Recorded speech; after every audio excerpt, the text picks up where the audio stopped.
Vibe blowing at the J, got the loud jumping at the bag. Everything I'm on slack. Everything I do is got the bands jumping at the bag.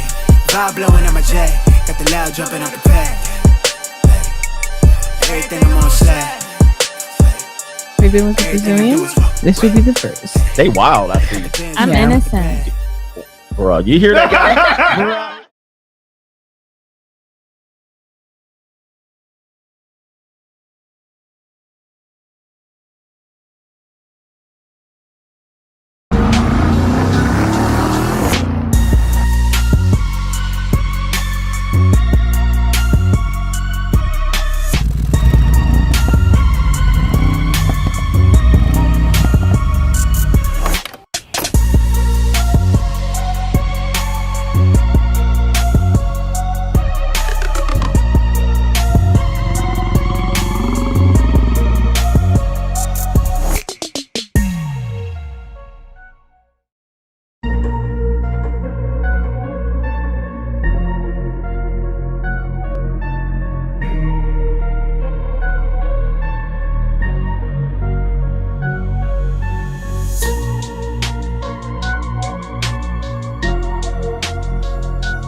What's going on, everybody? It is Coach Rick Adams back in here with another YouTube live stream. Shout out to the Coach Gang. And that's you. For being in here, being involved, and being active on this YouTube channel. And welcome back to the Wake Up Show. Part of the Free Agent Lifestyle Podcast here on the Free Agent Lifestyle channel. You're in here with the Gross Wayne Ish. The King of King, the King of Content, and the Speaker of Truth. Yours truly, the Notorious One, a.k.a. Mr. Coach Alini, better known as the Prognosticator, Coach Stradamus. And you're in the Desert Storm bunker with none other than EWF. That is every woman's fantasy and the whole fucking show.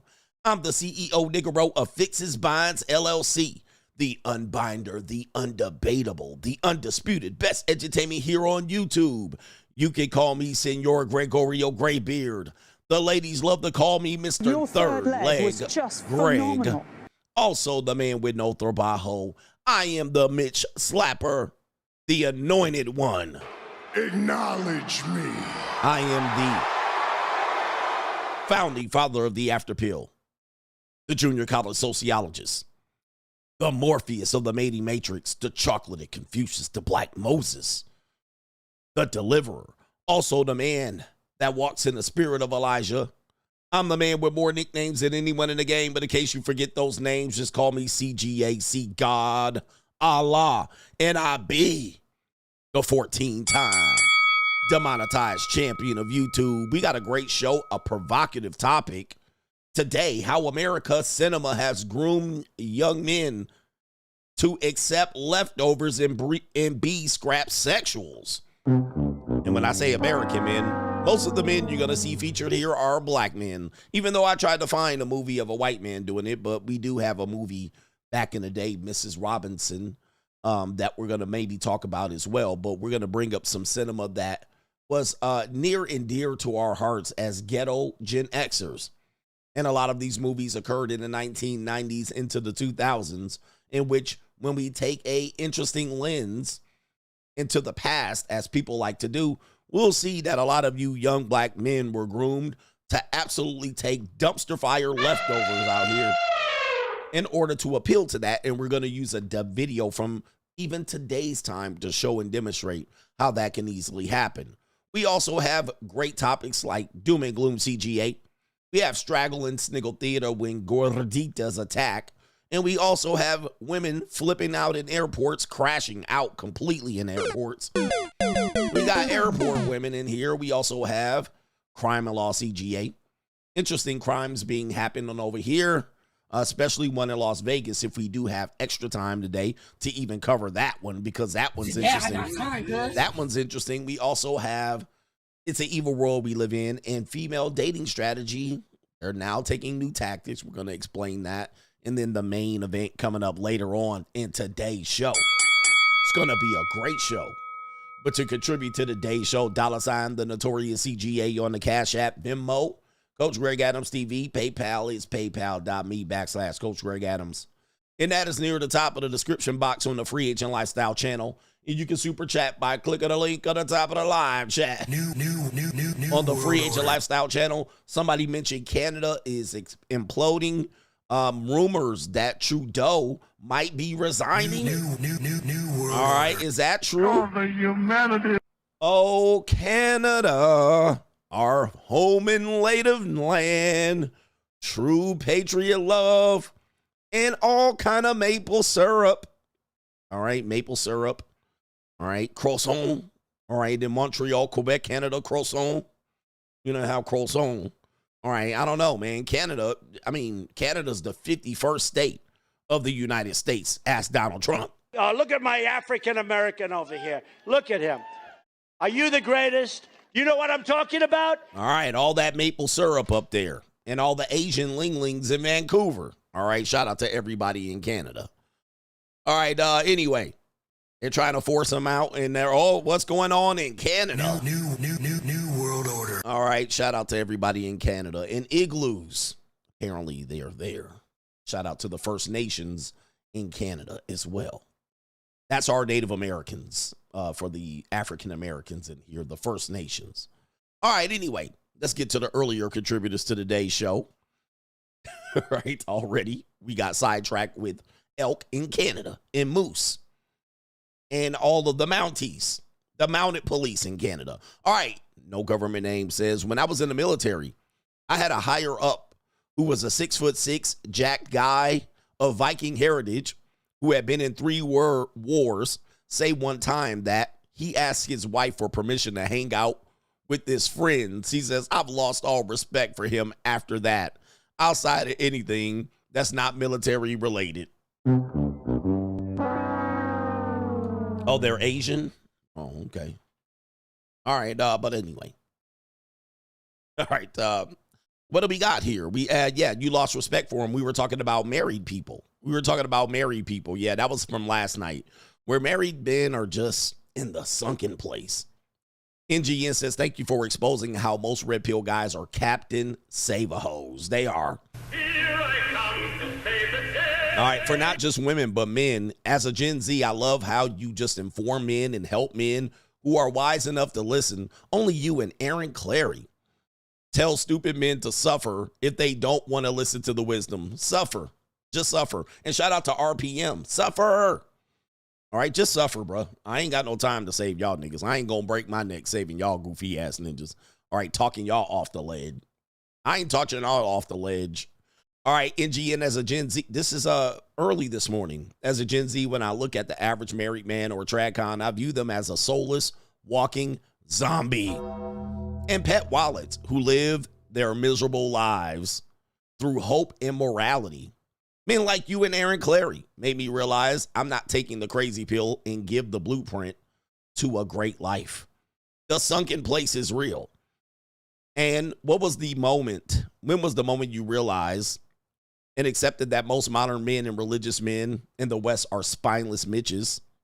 For me, it was when the lockdown, seeing men do nothing and seeing churches shut down when when their tax exempt was threatened. Well, the COVID period was definitely the coup d'etat, or if you will, it was the there's a word that I'm looking for, but it was it. I mean, COVID confirmed everything I knew about people. They're cowards. They're cowards. I was like, people were absolutely cowards. I mean, it wasn't like they came at gunpoint. They just threatened you for your simple health. And I was like, people end up being cowards. It confirmed everything I needed to know about humanity. And let me tell you, I haven't forgot about 2020. I'll never forget. And by the way, I'll never forgive you. All right, I'll never forgive you. They tried to come out with that COVID, what was it called? All right, where they were trying to be like, oh, just forgive us for bugging out. You know, you understand. I don't. All right. All right. I'm like, nah, bruh. All right. Y'all acted a monkey. All right. Nope. I'm not going to forgive. And I lost all faith and trust in humanity at that point. I mean, I didn't have very much trust and faith in humanity. But at that point, that was the absolute. I said, yep, I knew it. Yeah, the amnesty. They were like, let's have an amnesty. All right. Let's just forget about it. I was like, y'all ninjas really harass people for 2 years, force people out of their jobs. All right. Call them granny killers. I'll never forgive. And most of the women were doing it too. Women were doing it. All right. They were shaming the shit out of y'all. And then they just came out, oh, never mind. All right. No, fuck that. You ain't going to try to ruin my life, ninja. Anybody try to ruin my life, I'll never forgive you. All right. And y'all ninjas, man, y'all ninjas then let that shit slide. Not me. I remember what y'all said. I remember what y'all called me. I'll never forgive people for that. And I'll never trust people ever again. All right. That was a confirmation. I'm never going to trust people. All right. Anyway, and I never trusted y'all to begin. Yep. Super spreaders. They guilty you for traveling. I was like, they guilty you for not taking the poke. They was telling you couldn't go to work or school. All right. I got demonetized, deplatformed. I was like, okay. All right. Them straight up assholes. Shout out to Bread and Brother. He says, one time for the King of Kings, CGA. Keep your foot on they necks, coach. We got to keep foot on necks out here and snapping necks. V-Man Sky Daddy says, I got 5 on it. He says, it's my birthday too. Shout out to our brother V-Man. It's his birthday. All right. How old are you, sir? All right. You don't have to tell us. All right. But my man said, can I get a boss up out here? Better boss up, nigga. All right. And he wants a Thanos out here. Let's give it to him. You could not live with your own failure. Where did that bring you? Back to me. All right. And he says right here, had to spend some time with the coach and the coach tribe. All glory to the Most High. Shout out to V-Man. Thank you for joining us on Money Mindset. And check out his YouTube channel called Sky Daddy. Sky Daddy. Is it Sky Daddy 4444 or is it just Sky Daddy? All right. He's putting out some videos and reactions out here. Happy birthday, brother. All right. Let's see if we got some love over on Venmo. It is our brother, Junior B. He says, keep ranting. It gets better than the main topics. Right there. It's better than the main. I always agreed with that. I'm like, why are people mad? All right. The main topic is kind of scripted. You like the unscripted. He says, keep ranting. It's better than the main topic. He says, you're our coach. Keep us on the right path. Keep us focused. Yeah, I just think it was like a few Mitches. All right. I don't like when you rant, coach. Can you stay on script? Okay, everybody, it's time for Straggle and Sniggle Theater. Here's a video. All right, it's time for It's an Evil World We Live In. Rate is Riz. All right, is that what you want the show to be? Like it's like the Tonight Show and shit? All right, it's an evil world we live in. Is that what you want? Mitch ass ninja? Pencil neck geek ass ninjas. Shout out to y'all. All right, shout out to our brother here. Monte says, take my money. Last night's show was amazing. All right, amazing. All right, and I was just riffing. All right, we were just riffing. Shout out to Joshua Moon says, ninjas complain about prices in front of other races is absolutely egregious. And he says to them ninjas, shut your bitch ass up. As Stormy Maya once said, all right, as Stormy Maya once said in the famous words of Story Maya, what did she say? She basically said, just say you're broke. All right, just say you're broke. I know, man, we got to all make it in one way or another. All right, there was a ninja that chatted me the other day on the wrong app, but I can't check it, but I did get an email. Apparently, he was on the ledge. Is he okay today? He was on the ledge. Ninja was trying to...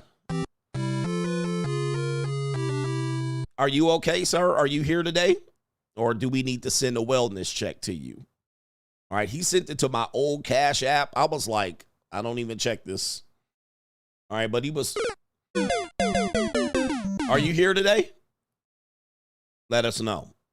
All right, because Ninja was talking about self-deleting. he might not be here with us today. I don't know what happened. I don't know if he was trying to get attention. I don't know what, but it was checkout time. My man made it to the upper room. Are you here today, sir? Anybody? Just let us know. Let me see here. My man, he checked into the upper room. Are you still here? I don't know what happened here. All right, but I don't know how you got the old chat. You got the old Cash App. It was on a phone where I don't even check, and I happened to look because I took that phone to upgrade the phone. Since I had that phone for 3 or 4 years, I took it to upgrade. We were transferring all the information, and that super chat at Cash App came up on the old Cash App. But yeah, they do have a phone number, 988. If you want to hit that, I can't help you, bro. I'm streaming. There's nothing I can do, bro. Hey, anybody, I'm going to just say this. Anybody threatening to jump off a building, or you're feeling a little squirrely or a little froggy, I'm the last nigga that can help. Right? I'm the last person. So if you hit the upper room, it ain't my fault, bruh. I am not. I got a stream to do, bruh. I don't know what to tell you. I don't know what to tell you. I don't know what to tell you, but I've actually know what to tell you. 988 is your best friend. That's your best friend. All right. That's not me. All right. I'm not here. I'm not the crisis hotline. I'm not even a hotline. Okay. Like if you want to schedule a coaching call, when you schedule it, it might take me 4 days to even confirm the schedule. All right, so I'm not here. You can. There's a whole bunch of people you could call. The fire department. All right, I ain't telling you to jump, but do not depend on me to stop the show. Hold up for a second. Wait a minute. Look, I'm not making light, but stop the show. Let's all help this guy. All right, I can't do it, bro. Hey, I can only tell you. You better boss up, nigga. That's it. All right, anyway. It's not my job. All right, I'm not a superhero ass ninja. And I'm not a cat to save a hoe. All I can say is, baby, don't go. Don't go. Don't go. And nigga, don't have your parents blame me. All right, they're just like, oh, I'm blaming you. Don't blame me. I already gave you the phone number. Hold up. I already gave you the phone. They're just crashing out during my live stream. 988. Star? Do you have to play star? 988 is what you dial. Ninja got enough time to donate on Cash App, and be in the chat. Meanwhile, you could have pressed 988 and you would have been good. All right. Anyway. Let me see here. Yeah, don't cry for help on my show. All right, look, shout out to Caitlin says, women don't have the mentality that a win for her man is also a win for her. That was yesterday. All right, shout out to you. No, they don't. They don't have that. You're right. And the reason why they don't have that, Caitlin, is because they can win on their own. You can win as long as you keep your head to the sky. Shout out to our brother here, the Punch Travel Channel last night. Abby Phillips on CNN just said Al Gore's internet. What? Go CGA, they watching you. What? Oh, hell no. New world order. Hell no, bruh. What the hell? Oh my God, no way. All right, who is Abby Phillips? Oh, it's a sister too? Oh, you some of my. Hey, Abby Phillips, is you watching me? You do look like you're married. Abby, come on out the closet and tell everybody that you a CGA fan. Hell no. Oh, my Lord. Abby Phillips, you know, they watching me, man. These some content thieving ass niggas. What the hell? Oh, my God. No way. All right, man. This is getting crazy. Straight jacket. Hey, nobody can deny that they not watching your bro here, man. New world order. What? This is crazy. Hey, sister Abby Phillips, tell everybody. Just say my name on CNN. All right. I know how y'all work too. I don't trust journalists either, or I quote unquote journalists. All right. But Abby Phillips, you a fan of CGA? All right, come on and talk to your boy. Come and talk to me, sister. I really want to meet you. Can I talk to you? All right, she married to this ninja right here. All right, look at this ninja. All right, look at this ninja. Oh, my goodness. He's showing teeth. Niggas always gotta show they teeth. All right, Abby, you can be a fan. All right, I'll let you be a fan. All right, but you got Al Gore's internet. I don't know many people that have been saying Al Gore's internet, and certainly not saying it before me. I might be wrong. I didn't know if I can't say if I made it up. I always could say I made it into pop culture, but Al Gore's internet? I mean, of course, people have said that joke, so I'm going to just say great minds think alike. But that's curious. It's just like when Ron DeSantis said Millie Mouth. You see what I mean? It's like when Ron DeSantis said Millie Mouth. It was like, really, ninja? Hey, Millie Mouth, like, I get it, man. Like, Millie Mouth, like, some of these phrases that I say, like, I didn't invent the phrase. Like, these phrases were said, like, 30, 40 years ago. Like, skeezer, Millie Mouth, beady eye. Like, some of these phrases go back in time. But for ninjas to be saying it today, Al Gore's internet, Millie Mouth, I'll be like, is y'all watching? New world order. All right, they watching it. All right. So, yeah, man, Al Gore's internet, these things. But look, my thing is always, my evidence is this. Like, who did you hear say it before, like, in the last year or two? All right. Abby, what's her name? Her name is Abby Flatback Black Girl. Abby Phillips. All right, I'll fold. I don't talk to married women, though. Hey, your husband's gained some weight. He needs to do some push-ups, man. All right, Abby Phillips is a little tiny black flatback. All right, I like that. All right, little bobblehead broad. All right, she a little bobblehead. All right, little bobblehead black girl. I like them little big head black girls with the little bodies. All right, they look like Simone Biles. How tall is this? How tall is a little girl? All right, Abby, are you watching me? You are watching. I know you are. All right. Everybody watches the Notorious one, but thank you for bringing that up. Who brought that shit up? The Punch Travel Channel. All right, with that being said, you know what I'm going to bring up? It is Tuesday. All right. All right, here we go. Gordita. Tuesday Gordita. We got some Gorditas for you on your menu. Who likes Gorditas and Chiquitas? Let's get some Gorditas on your screen. It is Tuesday. Hey, let's go. Oh, yes. Oh, the humanity. We starting off with Flabby Abby. All right. Flabby Abby, let's go. Hey. Oh my goodness gracious. Hello. Oh, the humanity. Hey, let's go. Oh my goodness, let's go.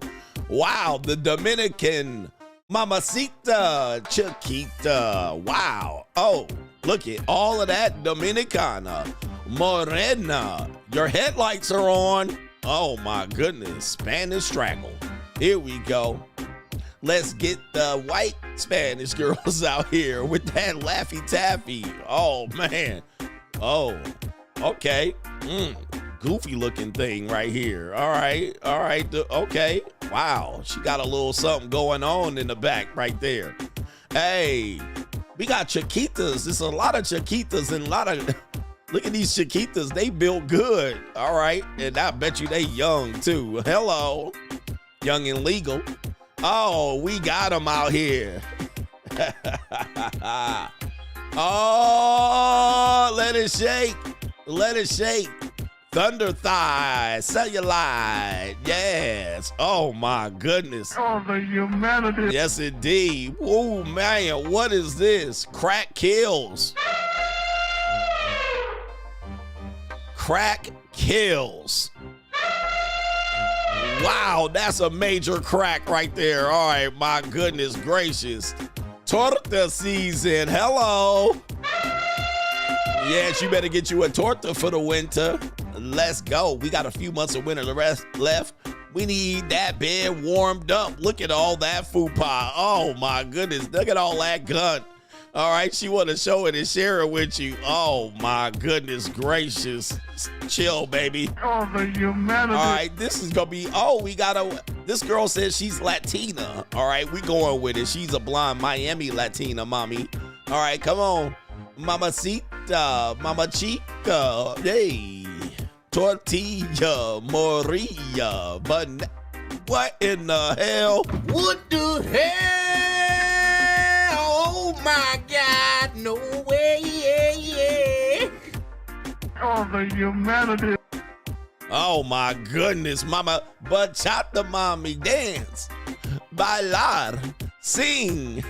Singar, bailar. Bachata, sing it. Let's go.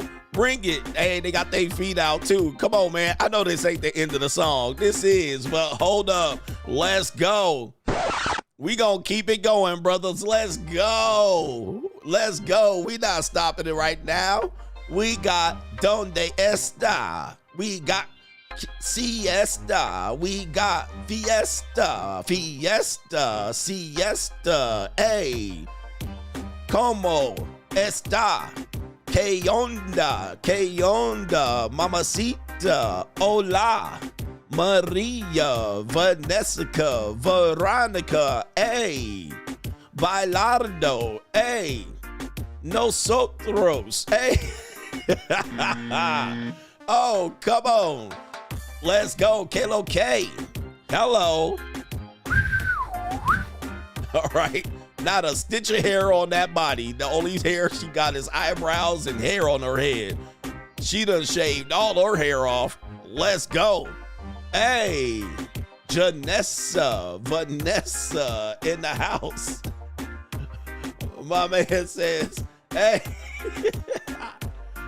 merengue, hey, salsa, hey, quinceañera, cortitas, Doritos, tortillas, hey, let's get it, girls. Woo, we got them thick out here. Come on, we got them thick. Let's go. Work on your Spanish, gentlemen. Oh my goodness, that's a lot of junk back there. Oh, the humanity. That is too thick. That's a whole bunch of, boy, she got the blue veins coming through the titties. I love the blue veins. Come on. Come on. Oh man, not the nerd. Not the nerd, Chiquita. Lord have mercy. We got the bifocal baddie out here. The bifocal baddie. Damn, she can't even see nothing, bruh, but she bad. All right, god dang, man, that is crazy. Hey, bro, come on now, dog. Come on, man. All right, god dang, the bifocal bandit. All right, the bifocal baddie bandit. Okay, we got some more. Hey, let's go. Work it out. Work it out. Work it out. Work it out. Oh, yeah. Whose Tia is this? Oh, boy, she got them lady lumps in there. She tucked in and greased up. Come on. We got a special one for you, gentlemen. Here we go, right here. We gonna end it off with my girl right here. Let's go. Oh, yeah. Let's get it. Let's get it. Look at that. Look at that. Wowzers, man, that is crazy. Work it out for him. The humanity. Oh my, hey, she getting rough. Come on, set him up. Let's get him. Come on. Work it out. That's some good jumping jacks for a big girl. That's a big ass blueberry. Oh no. What is this? What is going on? Not What the hell? Oh my God, no way. Oh no, this is absolutely insanity. Oh,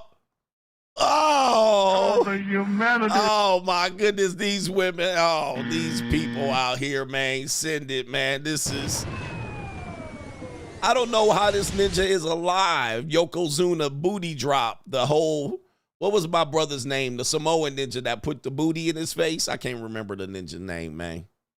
All right, this is an absolute catastrophe out here. You men are nasty out here. Oh, that's nasty. She literally put it in the gun in his face. All right, this is a disgrace out here. You men will disgrace yourself. What's the dude's name? The Rikishi. All right, she did the Rikishi on the ninja. All right, gave him the Rikishi. Goodness. Oh my goodness, man. This is crazy. That's that Nia Jax. Put that Nia Jax on that ninja face. Oh man, this is crazy out here. Oh, that's nasty. Some of y'all ninjas gonna want the Rikishi on you and the Yokozuna.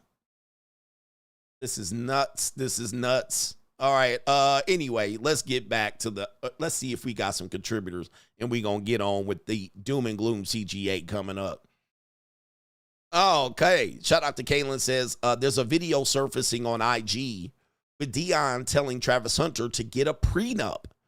This was while they were at Jackson State. It's Travis don't take that advice. He is truly done for. Yeah, I mean, he is. I mean, that's his girl. He's defending her. And a shout out to Quarantino the God, a.k.a. Reclaim the Throne. He had a stream last night. Moose Hefner shared it with me. A clip of, yeah, somebody went back. I'm telling you, man, and I'm trying to leave that subject matter alone because I want another big story to come out so I can have an excuse of keep talking about these ninjas. But Reclaim the Throne, a.k.a. Quarantino the God, came out with the stream, and he's exposed that someone was able to do some back-end research and pull up an old OnlyFans account of the young lady in question, alleged. And, these things exist. You could do reverse image search. You could do some details and e-claims that have come out with an account that has since been scrubbed and deleted. And, of course, since her pictures are out there, and she's somewhat a public figure, a lot of that stuff has been hidden from the public. And since that's the case, it's interesting the response of people. Okay, it's interesting the response. And as I was reading through the responses on Twitter, a lot of men are defending it. I mean, listen, now there's basically saying, why would somebody, she never posted on it allegedly, but there was an account. Okay, now here's the thing. It still was an account, all right? It was an alleged account. Now, I'm actually curious, looking at the responses, it gives me no hope, all right, but to keep instructing men, all right? But it gives me no hope. There's no hope because a lot of people will say, why are you wasting your time doing this? You could have done something else better with your time and your skills. And it was a mixed bag. And these were men in the accounts, basically, allegedly men on Twitter saying, why are we worrying about this? Mind your own business. Stay out of their business. Why are you pulling this up? This is a waste of time. Blah, blah, blah. You see what I mean? Like, bruh. Right? So somebody said, I'm on her side now. Exactly. So now we're looking at it as, are we truly going to deal with our reality? This is when the reality is going to come up. This is the after pill. Remember when I said this? Okay. Remember when I said this? I said this, no matter what. I said, we're going to be at a time when Gen Z, okay, Gen Z men are going to be put in this exact situation where they're going to be dealing with women with the likelihood of that woman having a digital footprint that may include OnlyFans, seeking arrangements, any of these things. And I said, this is going to be reality for men that are Gen Z dating. Now, we know this is going to be the reality of people that are in the entertainment and the athletic industry because they tend to date those guys, those girls anyway. But now we're in that reality. I literally said that a few years ago that this will be normal for Gen Z. Okay? Now, you can be on whoever side you want. But I actually said that this is going to be an issue, and this does back up one of the Culturadamus' prophecies, is that this is going to be a reality. Any woman that is in the last 5 years that is considered attractive, young, or whatnot, has probably experimented in something like this. Okay? Like something like this, where they have sex videos of them getting raw dogged on their phone in hidden folders, right? Because we've all excused body count. The greater society has excused it. It's not a big deal. They force it down your throat. It's almost like as if you cannot even contest it. So you're going to have that, where you're going to meet a woman and that is in the last 5 to 10 years that had got raw dogged on her phone, still got the videos. Okay. That has made videos that have been public on the internet, or pictures, or was a sugar baby, or I said this, and this is an example of it. Now, my question is, what do you do with this? And I'm seeing people deal with it real time, to where now you're seeing people split right down the middle. Oh, well, it was in her past. She was young and dumb. Or just also add, she was a stripper. Okay, she may have been a stripper and some that. A lot of these people think, oh, well, I was young. I had to do what I had to do. You understand? And now we're dealing with it with a public figure, because young Gen Z men are dealing with this too. You're dealing with this too. You're going to deal with this and the phrase that I used was this. I said, what are your future wives doing? Right? So anybody that wants to contest whether I said this or not, that's when I came up the phrase, what are your future wives doing? What are your future wives doing today that you're going to have to deal with when you meet them? All right. And, any man dating a younger woman, yeah, you're going to deal with this too. You're probably going to deal with it, meaning that the chances you're dealing with this has gone up tenfold in the last 5 to 10 years. You see what I mean? And just because she's attractive and, she's in love now, or, we always tell you, just because she did this in the past doesn't mean she doesn't want to get married in the future. So I'm dealing with men in real time, deal with this issue. And I think a lot of people are dealing with it in a way that I think it's kind of a waste of your breath. You're like, well, masculinity and men will overwhelmingly reject these women. We're seeing in real time that men are not overwhelmingly rejecting it. We have a split audience. If I had time, I would actually pull up the post just so I can give you an example. I do want to give you an example, okay, if you don't mind, because we do have time. All right, I'm not rushing this show. There's no rush. So this is an example of what we're talking about here, where the situation was posted. So let me read some comments related to this. All right, so here it is right here. All right, so you got the comment. Somebody said, I was bored. I did some OSINT on Travis Hunter's girlfriend, Leanna. Turns out she had an OnlyFans account. Never posted on it, but it was deleted in 2020. All right, so there's the account there. This is the alleged account. All right, I'm only commenting on what's posted. So this is the alleged account. Looks like the same name. Looks like the girl. Looks like another girl there. There's the alleged account right there. There's the OnlyFans. And there's the location, okay, which is Georgia, which is where they're from. Okay, so there's the account. Now, just looking at the comments, let me show you the comments of said men. All right. This guy says, this ninja, the girlfriend police, how the F you find that? This guy, wasting his skills on dumb shit. He should be hacking the Federal Reserve and eradicating debt and poverty. This man says, and his name is Timon, your past does not disqualify you from being loved. A diamond in the dirt is still a diamond. Okay, so do you see what I'm talking about? Okay, and this is just the beginning. And he's still defending her. Ninja's actually still defending this B. Pulled her whole facts. The internet can solve anything that's messy. And it says right here, can you at least hack the credit bureaus? Doesn't look like she ever posted anything, right?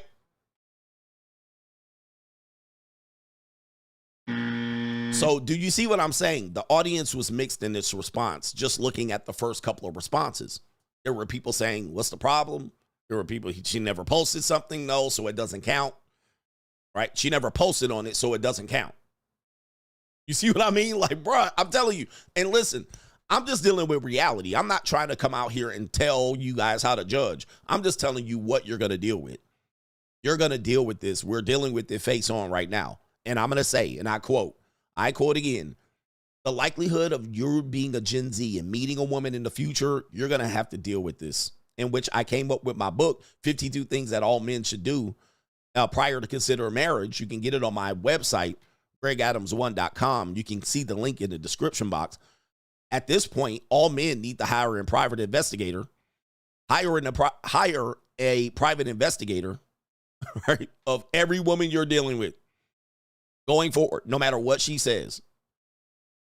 Okay, you can get this book, gregadams1.com, for free. All right, download it to your email. Make sure your email security is minimal. If it's on max email security for spam, you're not going to get it. Okay, so, guys, Coach Stradamus is here, motherfucker. Here I come to save the day. This is our reality, and now we're facing it in real time. Now people are trying to scramble and scrape for shit. This is where we are. Good luck out here. Hey, it's Doom and Gloom CGA. Let's go.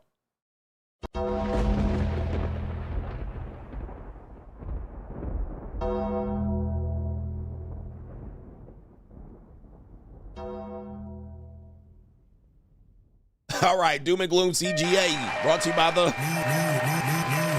All right, what do we got here? First and foremost, we have more feminism, but it's, what, fifth wave feminism at this point? There's outrage over here at Fox Snooze about the word woman, all right? The word woman or women. It's hard enough to even determine what a woman is, according to the liberal media, but today it gets even worse. A spelling bee has altered the spelling of the word women to include this alternative spelling, and let's take you to it. So there's another interesting story that has piqued our attention today, and it has to do with the Scripps National Spelling Bee, of all things. And it's because they just posted their list of words for the third graders who are going to take the Scripps Spelling Bee. I believe this happens in May. And the spelling of woman, they posed two ways, the way that we all spell it, and also an alternative spelling, W-O-M-Y-N. And that is the spelling that feminists use to avoid having the word men and the word woman. So the Scripps National Spelling Bee, if this word comes up, would also accept the feminist spelling of the word woman. I'm just looking at all the guys. Why are you shaking your head? Why is everybody... The camera guy is so ridiculous. Does that strike you as odd? Funny? Yeah. Here's what Scripps is saying. They're saying, all the words used in the Scripps National Spelling Bee program are pulled from our official dictionary, Merriam-Webster Unabridged Dictionary. During competition, our policy is to accept any correct spelling listed in our official dictionary that isn't marked archaic or obsolete. The alternate spelling of women is therefore included on our study list because it is listed as an alternate spelling for women in Merriam-Webster. Yeah. Hey, bro, come on now, dog. Come on, man. This is basically how Marxism works, is they destroy language, all right? And you guys have been experiencing this over the past 30 years. Massive confusion has ensued. And what the Marxist manifesto, the Communist Manifesto does is, in order to create confusion and rip down on culture and divide people, they change the words. They change the spellings. They attack traditions like corporations, and then they destroy them. Where you say, well, they're going to lose money if they go woke. Well, that's the purpose, is to destroy the legacy and the history of these companies so that they mean nothing. And then you have no culture or tradition to lean back on. This has been happening in the marriage since forever. Also with race, constantly changing the name and description of certain racial or ethnic groups. All right. And then creating confusion around what should we call you. This is a very big communist move it's basically subverts from within, divides the people, causes chaos. Now, if I was a normie content creator, I would be like, we need to stop the liberals. But I'm a little bit smarter than that and more pragmatic to know that, to give you instructions, to understand why things are happening. This isn't by coincidence. This is a complete destruction and division of the people in America to argue over things like this and get riled up and then go on the attack and blame other Americans for doing this. We're going to blame the other Americans. We're going to blame the Democrats, the liberals, when really it's the communists, it's the Marxists, the professors, that have invaded these universities, and they constantly educating you and your students. You send them there to get educated in gaslit world order, to be activists in the active destruction of the American culture. So that's basically what's happening here. And this is just another example of it. They do it to Target. When Target has the rainbow clothes in there, then people say boycott Target. That's an example of subversion from within. They got exactly what they want. They got you to look at that particular corporation as suspect, when the corporation is just doing what the money tells them to do. They're just following it, all right? And a lot of these C-suite executives and CEOs are Marxists too. New world order. All right, so that's what's happening here, just so you can see it. But that's part of the doom and gloom. If you think about it and you know better. And the best thing to do is you have to figure out who to claim responsible, who to hold responsible for this. It is not literally another American. It is, but it isn't. It's not the Democrats. Literally, it's not the liberals per se. They're more likely to adapt and adopt these things because they're being taught this in their schools. They're being taught this in their diversity trainings. They're being taught these things. But these people are just going with how they're taught. Like your kid comes home from college freshman year, you know what I mean, on fire to be an activist. They've just been brainwashed, all right, successfully by these groups. So don't attack other Americans for this. You guys know that this is just a plan. It's a systematic plan. New world order. All right, anyway, and they're doing good. They're doing it well. So that's an example of it right there. All right, so what's the next one out here? Doom and Gloom CGA. Apparently, famous actors are coming out of retirement because they're broke. Let you get it through your thick skull that I'm broke. I got it. Apparently, let's go to Fox Business. RIP to the headphone users. All right. That's ABL. A headline, I got to be honest, kind of caught me off guard. Jim Carrey came out of retirement because he needs money? Well, apparently he's not the only one. Al Pacino, Hugh Grant, Nicolas Cage, Harrison Ford, these folks, if they can't retire with all the cash that they've made, how can the average American? I want to bring in now Matson Money founder, CEO Mark Matson. And Mark, I mean, what is going on? Listen, we saw Mike Tyson. Like, we knew Mike Tyson had to take the fight and maybe not win the fight, but he was in a dire situation. No one thought Jim Carrey was in that situation. And people are looking at this like, how can I ever retire if these guys can't retire? Well, it's a very difficult thing to do for apparently not only normal everyday Americans, but for celebrities. And it's because of the nature of money itself. Money can't make you happy.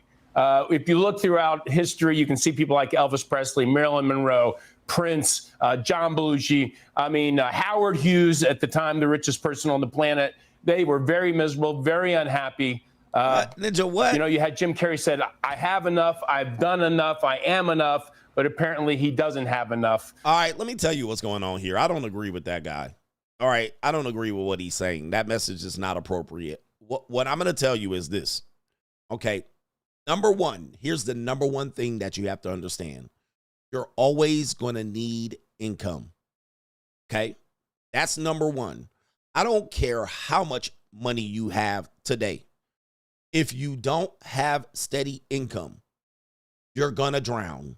Okay, you're going to drown because you have expenses. Now, if you have a big pot of money with not a lot of extra income, I know you have investments. Oh, you could just deal with the average investment on the S&P 500. Okay, yes, that's great. All right, but a lot of these people take their money, that some of them hold it, some of them make investments, some of them have bad habits, some of them get divorced. We already know that that's the big ones, but some of their investments go bust. Then you have interest, right? You have the cost of living that goes up. You have the potential that you cannot sell real estate that you bought and customized. So what happens is if you don't have income, no matter how much you have, your expenses are going to whittle away at that particular pot of money. Okay, let's just take the investments and the interest out of it. If you just let a pot of money sit and you just have expenses and no income, you cooked. All right, you cooked. You're cooked. All right, so it's hard to have fuck you money out here in this world today. Number one. Number two, and then we got to talk about personal choices, living in California, the changing of the movie industry. You know, there's not a lot of $2 million, $20 million movies that these guys can go to anymore.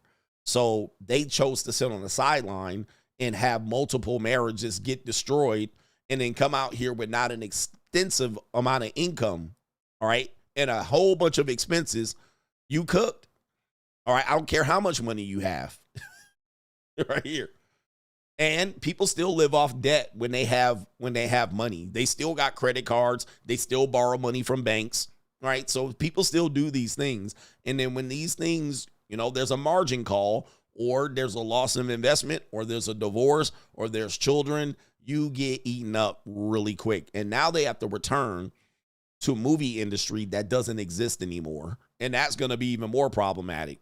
All right, now I don't know the nature of their expenses or anything. I don't claim to know that, but I'm just going to tell you here as a man, okay, this is what's going to make retirement difficult going forward for everybody, is that the cost of living index has increased for everybody. This is especially for baby boomers and Gen Xers who planned on retired. All right, they cannot retire with the cost of living going up because, write this down, this is the blue chip, fixed income is a killer. Right? Fixed income is a killer. All right. So if you have a fixed income, Social Security fixed, all right, you're not a movie star. All right. Fixed income. Dude, if the cost of living has gone up, your fixed income is taking a hit right now, getting your ass kicked. My man said Indiana Jones, number 25. They're going to start doing it. Yep. They're going to start doing podcasts. They don't have any choice. They're going to have to invade our territory, in which they did during Instagram. Now they're going to have to all try to invade it. But I'm going to tell you, these movie stars don't have the work ethic. They don't have the work ethic. All right. Because they usually, work 2 or 3 weeks, do a film and sit back, do some interviews and kick it. Right. Or do the next movie. So they might record 4 movies in a year. They work 3 weeks, and most of them have people write their jokes, write their scripts, do the lighting, do everything, and they just show up. You know what I mean? They do their makeup and hair, and they show up with their talent. On the podcast side, you got to do all the work. I'm the motherfucking one-man band. And it doesn't even make sense to hire a complete staff when you're trying to get monetized, and the monetization is not that great. All right, you want to keep your overhead low producing a podcast. You can't have like 8 people on a staff to try to make money and split it. So Tony Montana rises from the dead at 83. Like, this is where we're going. So these movie stars are definitely feeling the crunch of an industry that has changed. They're also dealing with several divorces. Nicolas Cage, I know for sure. Al Pacino just had a child. All right, so you got that issue. Jim Carrey, multiple divorces, if I'm not mistaken. And then also Harrison Ford. Okay, Hugh Grant. I mean, yeah, man, they paying for it right now. They paying for it. And AI is replacing them as well. So new world order. It's gonna be a hard adjustment, but this just shows and proves what I talk about even for ourselves, for men and women. Guys, you gotta work. You're gonna work this out. All right. You're gonna work until you die. I'm sorry, man. Look, you're gonna work it. And when I say you, I mean we. Don't think, bruh. All right. Don't think that y'all gonna get through this life without working.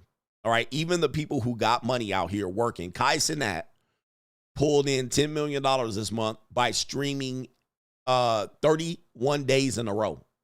31 days consecutively. That means not how I stream 31 days. I mean 24-hour streams. 24-hour stream for 30 days in a row. Y'all gonna work. All right. It's no way around it. It's no way around it. Or the robot's gonna work. AI is gonna work. But you're gonna work, bitch. All right. Or you're gonna take UBI. That's the reality of it. I hate to be all doom and gloomy on this, but this is the reality. I'm trying to prep your mind right here. I'm trying to prep your mind, gentlemen. It's you only gonna fucking work. And you better figure out a way to work because there's gonna be a way to get this shit. All right, Kyson that changes streaming like a mother. I mean, he changing it for myself. All right, so anyway, that's where we're at. That's Doom and Gloom CGA.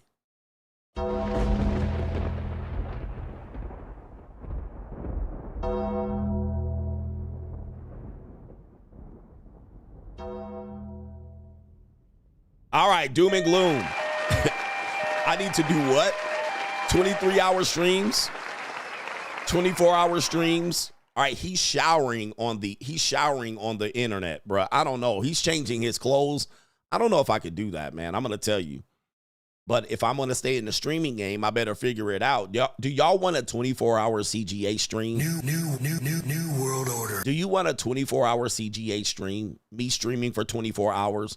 I mean, they're streaming while he's sleeping in the bed. Now, he does have some actors and people in the room with him, so he doesn't have to do it all by himself. Ladies, do y'all want to see a 24-hour stream where I bring a JUCO over, clap her cheeks? All right. Look, y'all did just go have me. Yeah, Kai is a beast, man. He is changing the game. Somebody said he fucking the game up for everybody else. Yes, he is. Y'all want to just ranting? Y'all want to just see me ranting?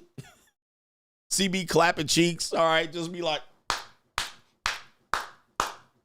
all right, just all day like. Your third leg was just phenomenal. All right, clap cheeks. We gonna do it, man. All right, we'll do it. 2025. 2025. I'm gonna come up with some streams here. Bring my JUCOs over. All right, sniggling. Y'all want to see the receipts? Well, it's on locals right now, but I'll bring my JUCOs over. That's a young person's game. Ninja, I'm going to die trying to do this. All right, as soon as I get to day number 2, I'm going to be like this. Like,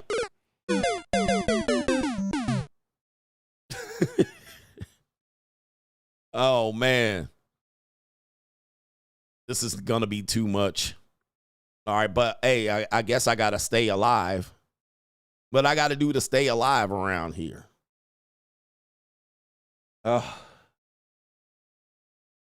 Yeah, I'm gonna need a doctor on staff to do these, just ranting all night. There's no way I can do this and stay alive, but I'll do it. Maybe y'all see me check out live on Al Gore's internet. All right, Moose Hefner says, Coach, please show the married men looking out of the window frog picture again. That was from last night. Let me see here. I'm going to see here. I don't know if I can. Okay, yeah, I did. It's not saved, but is that what you want to see? You paid for it. How married men look outside at the window, everybody else living. Oh, where is it? Let me see. No, that's not it. Where is it? Oh, here it is right here. Married men, how they looking out in the world. Well, married men basically saying that's not us. All right, we're not looking outside the window. We actually happy to be inside. All right, how married men looking at CGA live at the JUCO.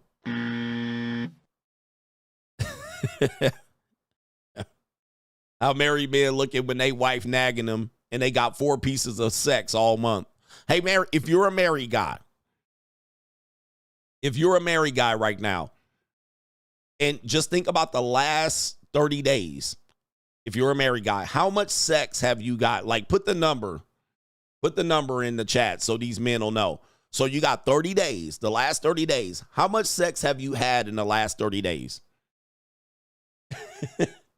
Just so these men can know, just so these guys can say it, just so they can see. And single men, pay attention.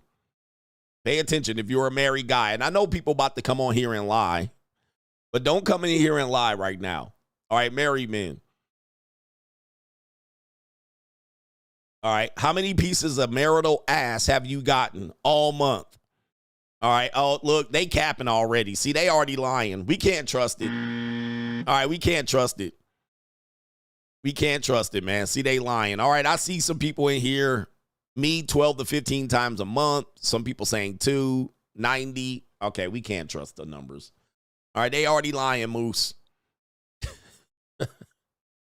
They already lying. Somebody said 10. All right, okay. All right. Somebody's lying right here. I can't even trust the numbers. All right, but look, let's say they aren't lying. Look at the numbers. Look at the numbers. No, in the month, not this year, the month, Mr. Travolta says, just take my goddamn money out here. You the GOAT. Shout out to you. I appreciate you, brother, mate. Thank you, Mr. Travolta. We got a couple of other brothers that I need to acknowledge PayPal. Then we'll go back to Ko-Fi.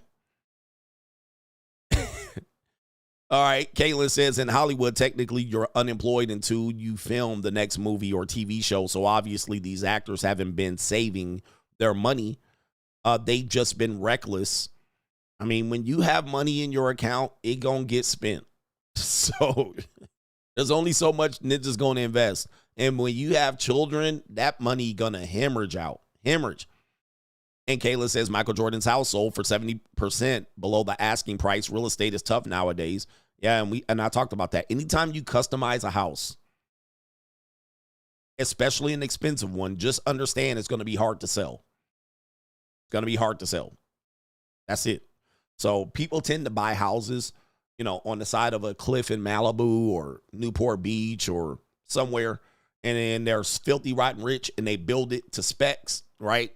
Spec home, and they build it custom. You ain't gonna sell that shit. Who you gonna sell it to? Right here. Grant Cardone proved that as well. Grant Cardone bought some Russian mobsters. I think he said a Russian mobster's house. And the dude, he bought it with cash.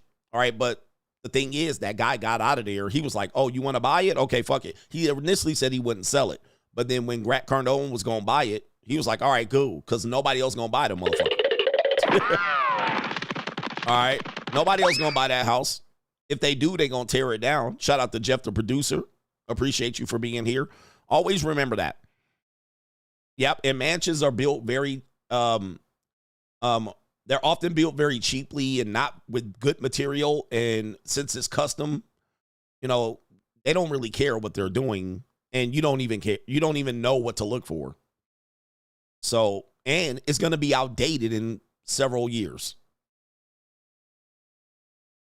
So if you're looking to sell your house quickly, you're not, especially if it's a mansion. So, yep. Don't ever think, man, it's that easy. Shout out to Age of Machine, sent you a locals link about an Indian man posting a self-deletion note on LinkedIn of all places due to family court shenanigans. A woman judge officer, and it says, you're saving lives while the Matrix is just trying to delete us.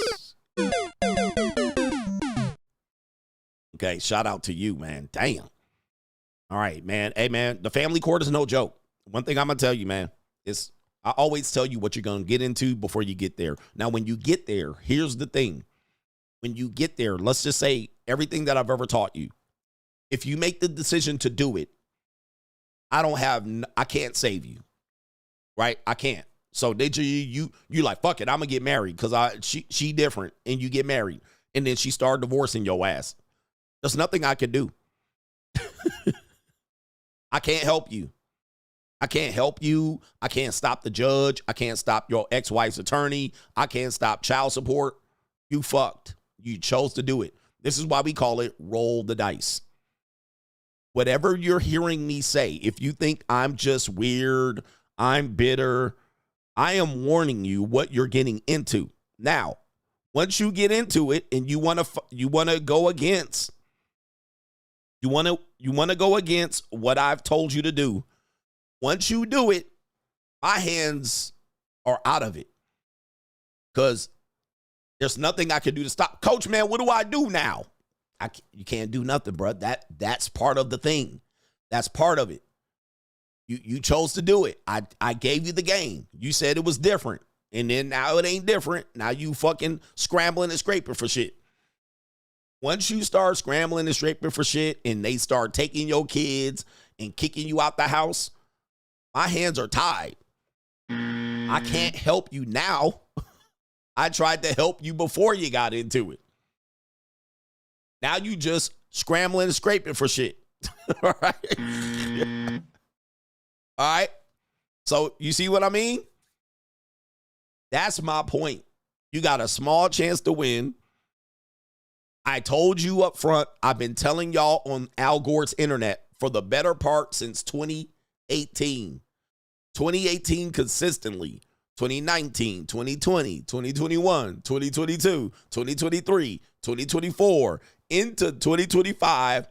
If you go against what I'm saying and roll the fucking dice, you have a small chance of winning. But do not come to me then asking me what the fucking do now. I ain't got, you better call the Lord, nigga. What's the plan now, coach? Where's the ninjas like, coach ain't got no solutions. I really ain't got no solutions once you get your ass in the bind. All right, I got none. All right, what am I supposed to do? You fucked. All right, that's what you... I wrote it in a book. I try to tell y'all dudes, but y'all gonna roll the dice anyway. Go ahead, roll the dice. I can't blame you, you know. You're in love, ass ninja.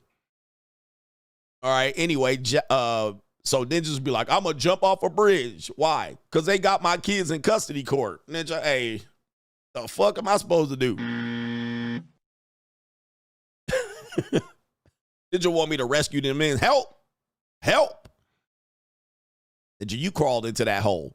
NGN says Gen A will be the most bullied generation yet. Most of their mothers and older sisters have a digital footprint on OnlyFans and on prawn sites. Imagine Gen A getting sent pictures and videos of their mammies and older sisters' content by other kids when they're in high school, what say UCGA. I've seen this happen.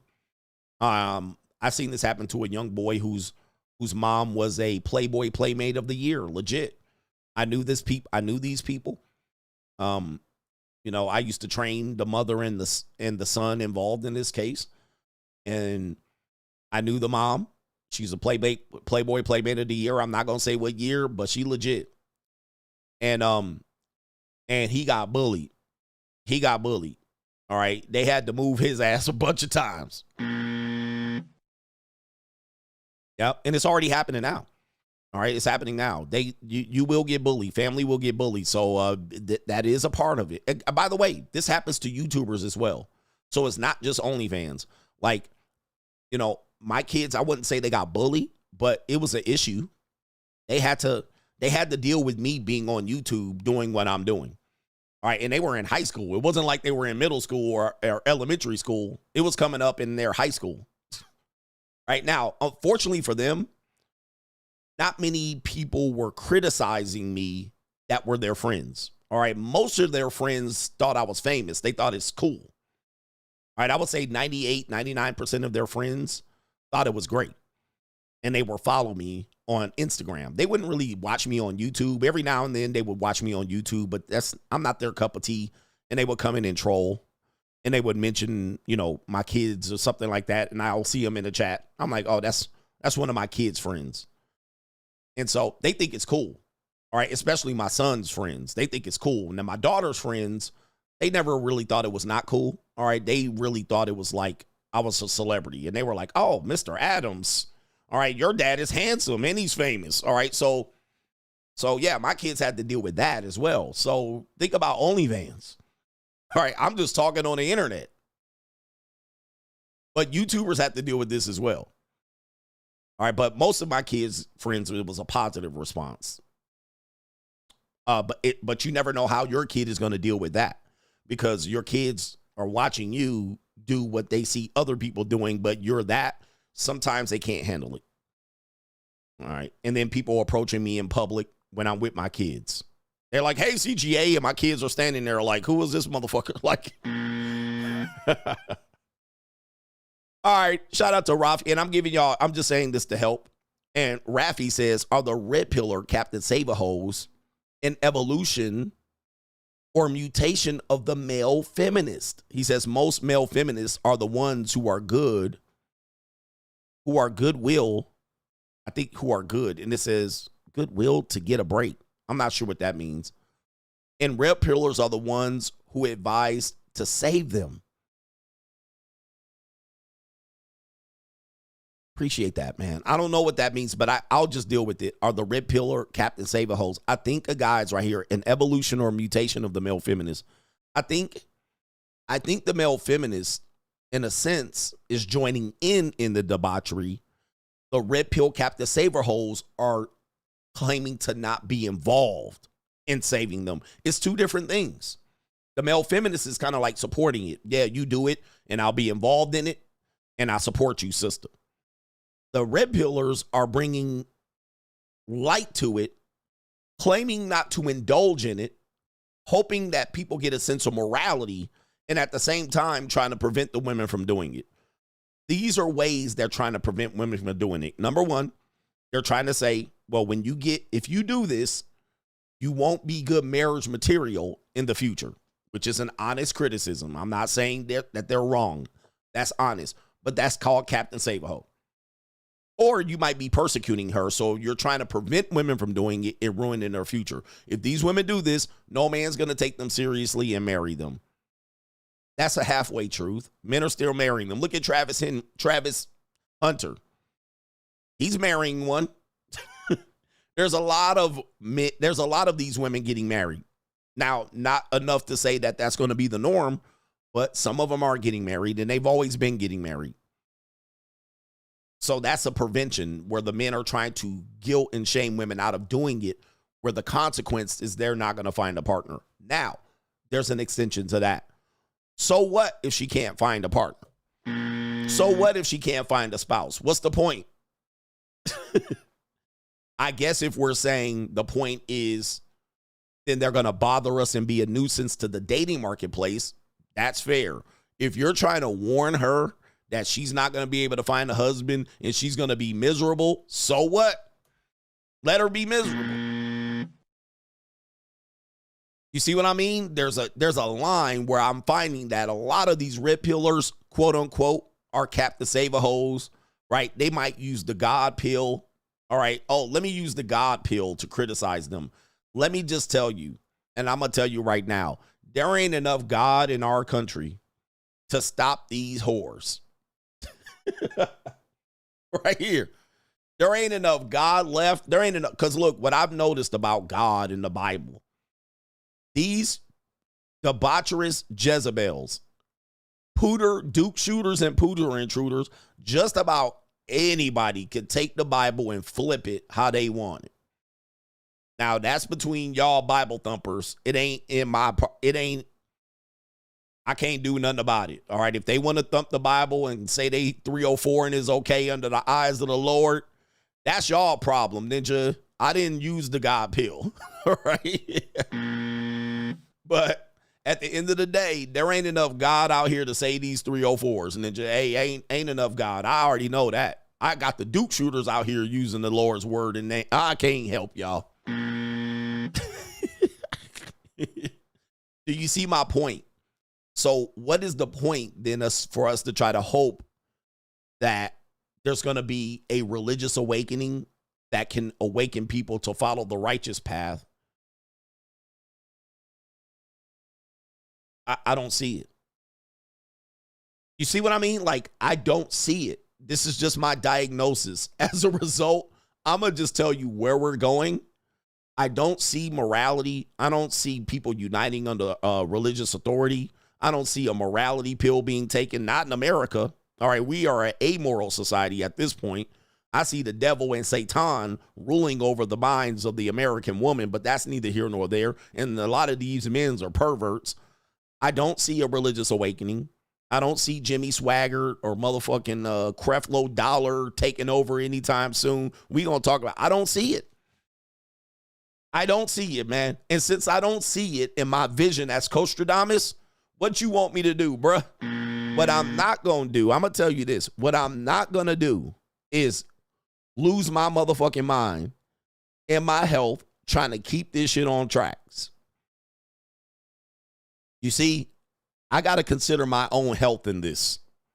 My physical health, my spiritual health, my sexual health. Just as I told you, goofy ass ninjas, if you want to go to the upper room because you too lazy to dial 998 and you want to try to contact CGA to troll me that you're going to jump off of a bridge, I can't help you. I'm not going to ruin my health over this shit. I'm not going to jump up and down and stomp my feet and then dump the Bible and say my prayers. Ninja, you guys are in this shit whether you want it or not. You're in it. This is not turning around. Whether this is a loud minority versus a silent majority, I don't know. I can't call it, but this is a train you can't stop. Train. So you better come up with an alternative philosophy as to where we're going, which is I've come up with, which is the free agent lifestyle. My philosophy is the free agent lifestyle. Ninja, save yourself. Please remember that. Save yourself. I'm not trying to save society. I'm not burdened by what has become. I ain't trying to save these hoes. I'm not trying to save you simp ass ninjas or you simp enforcers. My philosophy is save yourself. Free agency is it. Ninja, go have your fun while you here. We all gonna die. We don't know when it is. Go do what you want to do. Fuck the rest. That's what my... If you don't get it, I know you red pillars and you red pill niggas want to put me up as the poster child to save this society. I done told you at the beginning, I'm not trying to save this shit. It's a burning, seeping motherfucking ship. All right, in terms of where you want it to be. America will go on without us all being here. It has done this from the previous generations. But in terms of where you want it to be, the ship is sinking. It's gone. She gone, bruh. It's gone. Ninja, it's gone. The 1990s aren't coming back. 2003 ain't coming back. 1950 is not coming back. This is, please understand what I'm trying to tell you. Larry Bird's not walking through that door, fans. Kevin McHale's not walking through that door, and Robert Parrish is not walking through that door. And if you expect them to walk through the door, they're going to be gray and old. I'm not trying to save America. I'm not trying to save the black community. Everything in my message is very consistent. I'm not trying to save the black community. Fuck them. They can have what they want to have. I just move far away from them motherfuckers. Fuck it. Let them fight it out. Let them figure it out. I'm not going to figure it out for them. I'm not trying to save women. Fuck them. They want to grab their ankles, grab it. If they want to grab cakes, go grab it. If they want to sell pussy, go sell it. They want to be good girls, go be it. But good girls, your reward is not a husband, because these skeezers going to beat you to it because y'all sitting on the sideline trying to wait for husbands to tap on your shoulder. You're fucked too. All right? You goofy ass niggas that want wives that are virgins, you screwed too. Do you understand? I'm not trying to beat the Republicans. I'm not trying to beat the Democrats. I'm not trying to beat the woke liberals. I'm not trying to beat the coward conservatives. I'm on my own, bruh. I'm living this shit out by myself. And if you think that is not my message, right, look at my book written in 2018 called The Free Agent Lifestyle, in which I said, I'm just in it for myself. All right, I'm going to live my life. I'm going to live my life how I want it. I'm not going to give a fuck about what. I'm not going to box myself into society. I'm not going to save these hoes. I'm not going to save the simps. I'm not going to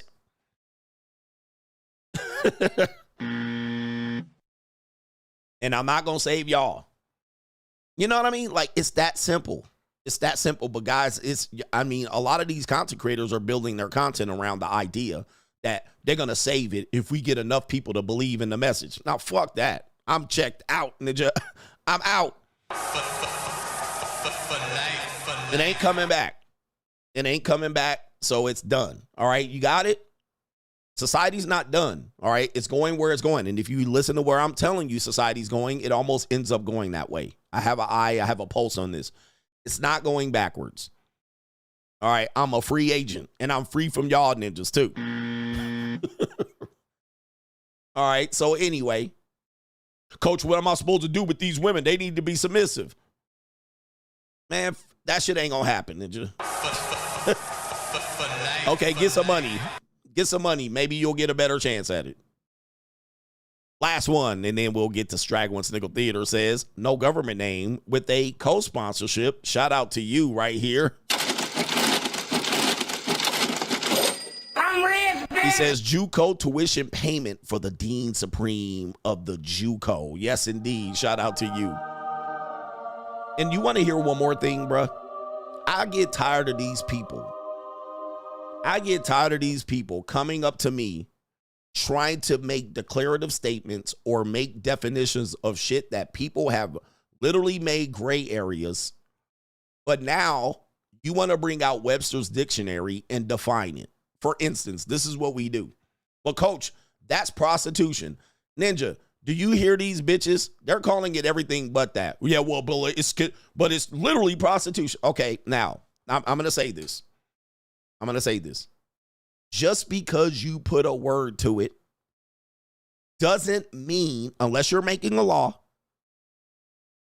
or you have a cult, or you have some sort of land where you're the fucking king, putting a word to it means nothing in 2020. It means nothing. I hope you got where you guys have been the last fucking 20 years. Words mean nothing. Just so you can feel better about yourself, is that going to stop people from doing it? The same thing, tricks, simps, whatever word that you want to put it and define it, it means nothing. Only to you because you want to provide some critical critique to it. Okay, do you feel better now? You feel better? It's dead. Well, that's literally, okay, so it is. Now what? They changed the word. Luxury dating, financially dating, sugar baby.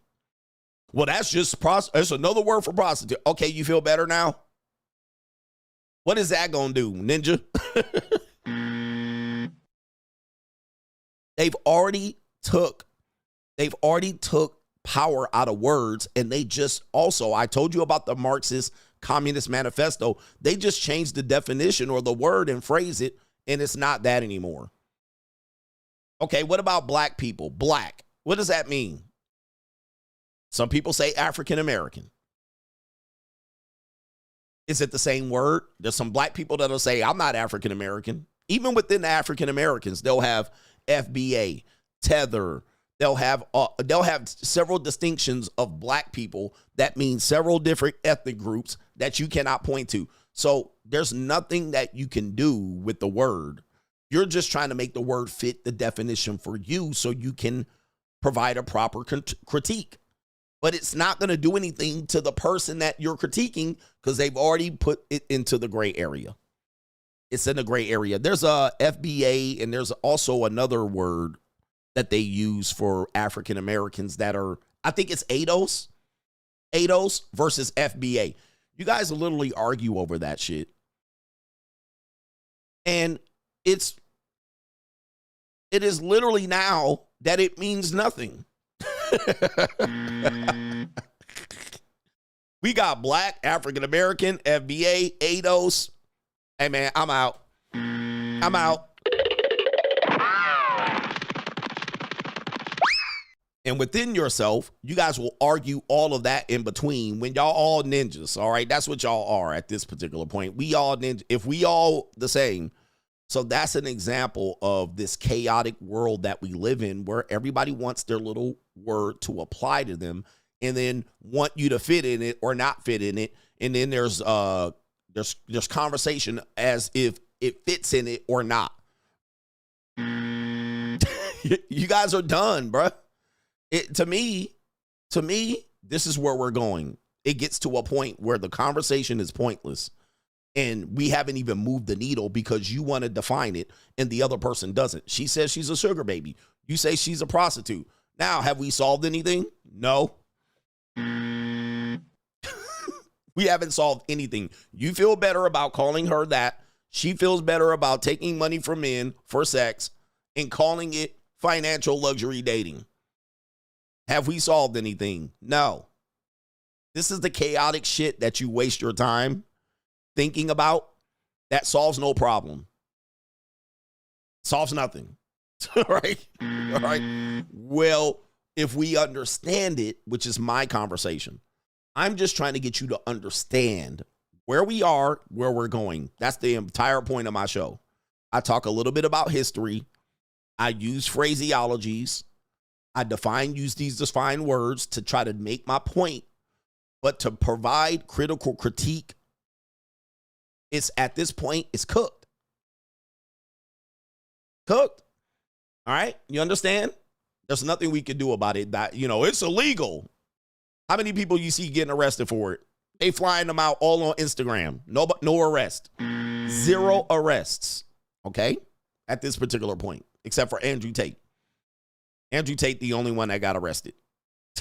All right. So anyway, if you don't want to deal with them, don't deal with them. But I'm going to tell you right now, they're not going to stop doing what they're doing because you don't agree with it. Let's get into it. Let's get into it. What do we got here? Straggle and Sniggle Theater. Don't you love this show? I do. Like, ride with me if you ride with me. You can slide with me if you feel like 550 on the 5 sticky. Come get high with me. That's a deal, right? Straggle and Sniggle. All right. We got Gordita's going wild. I say these just for you. Gordita's going wild here. I played this before years ago, but take a look at this. Oh, the humanity. All right, this would definitely be, I don't know where this is, but damn, our Gordita is in heat right here. What is she rubbing on this ninja? And yo, this ninja. Yeah, that's Brother Star. And of course, it looks like a ninja. All right, definitely a ninja looking like crazy. I wish a nigga would. Look at that stomach. Oh my goodness, that is terrible right there. Look at this. What? Oh, the humanity. There's your girls you want to save, y'all. These girls want it, man. They nasty out here. What is she doing? And look at this ninja. He's starving. All right, why is the volume up on this one right here? Look at this ninja. He kissing her on the mouth. Yeah, that's Brother Starving. Oh my goodness. Oh my goodness. And is this in America? Is this in America? Look at him. Coach, I get it for free, ass ninja. I get it for free. Did you see the stomach coming out? She tucks her stomach in her pants. She's the one that stuck her gun inside the pants. You see it? It was inside the pants. She didn't have it hanging out. It was inside. And what are you rubbing on? I don't even know what this is doing. Is this a titty fuck? I don't know what this is. I can't tell what's going on there. Oh, my goodness. The gump was falling out. What in the world is? Oh, the humanity. All right, there it is right there. It's all tucked in right there. Look at that. Oh, look at that tubby. And wow, she built like a refrigerator. It's amazing. You can have a front booty, but your front booty bigger than the back booty. That's crazy. Like they butt be flat in the back, but they butt be in the front. All right. A booty do. Stomach stick out more than her booty do. All right. So shout out to our brother here. Who came up with that? Was that our brother Lil Duval? One of them brothers. Straggle and Sniggle Theater. Gordita's going wild. We got Israel Padilla making another appearance on the channel here. This ninja said he can pick up any girl. He definitely drunk. This is definitely the face of a drunk man. All right. So here he is. We got a Gordita, San Antonio Gordita in the background. Look at that plump. Look at that plumper in the back right there. Hello. That's a whole lot of woman back there. Hello. All right. So he said he could pick up any girl. Here we go. All right. These are the cold approaching ninjas. You can get a girl. I can get a girl. Let me pick. Get that. Make her day. No, I don't want her. Come on, just make her day, bro. It's for content. Yeah, I like it. Hey. I love your dress. I just wanted to say hello to you real quick. Are you doing okay? Yeah. How you doing? Good. My name's Derek. What's your name? Brittany. Brittany? Yeah. Yeah, you live in Austin? No. Where are you from? Houston. All right, Houston. Not a surprise here. Hey, Coach, they got 10s in Houston. I see. They got big-ass 8s in Houston, too, right there. That's definitely right here. All right, Coach, they got 10s in Houston. All right, I see. All right, they got 10 times 10s in Houston. All right, shout out to her right there. She got a cute face, but she a little too thick in the waist for me. Houston? And she about 5'1". Wide as she is tall. What are you doing here? Just having a girls' night. Okay. Yeah. I know you with your friends. You got Insta? Let me just put my Insta in here. Oh, next time. Next time. Oh, what do you mean next time? I man. Lies. All right, wow. Did you get turned down by a Gordita, a drunken Gordita? You got turned down on camera by a drunken Gordita after saying you can get any woman. She hit you with the "I got a man." Lies. All right, liar. Oh yeah, man. Yeah. Okay. If you were single, is he here right now? No. If you were single, Because he's dead. He's a ghost. would he had a chance? No comment. Oh my goodness, you got turned down by a Gordita? Not on Tuesday. You got pieced out and two-pieced by a Gordita. All right, god dang, ain't nothing worse getting turned down by a Gordita. All right, damn, they are, and Gordita's always gonna turn you down in the wild. The number one rule for Gorditas is internet only. Internet only. All right, you never approach a Gordita in the wild. She gonna turn you down just on GP because she knows you a nasty boy. Oh, that's nasty. Gorditas, no Gorditas in the wild. All right, none. All right, that's the general rule. Only Gorditas on the internet. All right, and you can talk to them and wear they ass down. They ain't got nothing else better to do than bring that fanny, that big fat front booty over there to drop it. All right, but never approach Gorditas in the wild. All right, that is a rule. That's a general rule. Follow it, ninjas. All right, here we go. She know what the deal is. She know what the deal is. Get that baby. Oh man! All right, we got hey. All right, we got the backup plan right here. A walking refrigerator right here. Is this the woman is this the person that Austin Powers? Get in my belly. All right, we got to take her here. Here we go. Oh, hell no, you got me on. One time, bro. Come on, bro. Make a sacrifice. I love your shirt. I love your shirt. Can my man get your number? What's mine? What's up? You got Insta? All right, this dude's going right for the Insta game. What is this new ninjas with the Insta? You got Insta? You got Insta? All right, and my man got a polo shirt. He definitely is a cowboy. You can tell he's a ranchero. All right, he normally probably wears a cowboy hat. Probably has a big belt buckle. All right, he's a ranchero ninja. Oh, here you go. You don't got it for the game. Hey, what position you want me to hit you on? Doggy style all day, every day. Oh, turn around, baby, turn around. Hey, put it on him. Wait, go. Put your Instagram like this. Hey, pick him up. I'm gonna tell you, bro. This is a walking STI. This is a walking STI, gentlemen. Trust me. That's a STI. She probably got several of them just boiling down there. Just please, bro. She got chlamydia in her mouth. I'm just saying allegedly. Do not mess with that, bro. That is definitely a STI. I mean, this woman is indiscriminate about how much raw dog she takes. I'm going to just let you know, bro. That's a STI guaranteed. That's definitely pink eye. Because she let nasty ninjas do a lot of nasty shit. And look at the folds in these arms. Look at this, gentleman. What in the world? All right, you catching something if you don't wrap it up. All right, just to let you know statistically. I can get a girl. I can get a girl. All right, he can get a girl with this polo shirt and corduroy slacks. Pleat it too. Pleat it. Hey man, this is why I don't trust game ninjas. They talk a lot of shit.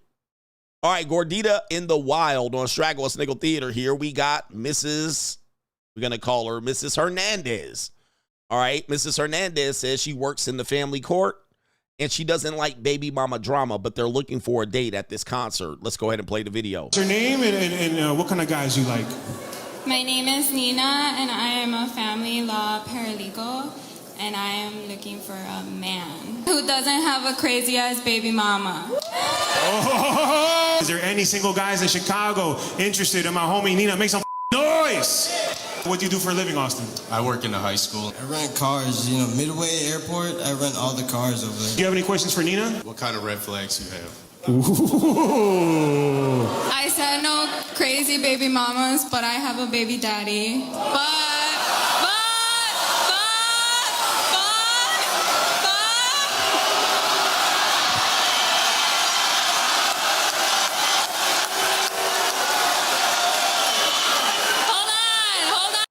right, Nina, it never fails. She's a family law paralegal. She doesn't like crazy baby mamas, but guess what? Who's the crazy baby mama? And that's you. It's Nina. It's Nina. She's the crazy baby mama. Baby mama loca. Baby mama loca. Crazy baby mama beesh. Gotcha, bitch. She the crazy baby mama. That's why she don't want another crazy baby mama, because El Toxica. La Toxica, bitch. All right? Projection, you say. Gotcha, bitch. Projection much. And the audience picked up on it. Look, hold on. Nah, Nina. Nina, no. What's it? All right, what it? No, Nina. It's you, bitch. And that's you. Yo, what the Chicago? You guys are crazy. Okay. He's not involved. I just have a 6-year-old son. Okay, all right. So based on that information, Austin, what are your thoughts now? I don't know what kind of life you live, Austin. It's okay. I don't need someone who takes that long to decide if they want to be with me. Oh, Austin, you want to see? No, we're good. All right. Tell us your name. Nina is toxic. All right. Run. Yo, this is the crazy baby mama she does not want her man to have, the new man. And she's the one. Man, this bitch, man, yo. And this is what happens when you are out here, you don't have kids, and you date a woman with kids. Look at how she looking. She don't want, the reason why she's a family law paralegal is because she's using that family law against her baby daddy. She's the crazy baby mama. And look at this. You can tell. Look at this smirk on her face. She's the problem. She's the problem. And Ninjas is up there on stage simping for Nina. All right, come on, man. Just go get some young piece of calico. Go get you a little Chiquita. All right, not Nina, old washed up ass. All right, please. She crazy. Nina done burnt up somebody's car. Look what she did to my car. Look what this kid did to my car. I can't stand this hoe. I can't stand this bitch. Fuck this. All right, Nina done burnt up several cars. More Gorditas going wild here. We have a young woman named Miss Gutierrez. All right, and instead of cooking with Gutierrez, we have this right here. Oh, the humanity. Oh, Ninjas is still gonna hit. I'm gonna tell you, man, but hey, by the way, she put this on the internet. Do not blame me. She says, what I ate today as a gordita. She says, as a fatty. Look at this. Look at this side profile. And yes, it is tucked into her pants. All of that heavy gut, that flap is tucked into the pants. And look at this. I see dimples and stuff. Oh, my good. By the way, she's put this on here, so don't at me. I'm not body shaming her. She put it on the internet. Here we go. What I ate today as a fatty.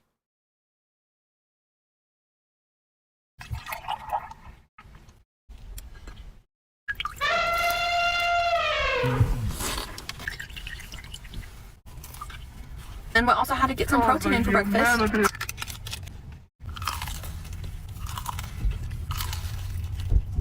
We got Dutch Bros. Oh, Jesus. We got cauliflower pizza for lunch.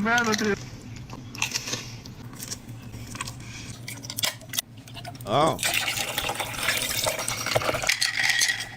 Ice cream tea with peach and raspberry. For dinner, we're eating a burger bowl. A burger bowl? Never heard of that.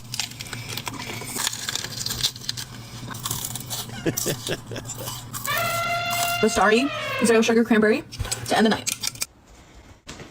Oh. We're ending the night with some Dippin' Dots. Oh, my goodness. I don't think she wants to lose the weight at all.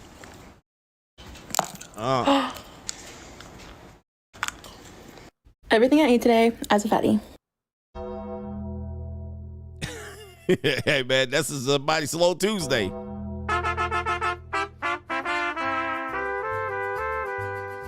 All right. We're here, guys. Mrs. Gutierrez. All right, we still got some. We got 3 more clips here. We have when women in the airport attack. All right, we got Straggles in the airport. Apparently, there's been some airport activity here. And, she's going to be the problem. Spirit Airlines checking in. Didn't they go bankrupt? Or they're looking to sell? Oh, you already know this woman around here. She forgot her wig today, and she definitely ain't here to hear no bullshit. All right, so some of y'all, this is somebody in here's mammy, so I got to be careful here. Let's play the video. Go suck another dirty dick. Don't play with me. Do not play with me. Do not play with me, because I'm not the one nor the two. You're not the one or the two. Let's go. You ain't got shit to. You ain't gonna do nothing. I just need my ticket. Speaking on me for nothing. Like I said, keep my fucking name out your mouth, bitch. Keep my name out your mouth, because mine is always in yours for some reason. No, some reason. It always is. Fuck out of here. Fuck out of here. Fuck out of here before I slap the shit out of you. You're not gonna smack shit. Try me. You think you're fucking tough? I'm not trying me. Try me, Chiquita. I be done drop kicked your ass. Fuck out of here, you dirty bitch. I'm not dirty. Yes, you are. Fuck out of here. You and your raggedy ass fucking bitch. Fuck out of here. Go suck a dick.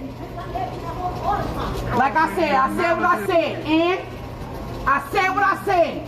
Please step to me like you want it. Go suck another dirty dick. Oh, the humanity.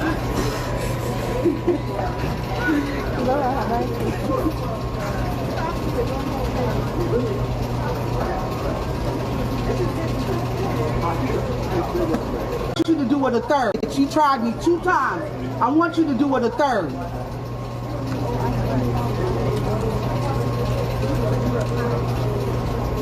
Oh, the humanity. Oh, man. Okay, there was nothing much in the video, but take a look at this right here, man. Look at new world order. All right, man. Who hiring these slaves, man? I tell you, man, slavery must have been something else to go through with this shit going on. You already know what was this going on here. And she is an angry one, some mama. She angry. And she's hangry. I think she's hungry as well, too. I don't know. I'm always hungry. Oh, man. There's your sisters, y'all. There's y'all black queens. I'm glad they didn't fight. Straggle Sniggle Theater, we have a blonde woman going crazy on a man. I'm not sure what the context is, but maybe we can figure it out. And when airports attack. All right, here we go right here. Why do you want to fuck me? What do you want? What? You push me. You do this to me. What kind of a man are you? What are you? The hell? To beat me up? Do you want me to die? Do you want to fuck me? What do you want? What? You push me. You do this to me. Oh, the humanity. Oh, get it together, ladies out here. And that is one hell of a blonde dye job. All right. That is one hell of a blonde dye job right there. All right. She is losing her marbles. What happened, lady? I don't know what happened. Were you with the guy? Were you not with the guy? Was he trying to cold approach her? You think everybody's going to try to fuck you. And I'm going to tell you, that is a drunk white woman. I can tell because her face is red. All right, her face is beat-ass red. All right, so you already know that this woman then had a couple of drinks, all right, before she got to the airport. And that dye job is something else. That's a lot of hair to dye on a weekly basis. All right, but that's peroxide bleach blonde, a bushy blonde hairdo. All right, and why do you think everybody wants to penetrate you? Well, I will probably tell you, people do want to penetrate you. Old bat. All right, but look at that. She drunk. All right, but she going off on this ninja. And she's trying to, this is called the simp wolf whistle. All right, so she's trying to, let's just say they were together. This is a classic example of how women crash out in public because it's safer for her. She wouldn't do this behind closed doors. Right, so because now it's safer for her, people can ask her, what's wrong? And what did he do to her? What did he do to her? But nobody's saving her. Everybody minding their own damn business. All right. But yeah, somebody else is going crazy right here. She going crazy and doesn't seem like he's doing. And now she like, do you want to penetrate me? Okay, well, if you're offering, we can go back to the Delta Lounge if you want. Beat me up. Do you want to beat me up? Do you want me to die? Do you want to fuck me? What? Oh man, what is going on, lady? Like, chill out, man. This is crazy. She extra with it right here.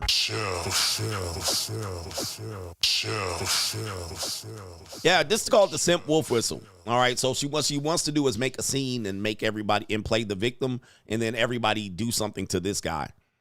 All right, so I think they're not actually together. I think they're strangers, but maybe he was talking to her and she was drunk. Somebody said it looked like Hulk Hogan. Definitely look a little like the Hulkster there.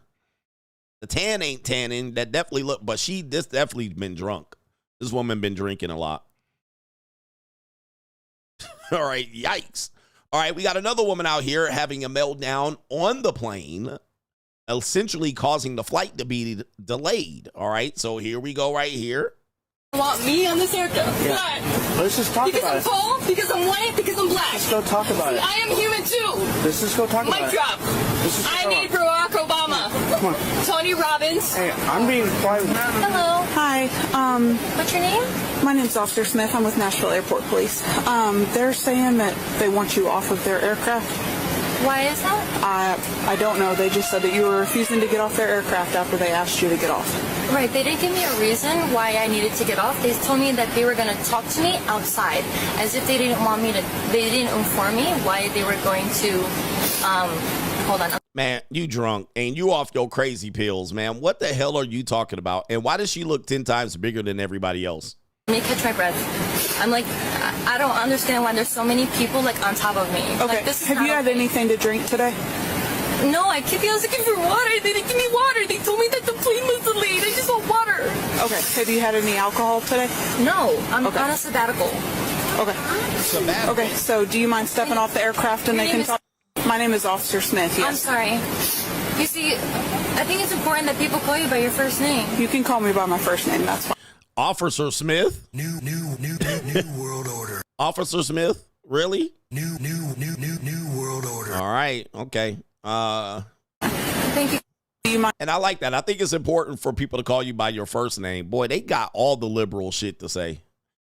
I'm stepping off the aircraft. We can figure out what's going on. Let me know. I'm going home, so I need to know why I'm getting off the plane. So they're a private company. They're allowed to refuse you service on their aircraft.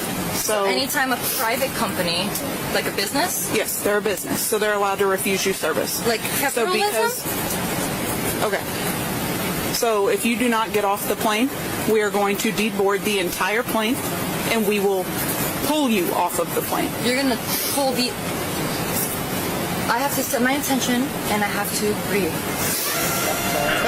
Stay calm. Stay calm. So, stay calm. I don't know what's going on. Like I said, they didn't tell me what the problem is. So, if you will get up and just walk off, then we can deal with it. Okay, what is the reason why I'm getting off the plane? They're a private company, and they're allowed to deny you service on their airline. Okay, can I get the reason why they are denying you service? They don't have to have a reason. So, they can just throw me off? Yeah, pretty much. Are you serious? Yep. They're a private company. They're a private company. Any private company can do that? Yep. So breathe. I'm getting like, can I have some water? I thought you guys were gonna bring me some water. No. Okay. So I'll wait here for the water. I'll just keep coloring. Ma'am, you need to stand up and get off the plane, or every single person's going to get off of this plane. And we will deal with you. You're gonna deal with me if I don't get off the plane? Yeah. You're gonna deal with me? What does that mean? Like you're gonna kill me? You're gonna like deport me? Like my family is from Portugal? Like that's not okay. I have no reason I'm a U.S. citizen, and I'm white, or maybe I'm black. I don't know. But this is just a tattoo. See, I am human too. Okay. Mic drop. Okay. They don't want me on this aircraft. Yeah. Why? Let's just talk about it. Because I'm tall, because I'm white, because I'm black. Let's go talk about it. I am human too. Let's just go talk about it. Mic drop. I need Barack Obama. Come on. Tony Robbins. Hey, I'm being quiet with you. This flight is important. Let's just get off there. Everyone on this plane, remember, I will be the first U.S. female president in the United States of the Kazakhstan. Ian, remember that. Hey, this is why I tell you, stop hitting these wide body bitches. All right, look at this. Ninja still like, she thick. Alright, so let's go talk about out there. I'm sorry. Can you call somebody? Can I make a phone call? Yeah, we can get my supervisor down here and all that. I need to talk to my husband, please. You're alright. We can go ahead and talk to him, okay? Come on. Control, can you share on camera? Come on. I'm so scared. You're alright. I'm here with you, okay? Control, I am 10-4. Preston on accident. Breathe. Come on. Okay, let's go outside. We'll get you some water. That's the key. Let's get you outside. Tiva sandals, dead giveaway. And we'll get you some water. Can you help me? Just pray, honey. I'll help you. I want to get home to Australia. I'll help you, okay? I love Australia. Okay, I'll help you. I can't wait to go back. I want to go back this year. Alright, let's go this way. I'd love to get home. My name is Gary. Hey, come down here. She's acting more erratically. Gary is the key. I want to live there. Are you arresting me? Are you serious? Let's right here. No! You're gonna get tased. Get on the fucking ground right now. Why? I want to call my husband! Oh my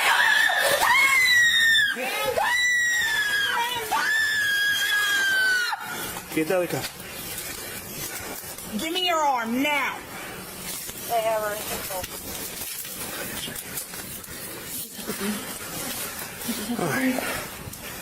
Oh, that's a fatty. We're 10-4, we were 10-15. Another one in the picture. Oh my, look at that wide body. Y'all ninjas be hogging on these. All right, look at that. That's ninja meat right there. Look at all that ninja meat. All right, ninjas will be out there. I'll take her, coach. Oh man, what a disaster, man. This woman, I know she peed on herself too. You already know she peed on herself. Goodness. That's Straggle and Sniggle Theater. Like, ride with me if you ride with me, you can slide with me if you feel like 550 on the 5 sticky, come get high with me, that's a deal, right? Wow.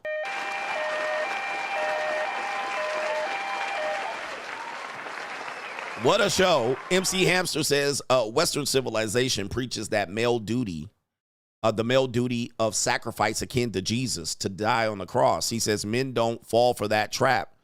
That sacrificing yourself for ungrateful people will make your life better. Your happiness and masculinity are taken for granted. Christ died for his church, not for his haters. 100%. I like that. A lot of what you're saying is true because a lot of guys are dying to try to save ungrateful people. Never die to save ungrateful people, man. Let them ungrateful people go or let them figure it out. We have our brothers over here, Ric Flair. It says, agree or disagree, all women are gold diggers. Some are better at hiding the shovel. My basic thing, Ric Flair, is this. All women need resources. All women date and marry for resources. Okay, so when it comes to gold digging, I don't agree with the term gold digging. But let's just put it like this. All men pay. All women date for resources. Once we can settle on that, I think if everybody can just agree on that, then we can understand what dating and relationship is. All right. Do I call it gold digging? There's levels to this shit. All right. Now, if you think she's gold digging, there was a guy that called there was a guy that called a woman a gold digger for getting $100 a week. All right. That's not gold digging.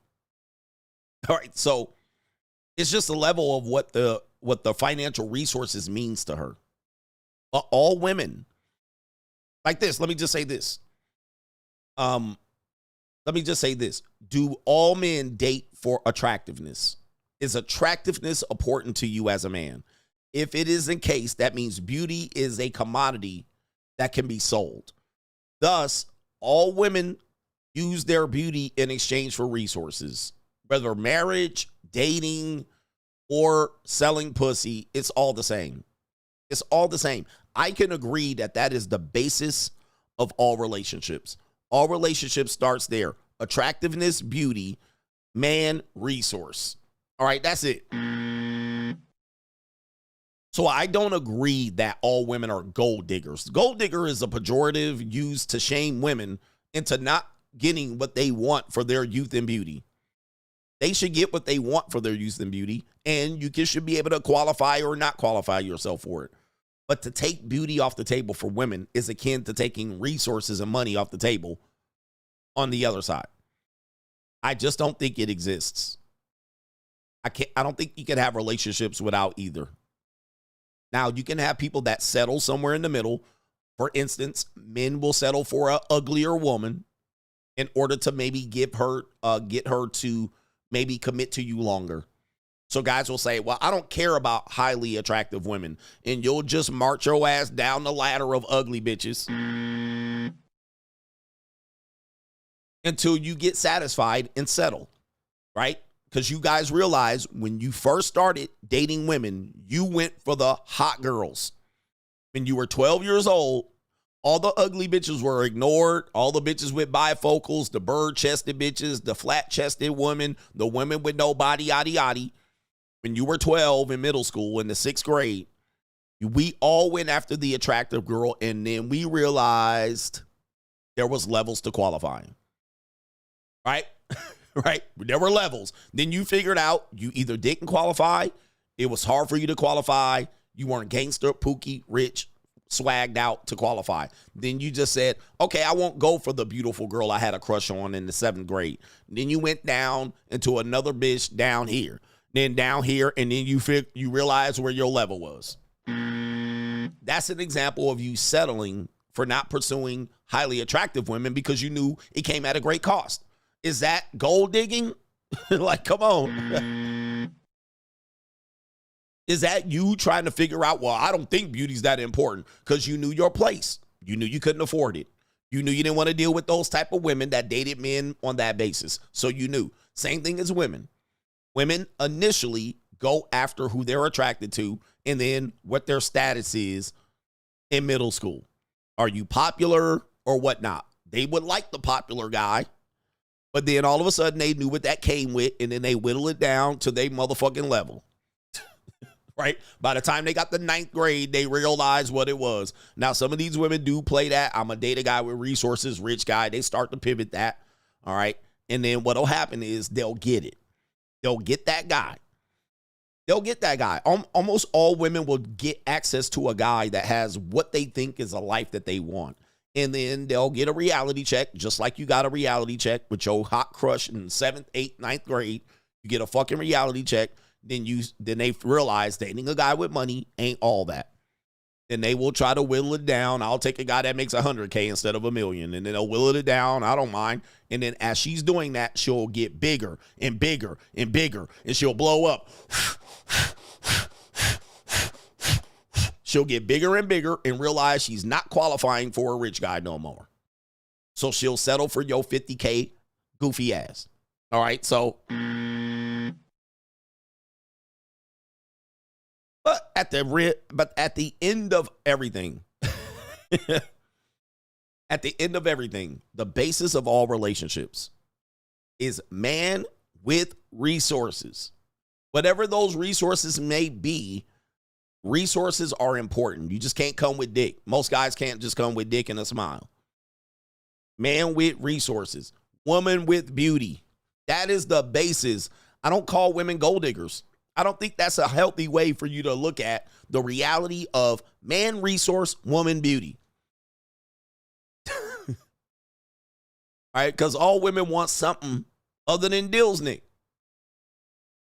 But we'll take just the pussy. We'll just take it. All right, just lay down on your back. We'll just take it and hump, nut. As long as she's there. If she want to just get up and wash her little thing out, if she just want to wash it out, all right, and then lay back down on the bed until you ready, we would love that. And if it didn't talk, all right, just lay down when I'm ready. Like, we would literally just take that. All right, that would be a good deal. And she could be as fat as that woman that we just saw on our screen right here. All right, you just gonna lay there? Come on, here. All right, anyway. He says high quality genetics is a resource too. Correct. But that's only a 5% of men. That's not every man can depend on having high quality genetics. Right? That is literally hitting the lottery. So that's not something we can all deal with. Like, you can't all be me. Like, so you got to settle for that. We can't produce high quality genetics from birth. Like, we were born with a recessed chin, goofy. You were born to 2 ugly parents. You can't just say, well, I'm going to have high quality genetics. So we can't depend on that. But that is a male resource, but we can't depend on that. That's something we can depend on. That's either given, that's determined. But we can change our economic position. We can change our resource potential. That's a reality. Beauty, on the other hand, really, most women are born with that shit. And some women can develop into it ugly duckling style. So most women are born with it already. Most of us have low sub standards. we sub standards.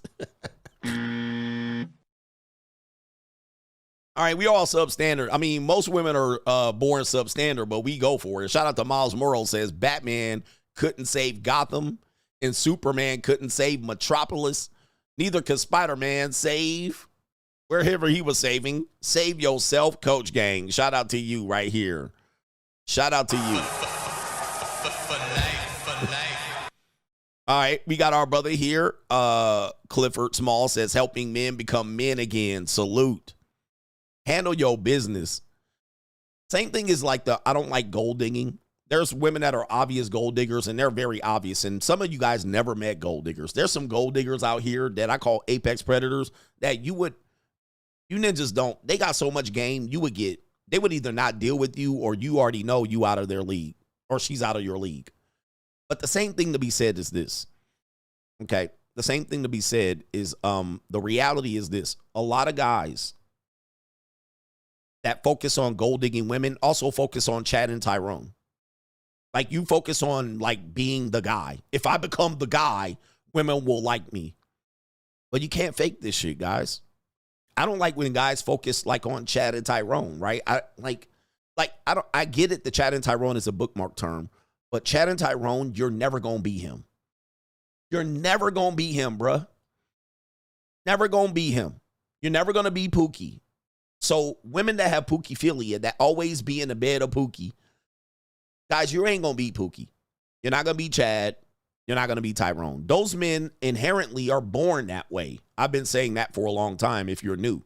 Chad and Tyrone are born that way, or sometimes they become that, meaning that they were late bloomers or they were fat as a kid. They played offensive lineman in middle school and high school. Then they lost weight when they got to college and post-college life. They got fit all of a sudden. Okay. It says, so just give up. You can always get in better shape. See, guys ain't listening to me. You see, these guys ain't listening to me. Anytime you phrase a question so in front of it, you put the words there. Do not put words in my mouth. Pause. Did I tell you to give up? Did you hear me say give up? I didn't say give up. I said Chad and Tyrone are born Chad and Tyrone. You is a bitch-ass ninja. You're not going to be Chad and Tyrone. They're Chad and Tyrone for a reason. They're that. You're not going to become that, but you can become another archetype of a man that can be successful in this world. These men are kind of that guy. Remember this. Let me just tell you. See, this is where I got to smack these mentions. You guys don't listen. You guys have never been the guy. Who remembers the guy at the house party? The house party guy. The kegger. He got the keg and he downed 3 kegs. He got on top of the garage and he stripped off in high school and jumped in the swimming pool. Who remembers that guy? And you were sitting there like, and you thought all the girls would hate him and you thought people would think he was lame, but all the girls celebrated him. He was the one fucking all the girls. See, that mindset, you ain't got. You ain't got it. That's what Chad and Tyrone does. They do shit like that, but you a safe nigga. You a nigga that wear elbow pads and knee pads on your skateboard, nigga. You ain't never gonna beat Chad and Tyrone. The reason why they do that, Chad and Tyrone, they take risks. It ain't just about muscles. It ain't just about getting in shape. He sells insurance now. Yeah, and his time is up. But some of you guys ain't the Chad, when he was 13, went down to Double Black Diamond on a goddamn snowboard. And he was bunny hopping shit. You, nigga, you wore knee pads on your skateboard. See, you gotta be the dude. You ain't the dude. You ain't him. So don't think that at 25 you're going to get some muscles on your chesticles and now you're going to be Chad picking up bitches. You're not. No, nigga. You was a geek. You a nerd. Let's try to be a gentleman. Let's get that gentleman shit going on. See, this is what I'm talking about. This is what guys trying to aim to be. And they trying to, maybe if I can get in shape, I can be him. No. Nigga, Chad, on an off night, he was drunk and high, scored 4 touchdowns in the state championship game. That's Chad, motherfucker. That's Tyrone. Tyrone was smoking mad weed and he was dunking on niggas. Ineligible for the next game because his academics was not there. That's Tyrone. That's Tyrone. You ain't him. You was a dork. You was a nerd. You was a geek. You wrote books about spinning plates and shit. Chad was going down the goddamn skateboard rail and broke his arm in the 8th grade, and everybody signed his fucking cast. You ain't Chad, nigga. You wore a helmet, and your mama made you put your helmet on and ride your bike and skateboard. You see what I'm talking about? There's a whole bunch of mindset that's happening with men that are kind of just born to get attention, be dominant, leaders, and that type of stuff, take risks. That's why women are attracted to those guys. It ain't the muscles. It ain't the muscles. The muscles is just another part of it. Them ninjas had muscles in the 8th grade taking off their shirt. Ninja, you still scared to take your shirt off in public right now. You see what I'm saying? It ain't about, the thing is, ninjas think you're going to become Chad and Tyrone to pick up bitches. Guys, women can see your fake, froggy, soggy, flower ass coming a mile away, trying to be a fake peacocking Tyrone. They can see that shit. They ain't dumb. This is them. They know what they want. They see your fake muscle ass, your steroid, testosterone injection ass. They see your HGH ass coming a mile away with that fake ass Tyrone Chad bullshit. You ain't him. You ain't him. They born him. They got it in them. They got that dog. You ain't got that dog. Ninja, you was cut from the freshman football team and you want to be Chad at 25. We need to give these niggas some clarity, bruh. Don't come around with that fake ass shit. I've been around a whole bunch of people and I can determine what people are and who they are. It ain't about getting in the gym and getting in shape. It ain't about quitting. But do not be no fake ass alpha with your elbows poked out because you took a little bit of creatine on overdose and now you think you a Chad. You ain't a Chad because you wear your hat backwards, nigga. You ain't a Chad because you sag your pants. You ain't a Tyrone because you sag your pants. You ain't Pookie. Them niggas is it. And by the way, these ninjas, half of them on child support, half of them work at warehouses, half of them niggas is dead, and half of them other niggas is in jail. So if you really want to be Chad, Tyrone, Pookie, and Ray Ray, nigga, go to jail. Serve a bid. Do I have to smack these bitches up with they goofy ass red pill philosophy bullshit around here? Let me call these niggas out. Chad was up in the 8th grade doing surfing with sharks.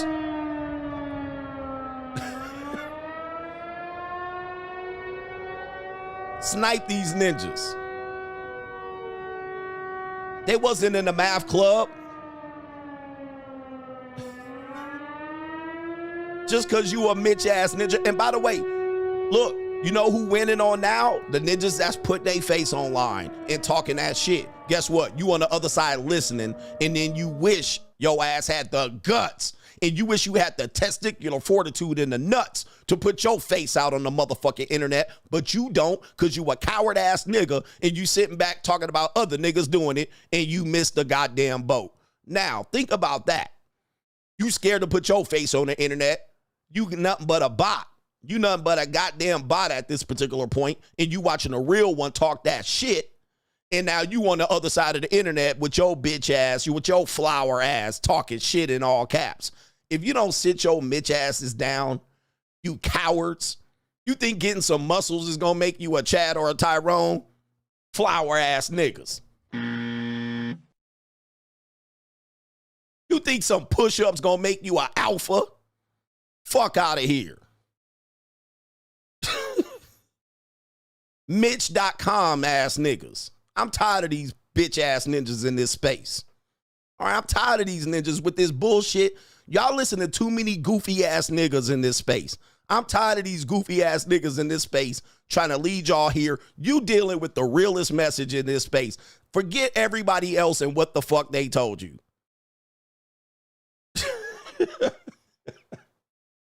Forget everybody else what they told you. These flower ass red pill content creators coming over here with this gold digger, they hide the shovel bullshit.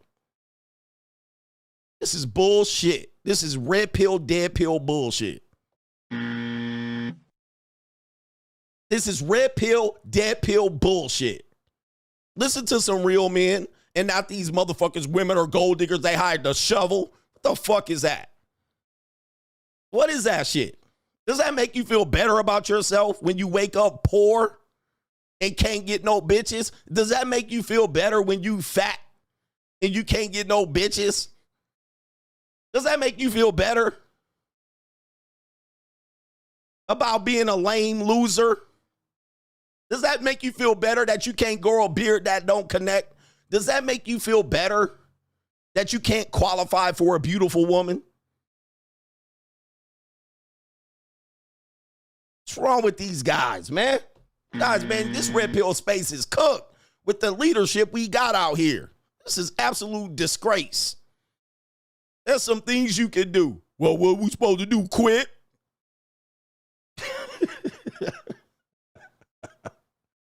This is garbage, man. Garbage ass philosophy across the fucking board. I'm tired of it.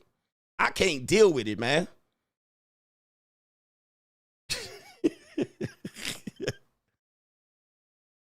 I can't deal with it.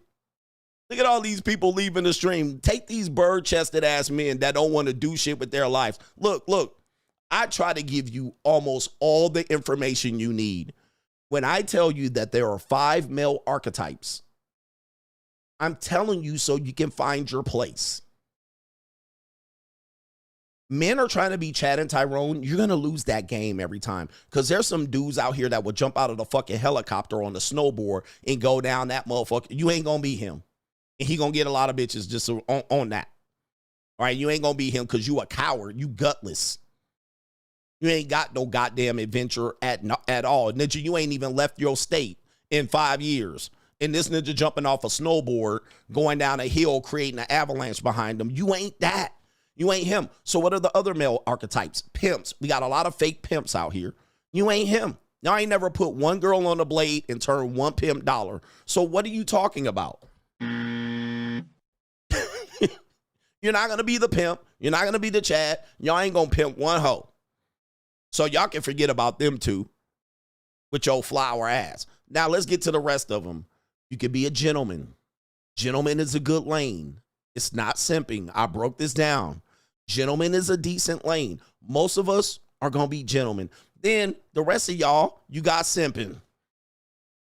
You could just be a simp and marry a beta. You're going to be a beta. You're going to be a simp. You're going to be a spineless man to your happy wife, happy life syndrome wife. You're going to be a power couple and a partner. That's the way you're going to get pussy. Simp.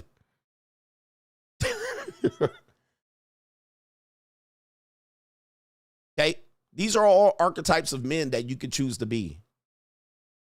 Then you got player. Player is the other one.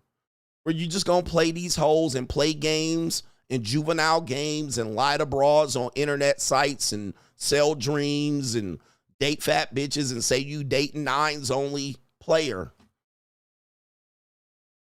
Those your 5 lanes. He said never caught a fly in the house. Facts. Those are your 5 lanes. That's it. There ain't nothing else. But you guys then are simps, and you guys could be on the path of being a gentleman, but you out here being a fake ass player and then running around here trying to be Chad. All right, and I'm not dealing with alpha, beta, sigma, and all of that. I make my own definitions. But you could be a player at 20, 30, 40, 50, 60. See how far that gets you. I mean, it's a lane. It's a lane. Or if you're Chad, be Chad. I mean, but I don't like guys trying to be something that they're not. Because not only can I see it, women can see it. Don't think you're fooling them. All right? They have an innate ability to pick out who's who and what's what. All right, everybody get it. So ninjas be like, so just give up? When I gave you so many lanes and opportunities and lessons to pick from, and that's what you got? Oh, so just give up? That's what you came up with?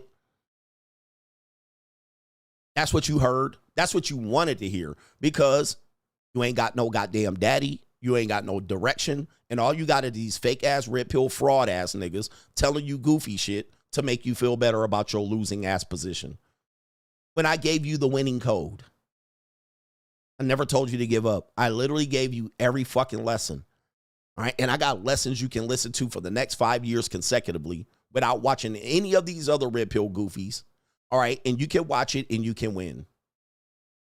But you want to hear what you want to hear so you can provide a critique about not having solutions. I literally gave you a solution. Pick a lane. Stick to it. Be the best at that lane. But being a fake pimp ain't gonna fool nobody. Being a fake Chad is fooling nobody. Most of y'all gonna be a simp, so deal with it. And the rest of us gonna be a gentleman or a player. That's where we're at. Fix it.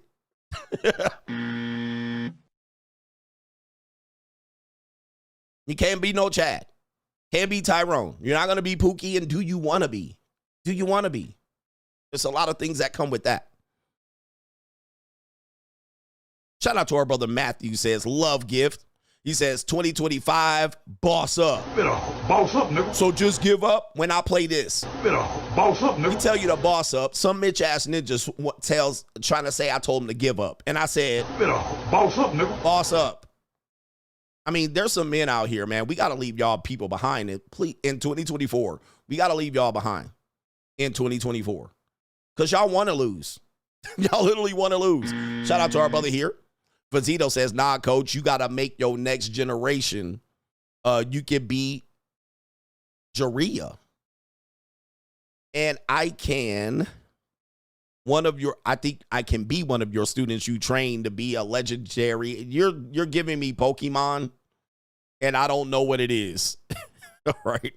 So please understand me. I don't know these references. It looks like anime, and I cannot pronounce the name. So I'm going to look like a fool. So I don't want to do that. So I'll pause on that one. All right. Khalid Cooper says, go off on these Mitches. All right. Appreciate you. Clifford Small says, helping men become men again. Salute.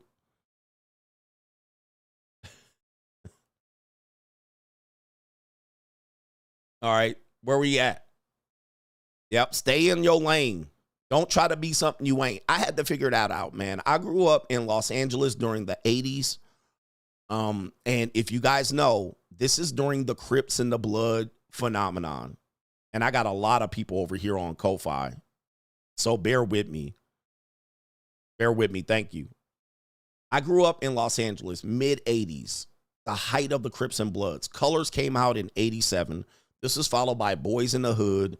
And then all the gangster movies, Menace to Society, and all the gangster rap. This is me in the 1980s. Okay? Everybody started claiming gangs. Everybody started wearing baseball hats. This was like 7th grade, 8th grade. Okay? Everybody started claiming Crip and Blood. I was introduced to it in the 5th grade. Are you a blood or a cuz? I still remember it like it was yesterday. And I was just like, this is insane, right? I saw all my friends be consumed by it. I got a little bit consumed by it by wearing, but I never joined a gang, and I never claimed to be one, and I never will ever be on the internet claiming to be something that I ain't. But I grew up around it. I saw people be consumed by it. I got into it a little bit, started buying khakis from the surplus store and shit, trying to fit in, and only to be called out by a lot of my athlete friends that saw me go through 7th and 8th grade and not doing it. And they were like, what are you doing? You ain't that. Don't try to be that. And then real life scenarios came to my doorstep where ninjas is pulling over, asking me what set I claim and this type of shit, where it could have ended ugly. I never was under any other threat, but it was hitting me right in my face. Right? So with that being said, everybody knows that I ain't built for that. And it would have just been a casualty trying to be that. I would have been consumed trying to fit into that model when I wasn't that guy. I was a single child on my mother's side. My mother struggled to give me everything that I had. I knew my father. We just moved away from him when I was in the 5th grade. And in reality, I wasn't a gangbanger. I wasn't a thug. I wasn't a pookie. I wasn't none of that. And neither did anyone really believe it. They just saw me wearing it. But it wasn't me. And I wasn't built for that prison shit. And I wasn't built to get shot in the middle of the street for a set that didn't even recognize me. That's an example of stay in your motherfucking lane. So after that, 9th grade, Hawthorne High, I figured out real fast, I better get in my motherfucking lane. That's the safest lane. Don't try to be something you ain't.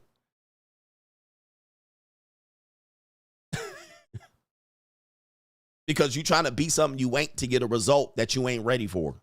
Because a lot comes with being a Chad and Tyrone and the Pookie, which is death, gang violence, getting shot, STIs, child support, crazy bitches. A lot comes with that.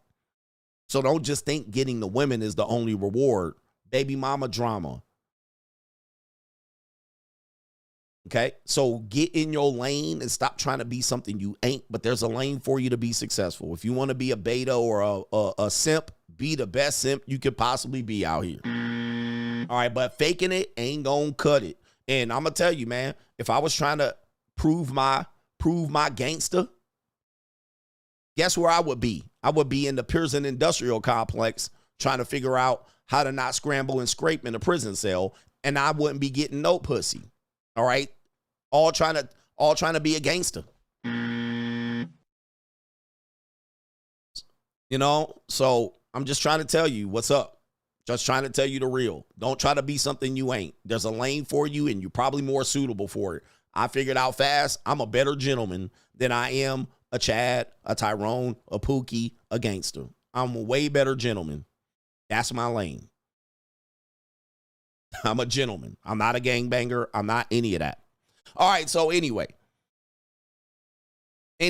shout out to our brothers out here, 280 Online. Salute to you for giving C. God Allah Jr. screen time during last night's stream. He ready to take off as a streamer for show. All right, Enigma WPG, did anybody catch the date of that OnlyFans account? Was it 2020? It was. Travison has been with his girl since for 5 years. Did she close the account to start a new money venture called T Hunter? Well, he wasn't going to be rich at that point. Prenup cohabitation agreement is a must. He shouldn't marry her until the career is over, in my opinion. Well, I gave up on Travis Hunter. I gave up on him. He wants to do what he wants to do. I can't tell him what to do. MC Hamster says, Coach, looking forward to the main event. Forrest Gump won an Oscar. White knighting is ingrained in the Western men's psyche. Men, ask yourself, who is actually worth saving? If we are equal, who's got your back and helping you? Yeah, who's helping you if we're equal? Sergeant Tony, yo, Coach, this year's simp of the years maybe require the NCAA basketball tournament bracket. It might require an NCAA basketball tournament bracket for sure. Isaiah says, Coach, a lot of these dating coaches tend to shame men who prioritize work over cold approaching women. If a man says he's too busy to date, the dating coach will often say things like, that's just an excuse not to go get better with women, or you're coping. I can't help them ninjas either, man. But, you know, I say go to work. And G Wiz says, paying my tithes and offerings to the Church of C. God Allah. C. Greg Allah. My divorce is almost final. My kids, no kids involved. And I feel like I got a raise because she's no longer under my covering or in my pockets. Merry Christmas to the coach. And that's how it works. That's a sponsorship. Shout out to you. Good luck with the end of your divorce. All right. Shout out to you, man. Shout out to you. You get more money when you stay single. So if you want more money, stay single. Let's get to a quick crime and law CGA. A quick one. I know I'm behind schedule here. But sometimes these men, any man complaining about the rants when you're getting all of this information, you crazy. Crime and Law CGA, speaking of Chad and Tyrone, the consequences of, according to a lawsuit, ex-Buffalo Bills star Eric Moulds, sorry to call him out, sued for knowingly infecting women with incurable herpes. See, part of being a sex fiend or a sex guy is STI. Y'all want a slave vagina? STIs. This was reported 2 days ago. Former Buffalo Bills star Eric Moulds is being sued in Western New York by a woman accusing him of knowingly infecting her with an incurable STD in the complaint filed in New York State Superior Court on Tuesday. The woman, whose name has not been made public, that's a shame, claims that Moulds spread herpes simplex virus type 2 to her and several other women by targeting single mothers who were Buffalo Bills fans living in Western New York. The disease is incurable but can be treated. The woman claims in court papers that in January 2023, she finally accepted Moulds' offer for an all-expense-paid trip to be with him in North Carolina after they had communicated on the gram since 2019. Took him 4 years to get this as. It was there that the two began a sexual relationship that lasted until November 23rd. This is according to her. She alleges Moulds, quote, knew or should have known that he had an STD. The woman claims she didn't find out about the former NFL having herpes until Moulds' pregnant fiance of 8 years got in touch with her in December of 2023. And it says and suggested she get tested because she and, quote, other women whom he had relationships with had been transmitted diseases by him. Now, the plaintiff agrees or alleges that she and Moulds had sexual relations from the time of November 23rd, and it was all raw doggy. All right, she began to have symptoms a month later. She ended up tested positive for herp derp after having no other sexual partners, according to the lawsuit, and proceeded to learn more about Moulds' alleged actions with other women. Moulds has also been sued by several other women for knowingly spreading herpes over a decade ago. The women allege she was offered payment for dropping her lawsuit in a bid to buy her silence, and the lawsuit claimed previous women were paid off and forced to sign non-disclosure agreements about their relationships with Moulds. Okay. The attorney for Moulds, Frank Lotempo III, told Buffalo News all of the allegations contained in the lawsuit are false. All right. So there it is right there. And we are in the process of gathering information, evidence, and we'll be responding to the complaint. And they'll provide more information. All right. So we're just going to say this woman has claimed this. She said she had no, there's a lot going on here. But this is an example of what we're talking about when you're talking about Chad, Tyrone, Pookie, Ray Ray. These are consequences. All men pay. I got it for free. All men pay. Or it takes one woman to make you pay for all the other women. Like to say that a guy's out here winning because he's getting bitches, you guys don't know even half of it. All right? You don't know the half of it. You don't know the consequences that come with that. You don't want to play this game. Okay, simping for women online for 4 years and flying them in and getting free pussy and then going raw doggy on single mothers. Like, all right. And now she's out here saying other women did it and they signed an NDA and she never had any other sexual partners. Either way it goes, this is still something that goes into this idea of when you deal with women sexually, there's a cost to it. Definitely if you have status and shit like this, there's just a cost to it, guys. I mean, it's not all free. You're going to deal with some shizzle out here. Some sizzle. All right, I have another story right here. Let me see here. On Crime and Law CGA, this one right here, we have a Las Vegas area high school football coach on Crime and Law CGA accused of repeatedly having sex with a student in his office. all right, on Crime and Law CGA. All right, so let's hear the details of this story right here. And this story gets weird. All right, this story gets weird. Las Vegas area high school coach football accused of repeatedly having sex with student in his office, according to docs. Warning, this story contains details that are sexual in nature, I should say. And it says right here, Las Vegas, KLAS, a 15-year-old testified. Give me a second here. I got a delivery coming, so I got to make sure I'm available for it. All right. Las Vegas, a 15-year-old girl testified that a Las Vegas area high school football coach repeatedly had sex with her in his office. This is according to the grand jury transcript. It says a Clark County grand jury listened to the testimony from a teen girl and a Las Vegas Metro police detective before indicting 44-year-old Antoine Washington. All right, it's a ninja. And it says the teen testified that Washington had sex with her so many times she could not provide a number, according to the transcript. She says a lot, many, and it says I don't even know how many anymore. Police said they found 4 videos of Washington and the teen having sex. Oh, the humanity. Woo, wait.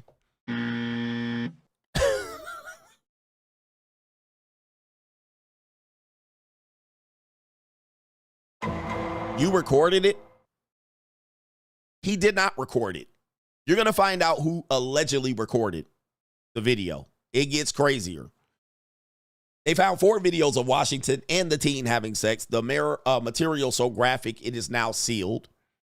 It says a district attorney previously described one video in which Washington pee-peed, golden showered on the teen, and another in which the teen appeared to be gagged and bound as Washington poked her from behind. All right, that's basically what this is saying right here. Oh, the humanity. And it says the indictment against Washington is for 9 felony charges, including 4 counts of using or permitting a minor over the age of 14 to produce prawn, 3 charges of statutory sexual seduction by a person over the age of 21, and 1 count each of first-degree kidnapping of a minor in contacting or attempting to contact a minor by person of authority for SEGS. Washington most recently worked as the Valley High School head football coach, a campus security monitor, and according to the teen, a girls basketball coach. The teen testified she met Washington while she was in the 9th grade, and Washington approached her boyfriend about playing football. She and Washington exchanged social media information where the conversations quickly became sexual. Jesus, man, this is crazy. Hide your kids out here. I've done some dumb things, and I'll do dumb things again. The more we talk, the more inappropriate the conversations got. We would get more open about what I would do sexually. And it says right here, and then that's when we started talking more about sexual things, him about being open about his past and his sexual problems. All right, the teen testified Washington told her she was sexy and hot, and she referred to dirty texting during school hours. And I was in school during it, like I was literally in the bathroom. He was doing his job. Washington had sex with the teen multiple times in the summer during summer school, in his office, his car, and at his girlfriend's house. She testified. The girlfriend of the coach also recorded videos of Washington and the teen having sex.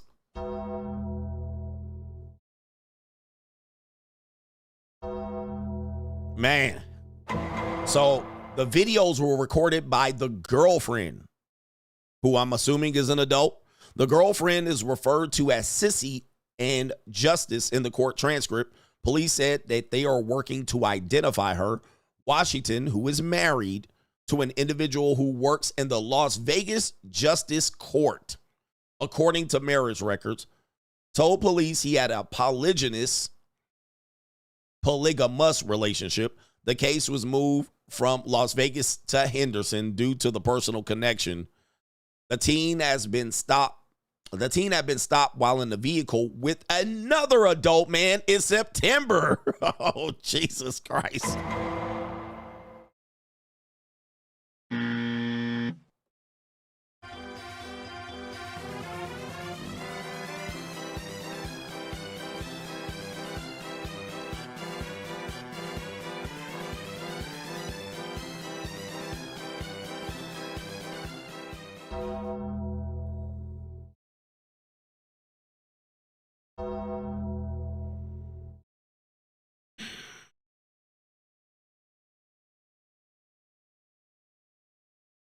Okay. Yes. The teen had been stopped while in the vehicle with another adult man in September, according to the docs. Police confiscated the teen's cell phone and found the videos with Washington, according to a detective. Washington had a Snapchat, and I can't say that. When the girl told Washington police were in possession of her cell phone, the relationship ended, she testified. He got scared. He immediately took off all of his platforms as much as he could. He tried to delete everything, and then his mood changed. And then that's when I got mad because he took away the father love he was giving me.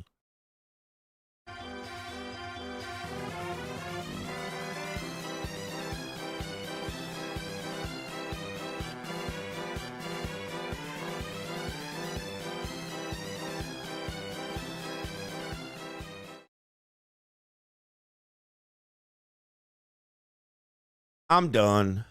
That's crime and law, CGA. It's an evil world we live in coming up. Let me catch up on some support here. She gone. She gone, man. She. Okay, daddy. That's called grooming, I guess. Kevin W says, nah, coach, you got to wear that S on your chest and save these 304s in these midgets. Nope. Our brother here, you already know, says wait until they find out that employee is just another word for slave. They don't want to hear it. They don't want to hear it. All right. Shout out to Scooby Dooby Doo. He says men are better off approaching the most attractive women. Better to get turned down by an 8 than by a 4. He says you will feel better about yourself. I don't disagree with that. I don't disagree with that at all. All right. And most attractive women get rarely approached. I know people don't think that, but it's true. The Gale says the whole plan should have been chanted, get off the plane. I think you meant the whole plane, but I get you. Should have chanted, get off the plane in unison. The peer pressure would have been overwhelming. She might have glitched. Yes. All right. Desert Joe was in the building. No child support. I can show her a Barack Obama. This is a job for the nasty boys. You was ready for her nasty ass niggas. Nasty. All right, she will get pregnant. Soldier for God. Jesus said, forgive them, Father, for they know not what they do. Jesus died for his haters. All right, so that we don't have to die for our haters. Save yourself. Ken Rose, CGA, even the ugly ones have high cost.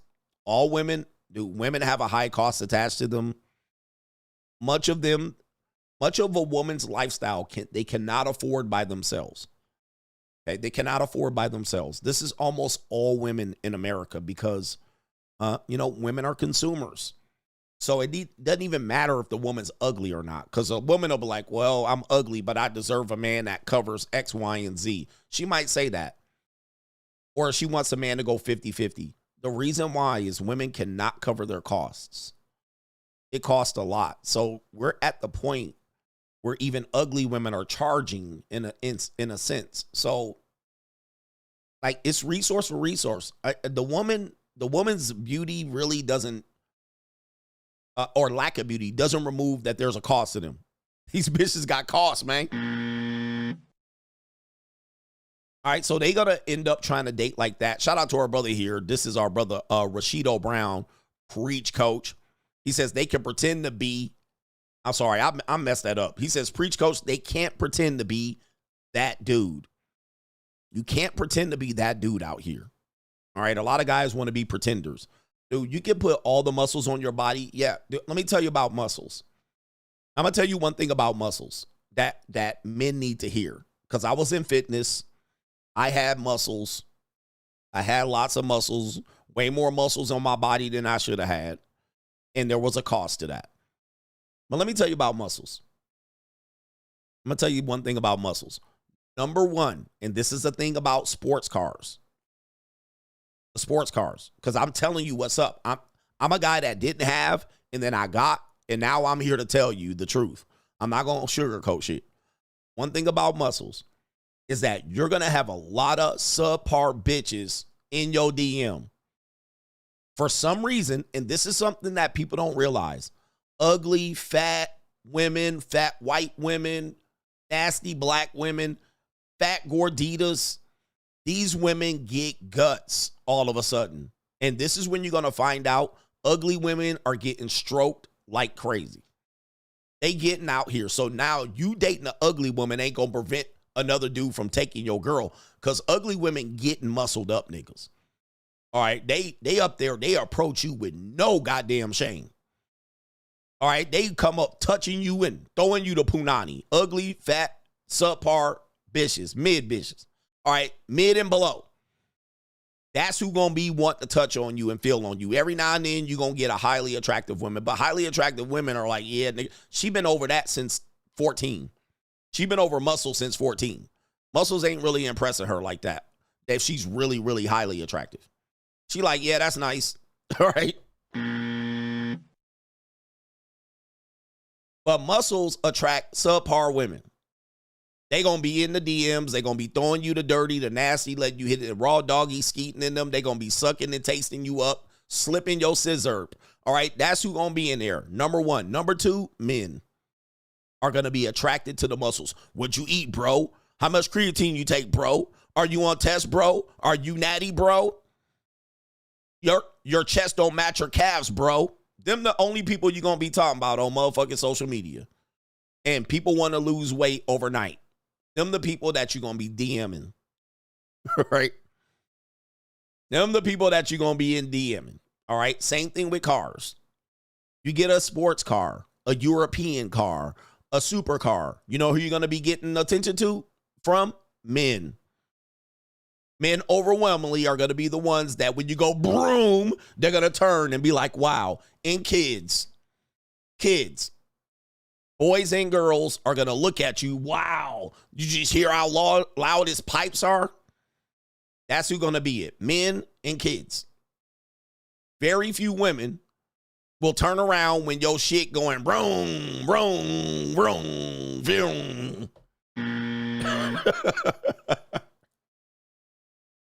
Very few women, and especially highly attractive women, ain't even gonna turn and look over their fucking shoulder. Just to let you know. You know, dudes, when I take the 911 on the strip, it'd be men hanging out the window. Nice car, bro. Not one bitch. I only heard one, and it was a pog. I mean, she was a decent pog, right? She was just built like sloppy yogurt.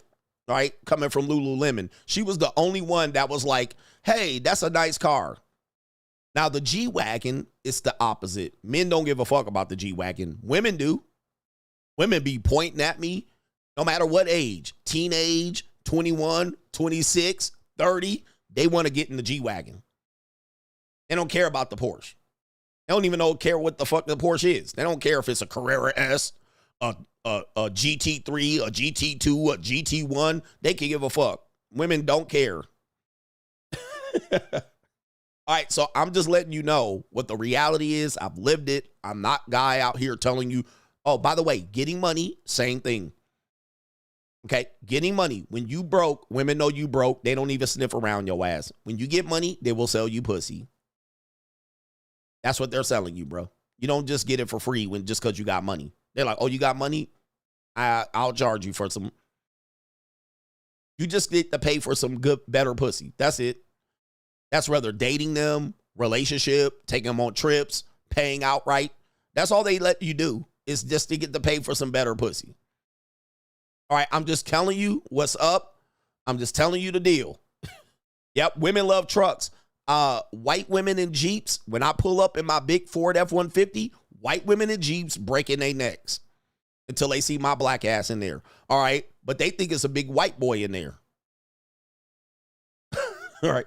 So that's what it is. I'm telling you what the real is, so you guys don't have to crash out and break your neck. You can believe me. You can be the exception to the rule, but this is how life works. This is how it works.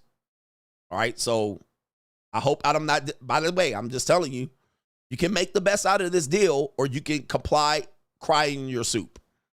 You can make the best out of this deal, or you can cry in your soup. All right.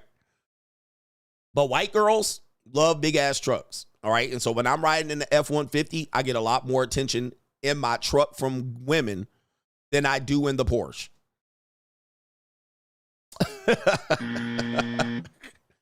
All right. And that's the truth. That is the truth.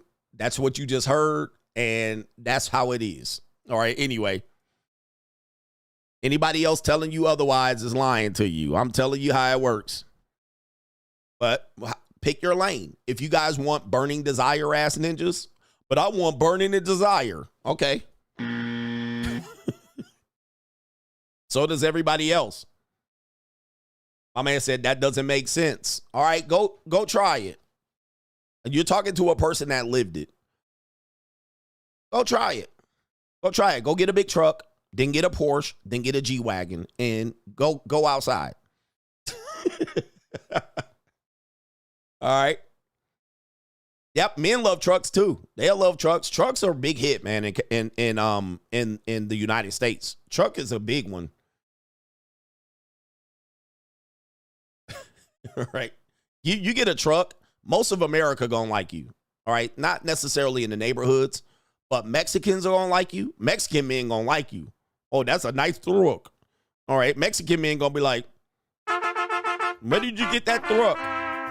All right, so you're going to get the Mexican men on your jock. Mexican men going to be watching you like this at the goddamn construction site. So Mexican men are your friends. White dudes are your friends.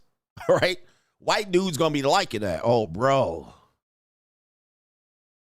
Do you take it to the desert, bro? Is it four-wheel drive, bro? White dudes. All right, white women. All right, white women love a truck. All right, they going to love a truck. Where the white women at? Everybody in the Midwest and the flyover states gonna love your truck. Everybody in Colorado and Wyoming gonna love your truck. You'll be a hit in America. Just get a truck. All right? Get you a Dodge. Get you a motherfucking Ford, Chevy. All right? You be good. All right, anyway, Mexicans, I drive by any place where Mexicans is outside working outside. I drive by their site, them ninjas be watching. All right, they be like, when did he get that truck? Mr. George. All right, anyway. Yep, Wyoming, Montana, you got a truck, you're good, man. I mean, that's why I got one of my first cars was the truck. All right, so anyway, shout out to DGC Moore. He said, what about a Lambo or a Ferrari? I'm going to just tell you guys right now, women are only impressed when they're in the Lambo or the Ferrari. But Ferraris and Lambos are quite the expense. It's not that different. Porsche, Lambo, Ferrari, McLaren. I can almost tell you there's very few women that know the difference between any of those cars. I don't care if she a gold digger or what the fuck. She will get in your motherfucking Ferrari and think it's a Lambo. It don't matter. All right, but that's a hell of an expense to find out you're going to pay for top prime pussy. So here's the deal. You pay for a Lambo, 350, 500 grand to pay for top notch pussy. All right, that's what you paying for. Right? All right, that's what you paying for, to pay a 10 to a couple grand to have sex with her and take her on a date and take her to travel. All right, men ain't gonna hear that. Now, if you're dealing with some bad and bougie chick, first time she ever been in a Lambo, that's a whole different conversation. All right, so if you, and by the way, bad and bougie chicks are not who you're supposed to be putting in Lambos. Right? They don't belong in Lambos. You know why? I'm gonna tell you why. Shout out to my boy. What's up, man? I'm going to tell you why. Why bad and bougie chicks don't belong in Lambos. Because you got to drop these hoes off and these skeezers off in the worst neighborhoods that you can't even put your Lambo in front of. Like, imagine this. You take a Lambo to pick up a bad and bougie chick. You call her, I'm outside. You got a Lambo in front of a fucking dusty apartment building. You're going to get carjacked. Ninja's going to scrape your shit up. Pookie going to be outside. You can't pick no bad and bougie bitch up in a Lambo in Miami Gardens. You got your shit just idling outside while she come down. I'm almost ready. Let me grab my keys. Ninja, you gonna get carjacked before they fucking come down there downstairs. Straight jacket. Bruh, you pick a bitch up in a Lambo coming up down from a secure apartment complex where they normally see Lambos. You guys got to put shit together, and you can't put a fat bitch in a Lambo either. Why get a Lambo and put a fat bitch in there? Like, stop. So now you got to pay for prime pussy. It's a cost. Now you got to get prime ass in there that need their apartment paid for. Man, put shit together, man. Y'all don't put shit together. Right? Ninja, you can't pull up the Grape Street, Nickerson Garden. Now I'm going to pull up the Nickerson Garden in a Lambo to impress this bad and bougie bitch. No. Bitch got to Uber to you, man. You can't drop her off. Let me drop you off real quick and then get some gas at the motherfucking 7-Eleven on Crenshaw and Slauson. No. Can't do that.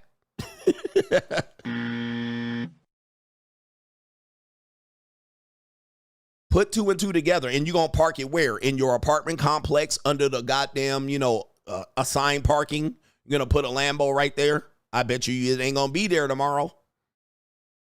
Or you're going to creep over to your girlfriend's house in Nickerson Garden, park your Lambo in front overnight, and go slay the vagina. Fall asleep. And then wake up and just, your Lambo's going to be there. All right, come on, man. Y'all be trying to cut corners out here. They're just trying to cut too many corners and not putting the story together. Trust me, I've lived it. I'm not telling you a fake lifestyle. I've been around everything that I talk about, and that many men have been around can talk about it. I'm telling you what's going to happen. Please, please put the story together. Do not take shortcuts in this. It's a process. But I'm just telling you what's up. Yep. Yeah, XXX extension. XS Tentacion found out. XX Tentacion found out. He took his, what was he driving? He took his Lambo to the hood motherfucking motorcycle spot, and guess what happened? They pulled the van in front of that nigga. Pop, pop, cock, cock, cock. Skitty, keep, pop, pop. And a pop, pop, boom. But you impressing hoes. You impressing some bad and bougie bitches. And bad and bougie bitches will drop your location for their pookie ass cousins. Was it a BMW i8? Okay. I mean, damn, it wasn't even that big of a car, all right? But anyway. Okay, you cannot go to certain spots. But these bad and bougie bitches will drop your location and rob your motherfucking house. Send the pookies in. Don't play. Don't play, man. So when you're getting to that level where you can afford a Lambo, you need to really, all you got is a wife or high-class ass. That's it. That's all you're going to have to deal with. Because everything, why get a Lambo to impress a 7? Just get a truck to impress a 7. Or a 6 or a 5.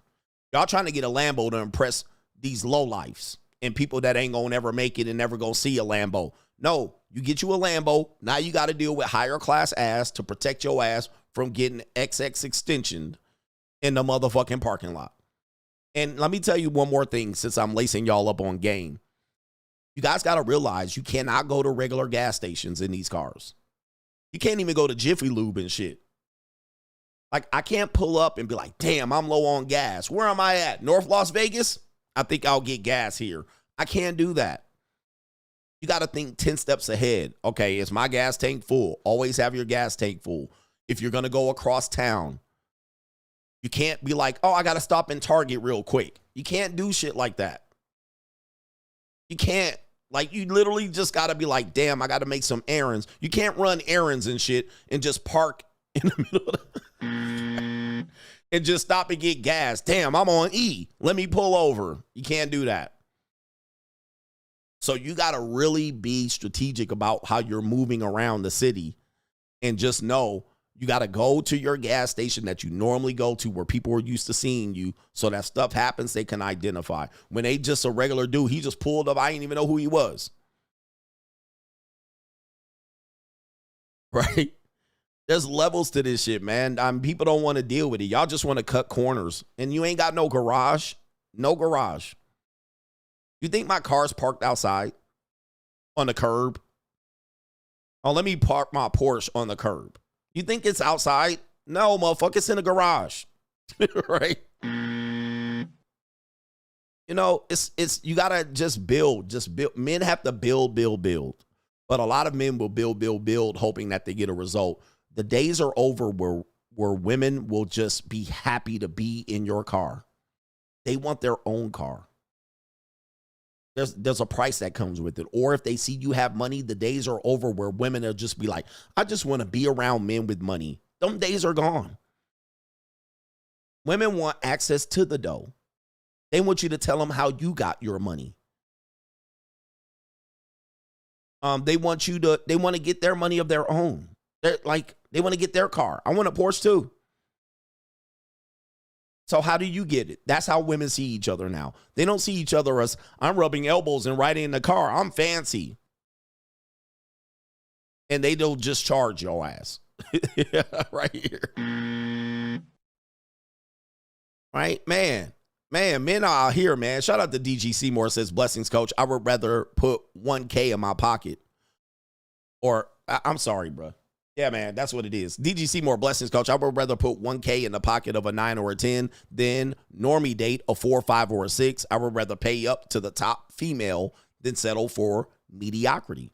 And a lot of people feel that way. Shout out to you right there. Some people don't feel that way. I'm rich, bitch. Yeah, some people don't feel that way. I mean, at some particular point, men will feel that way, or it is what it is. We can't help them. Let me do 2 more. Shout out to our brother Jay. Mac is in the building. Keep purging the Mitches. Mitches, you better boss up right here. Better boss up, nigga. Shout out to you. Have you noticed that anybody you ever seen in this space with a Lambo or any car, have you ever seen them with like a top-notch bitch from Monaco? Or have you seen them with a bunch of bad and bougies? All right, shout out to JoJo Inspire. Just think about it. Just think about it. Most of the women that you see people with in Lambos on YouTube are always bad and bougie, OnlyFans bitches.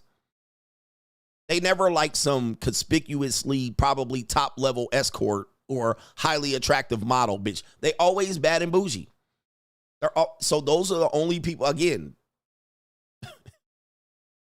it's been proven over and over again. They never with no bitches in Monaco. Now, if they was over there, they might be able to qualify, but women in Monaco, you got to pay top dollar. Even with the Lambo, you still got to pay. You still got to pay. They don't just be like, oh, wow, you have a nice hotel at a 5-star restaurant and 5-star hotel and you have a Lambo. I'll ride for free. No, you got to still pay. All right, so in Monaco, they still pay.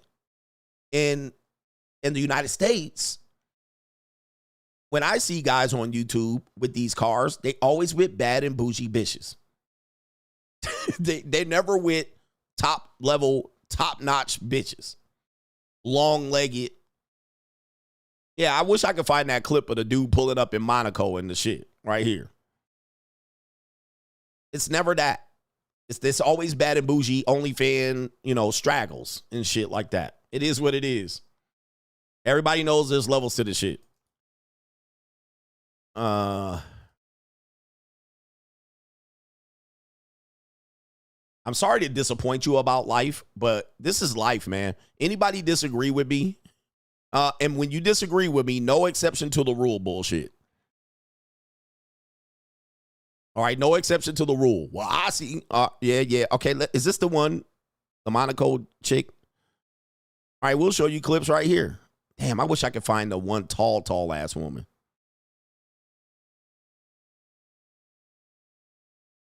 All right, so today, oh, my bad. Today's women want to, they want their own shit, or they want their sugar daddy shit. They're not just content with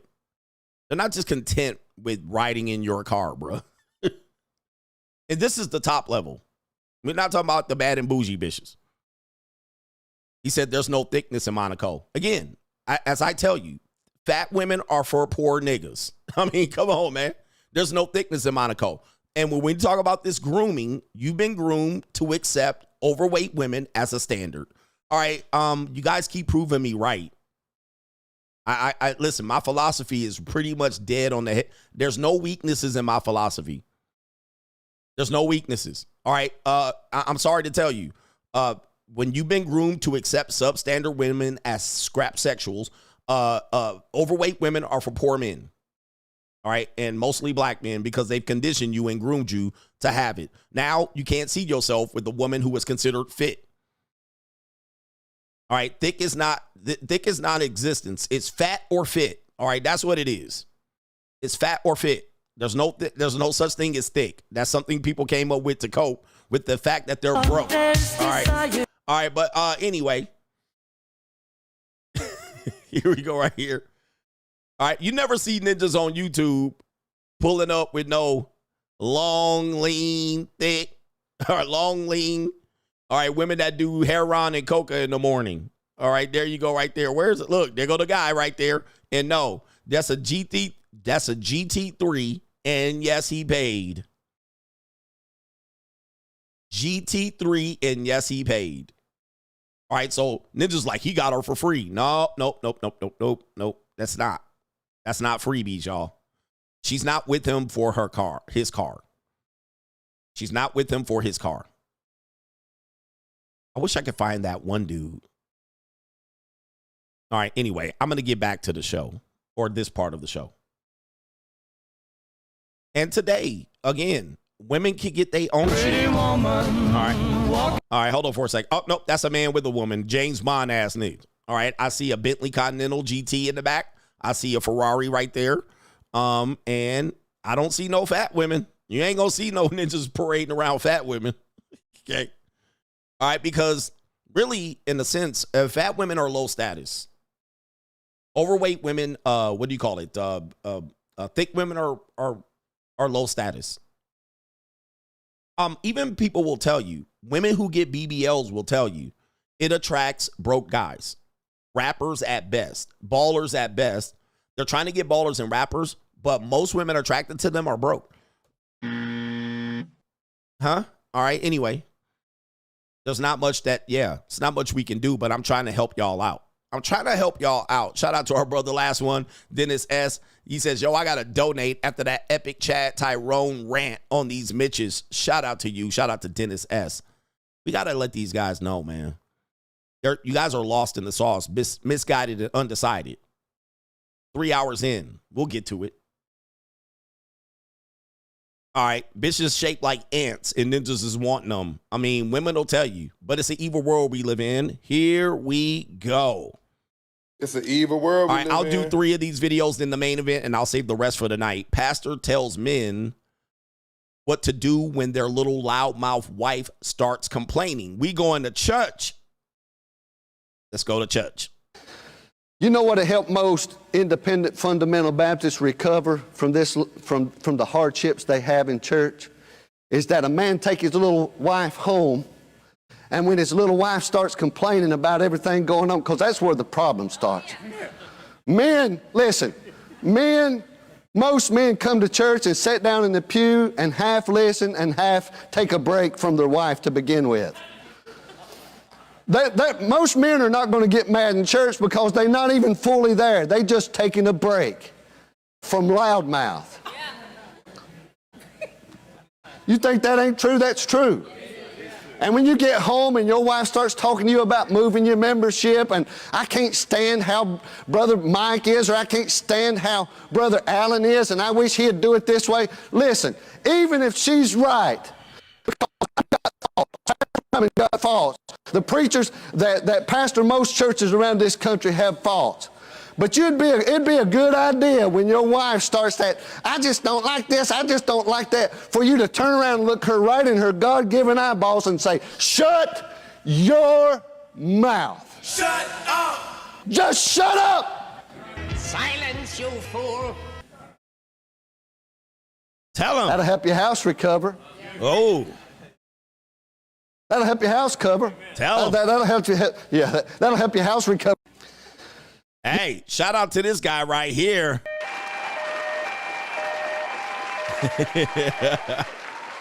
That time, hey man, he's Silence, you fool! there. It is right there. Hey man, we need churches like this. We need men in the churches like this. We need men in the churches like this. All right. He said the white Reverend X. I don't give a fuck what you think, bitch. Cut that bitch off. Next call. All right, shout out to that pastor right there, man. He said, hell with the feminists. We ain't got no time for this. Anybody know who this pastor is? I don't know who he is. All right, I don't know who that pastor, Pastor Lucky Charms, all right? But he telling it like it is back in the day. He said, most of your problems will go away if you just say, Silence, you fool! That's it. All right, it'll go away. And if she listens, if she don't listen, put her out. Silence, you fool! Put her out. Shut your fat mouth. All right, it's crazy out here. All right, somebody said, oh, wait a minute. Is this two? This is the same clip. Somebody said European men like their women built like middle school Chinese women. I believe that said. Well, again, you guys don't realize overweight women are, the thing is, when you have a lifestyle, your woman is a reflection of you. So if she's out of shape, you mentally out of shape. If you have a car and you work so hard to get that car and get that house, why have a substandard, subpar woman in the house? That woman going to eat you out of house and home. She's going to become lazily and slovenly based on her body appearance. You guys got to realize one hand feeds the other. One hand feeds the other. You cannot have substandard, subpar woman in an upper scale lifestyle. You can't walk into Mastros like that. Like, why? Bruh, it's not that they like it. It's like they got to have it. Now, I'm pretty sure they have sex with fat women on the side. All right? They probably do. But you cannot be paraded around town with your name, your family crest, your shield, and your whole damn reputation, your whole damn life's work, and then you choose a woman, substandard, average, and all of that. Can't do it. You guys don't have no status. You don't have no reputation, so you don't understand. But that goes hand in hand. It goes, it's a part of the game. So who you parade yourself with is a representation of your life work, ninja. Right here. It's just what it is. I don't know what to tell you, bro. That's what it is. So when I go to the good shit, I bring the good women. When I go to the regular shit, the Zaxby's, motherfucking chicken crispers, what is it? Checks. I can't even think of the one with the wings and shit. I can't even think. When you go to the regular shit, Applebee's, you gonna bring regular broads.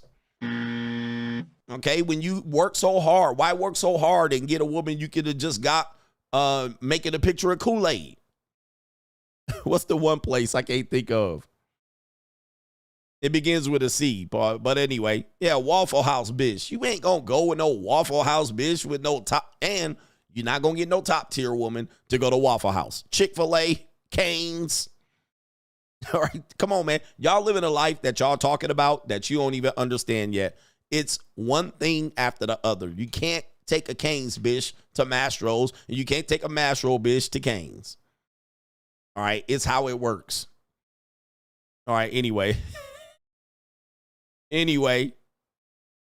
All right, I mean, you can do it, all right, but you're going to look like it too. And by the way, you ever worked in a restaurant? All right, and you went to a high-class restaurant, Can I put y'all up on game or do you mind? You go to a high-class restaurant. You walk in, and then they be like, oh, okay, yeah, did you guys have a reservation? Yeah, it's under Greg. Okay, cool. They're going to look at you too. They're going to look at you too, and they're literally going to take your ass all the way down past the middle motherfucking tables, past the table in the door, all the way down there, all the way around to the corner in the back, past the motherfucking reserve room, all the way back there on a wobbly table.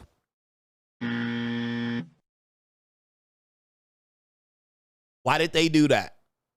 Because look at what you walked in the door with. You think these people going to rest their restaurant reputation with you goofy ass niggas in the front here with your fat girlfriend and you with your gold teeth? By the trash can, by the where they kick the door open, by the double swinging doors, all you gonna hear all night is corner. That's all the fuck you gonna hear all night. You ain't gonna hear nothing but corner by the servers. Corner, because that's where you're gonna be sitting, on the corner. Behind you. Now, bring a good-looking woman in. Y'all gonna be front motherfucking row. They gonna be like, oh, we got a great table for you, sir. All right, right here at Shea Whitey's. All right, you're gonna be right there as front and center in the middle of the damn restaurant. Oh, we got a prime booth for you. All right, sitting you right here. All right. It's levels to this shit. Will y'all listen to me? I'm trying to school y'all.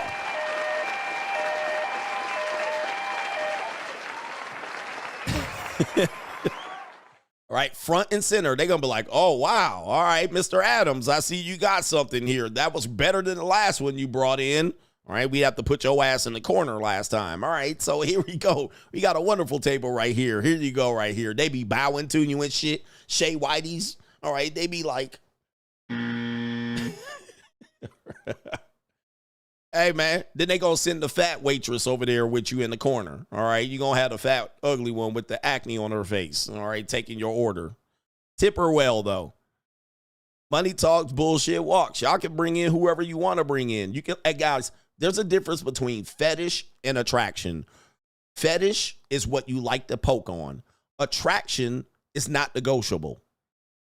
It's not negotiable. It's international standard what attraction is. But just because you like to poke on mastodons don't mean you need to bring mastodons outside to eat with you, ninja. There's levels to this shit. Listen and learn.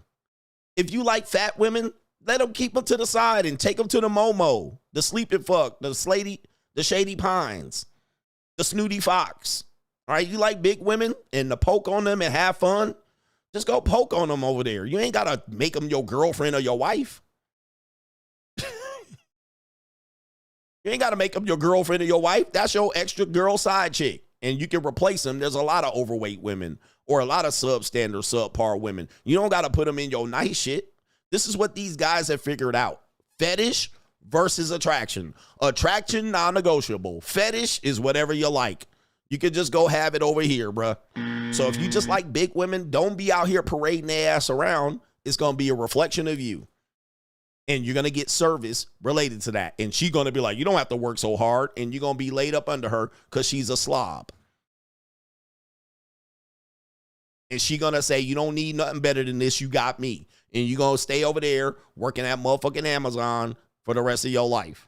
Because that's her level. That's her mindset. That's her life. Level to this shit. An attractive woman will open up the world for you. Doors you never thought would open for you. A fat woman almost inevitably won't open a door for you at all. All right? They won't open many doors. You see the difference? You see why they parade certain women around? You see why their reputations with certain women? They might look like 13-year-old Chinese boys to you, but that is the international currency. That's the international beauty scale. That is how it works. And men that work hard are not going to throw it away for a fetish. They ain't going to do it. There's levels to this shit. Take notes. Take notes. All right. More church. We just giving y'all the church out here today. We giving y'all the church. Okay, pastor says, tell these men with tight pants and purses to stop wearing them. Let's go ahead and take you to church. Here we go right here. I told the men in my church, I want you to stop shopping at Baby Gap. Those pants are too small. You look like a little boy. I need you to get something that tells me you want a woman. Now, all this, y'all are mad. I'm gonna preach. You ain't got to invite me back. I got my own church. Well, this is a male purse. No, that is a woman's pocketbook. And I want to know why you have a pocketbook. Because my mother had one, but my daddy never carried a pocketbook. Men of God, talk back to me. What man wants to carry a pocketbook? Can I preach and you not be mad? Women of God, and don't you fall in love with no man that thinks he's cuter than you. Well, I done lost half the room and ain't nobody gonna invite me no. Hey, man. Hey, when I say, and for you sucker MCs, coach, man, you need to help men. All the ranting ain't helping them. I'm not trying to help them. I'm trying to preach and you not be mad because what I'm telling you is the truth. My man said, I'm going to preach. Can I preach and you not be mad? Oh, well, I done lost half the room. Who cares? Lose half the room. Y'all wasn't going to be saved anyway.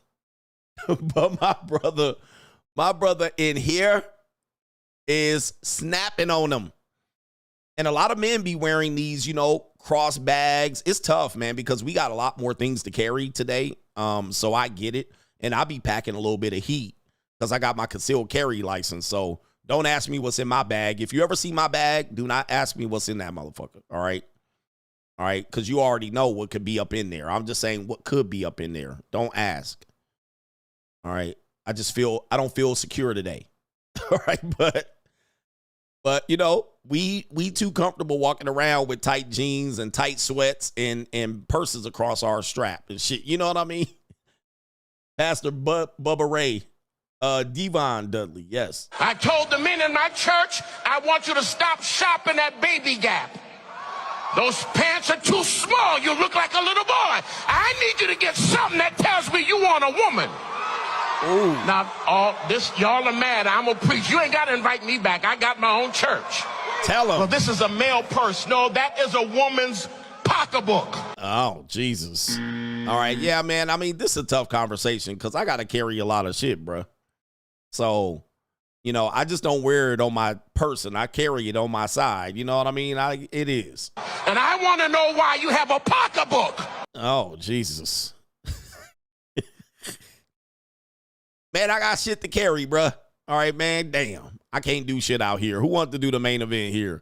Main event. Let's start on it.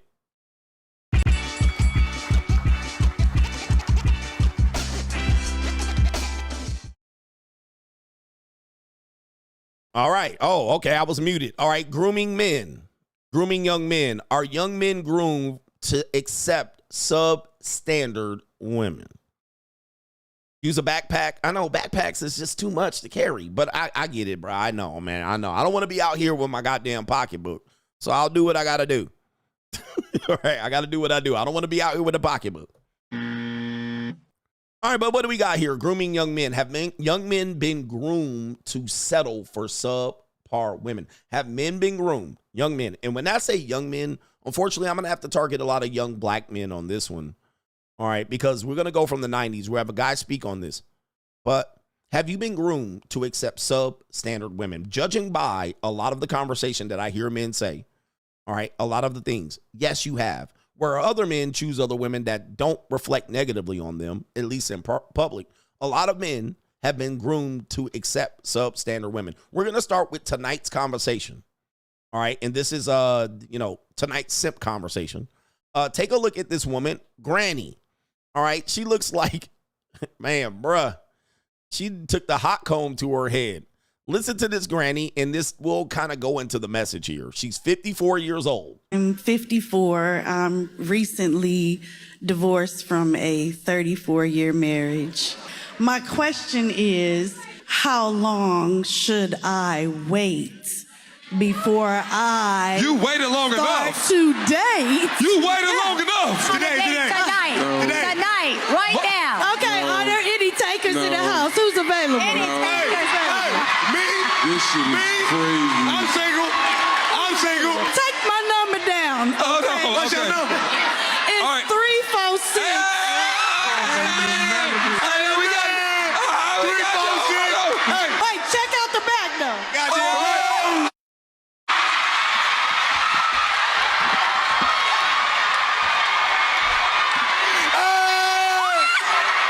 Hey, we can right now. We can go right now. Hey, we can go right now. Oh, he getting a number. What the? Yeah, that brother's starving. Niggas always gotta show they teeth. Okay. All right. So you see this right here. You know, I told you the Kermit and Miss Piggy. Kermit and Miss Piggy definitely have groomed a lot of men to like overweight women, overweight blonde women. You always see them. If they with a white woman, she overweight, big leg blonde. All right. But here we go right here. Starving ass ninja. Yeah, that brother's starving. All right. And so this guy right here, he does look like he's in his early 30s. She's 54. He's going for it. And, you know, to be fair, he's not an ugly guy. He's not an ugly guy. He could probably just get himself in shape. He said, it just make me sick. Yep, I'm telling you, man, the tricks ain't got nothing. I'm sorry, the simps ain't got nothing. Well, the tricks ain't got nothing on the simps, man. I'm going to tell you, man. These ninjas, these low-quality, mouth-breathing ass ninjas, man, they will be out here smashing anything. No standards. None. Scrap sexual. And he about there to make her squirt. Baby, what the? Hold on, hey. Baby, what the? We was locked in. There it is right there. Oh, look at that, dude. What does she even look like? She look like a toad. Oh, my goodness. Princess Toad, I guess. I thought we was locked in. Hell no. Thank you for your question, all right? Bye. All right, listen. Wait, Ace, to your Oh, there go this fraud right here, this quack. point, you see what coming outside gets you? Oh, look at them teacher arms, man. Oh, you see what coming outside gets you. Wow. Jasmine, what's her name? Joy Bryant. So these are the guys that say come outside is better. What? You see what coming outside gets you? Are they really big upping this? And not only that, there's an age gap. There's a 20-year age gap. Nobody's saying nothing. All right. Nobody's saying anything about the 20-year age gap. If that was reversed, nobody would be cheering. But here we go right here. This is what I'm talking about. This is the shit that I'm talking about, guys.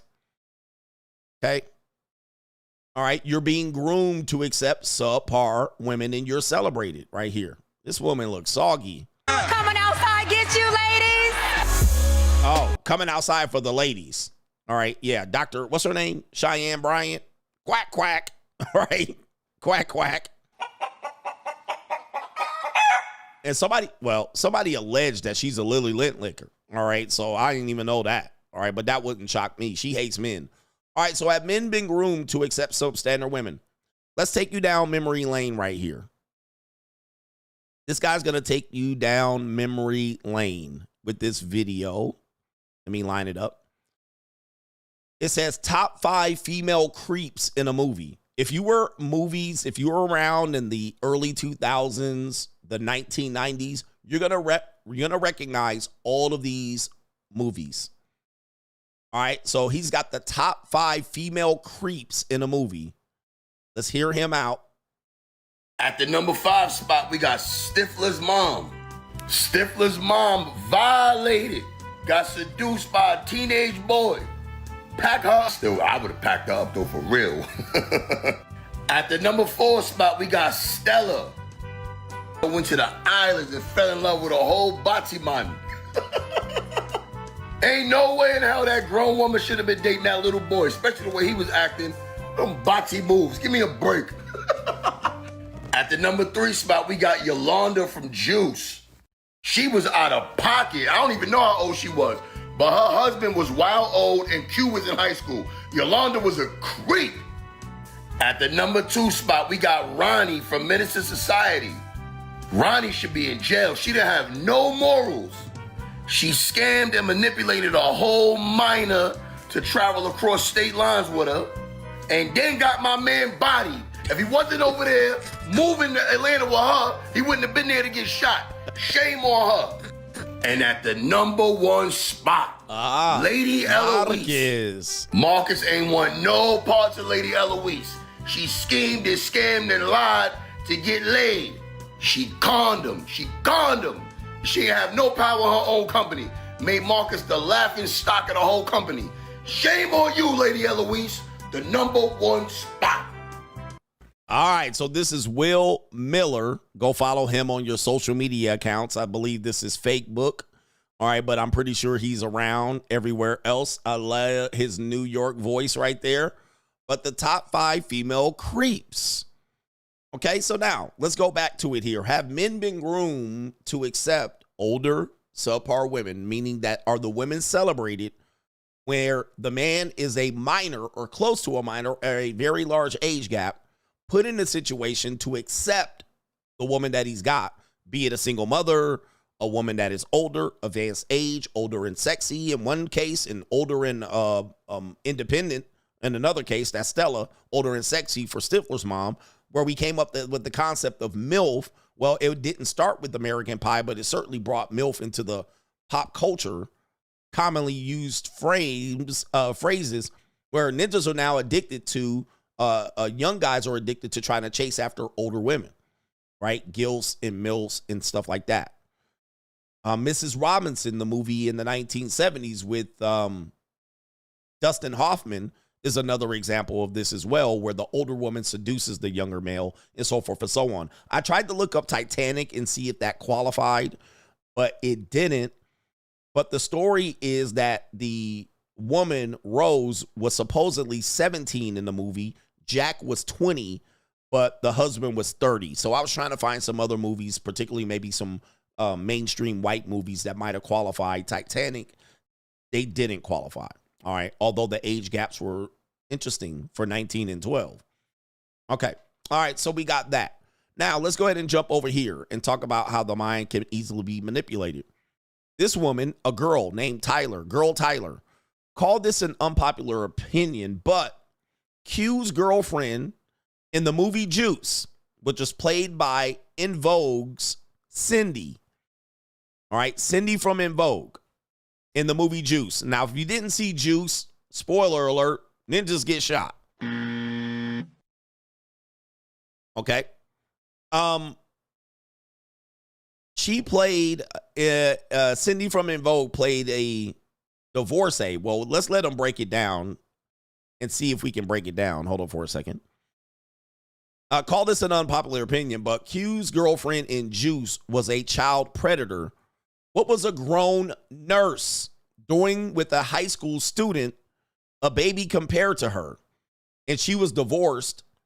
Quincy Q was fine, but ma'am, charges should have been filed.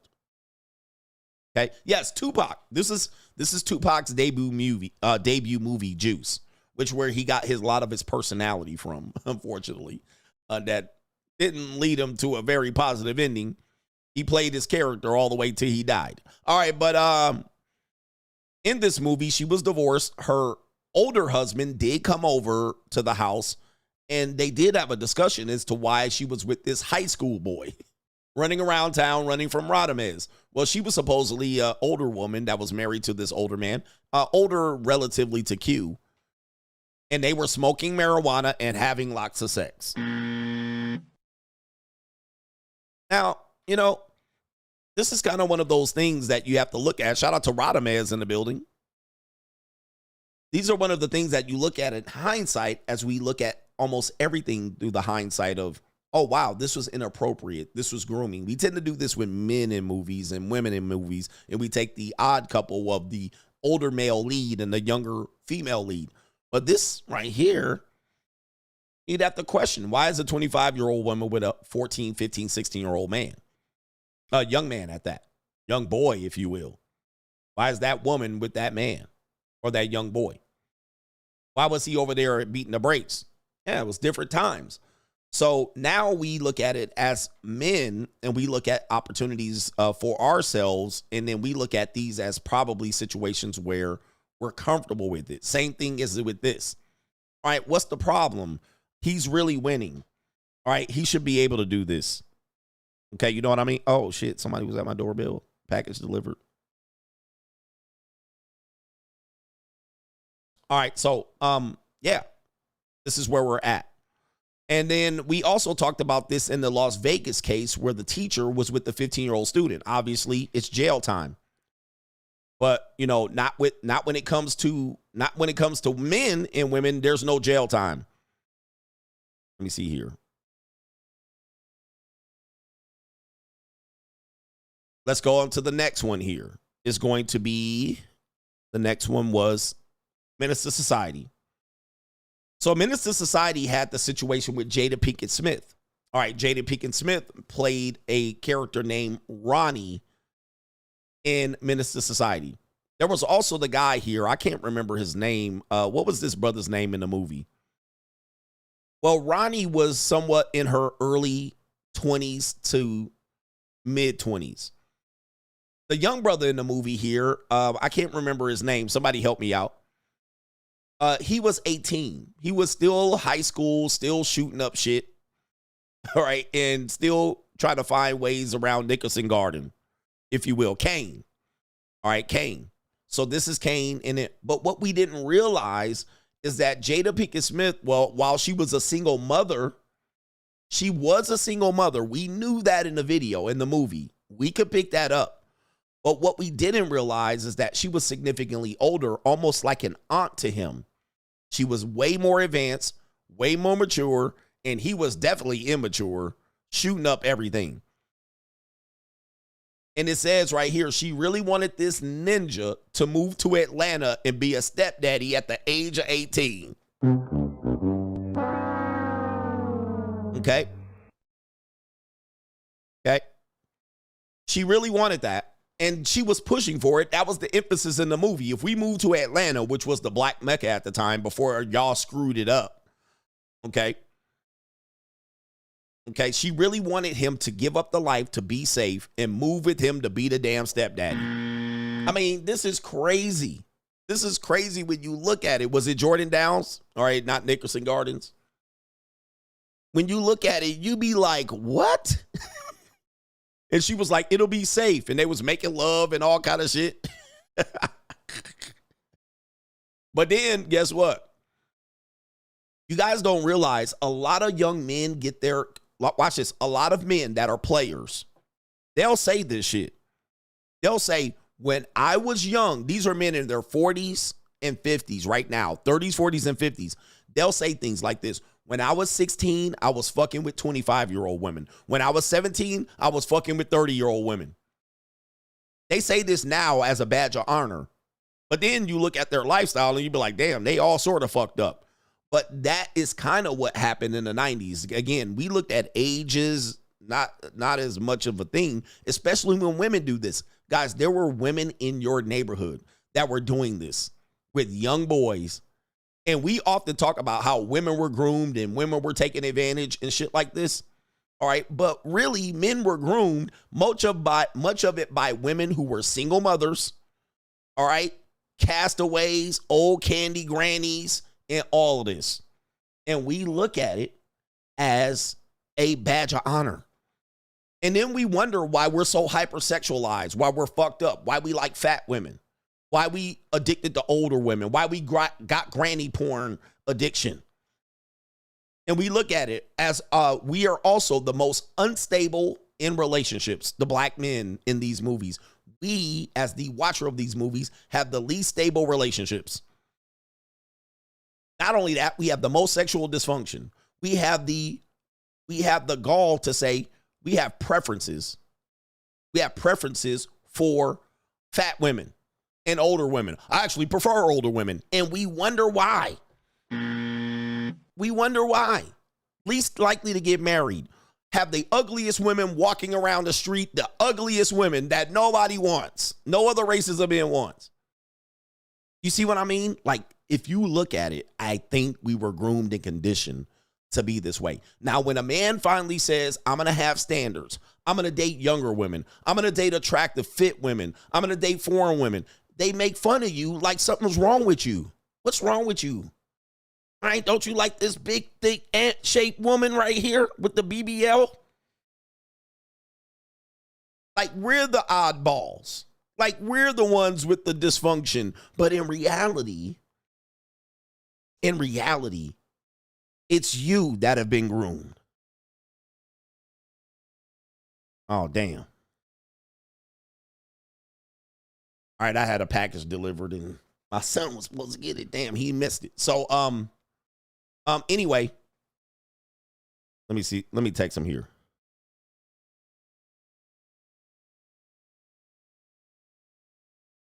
Let me see here. Give me a second here. I'm cooking. All right. So anyway, as I was saying, I think we've been conditioned. Let's go to Stella's Got Her Groove Back. All right. Let me see. Let me get the ages here. What was the age difference? Today, Stella's Got Her Groove Back. 40 years old, single mother, raising an 11-year-old, and she's dating an 18-year-old man. All right. So Stella got her groove back. Right there. 42 years old, single mother. Oh, wait a minute. Yeah. Dating a 20-year-old. Okay, again, we talk about the grooming here. 42, single mother, dating a 20-year-old foreign nigga for a green card.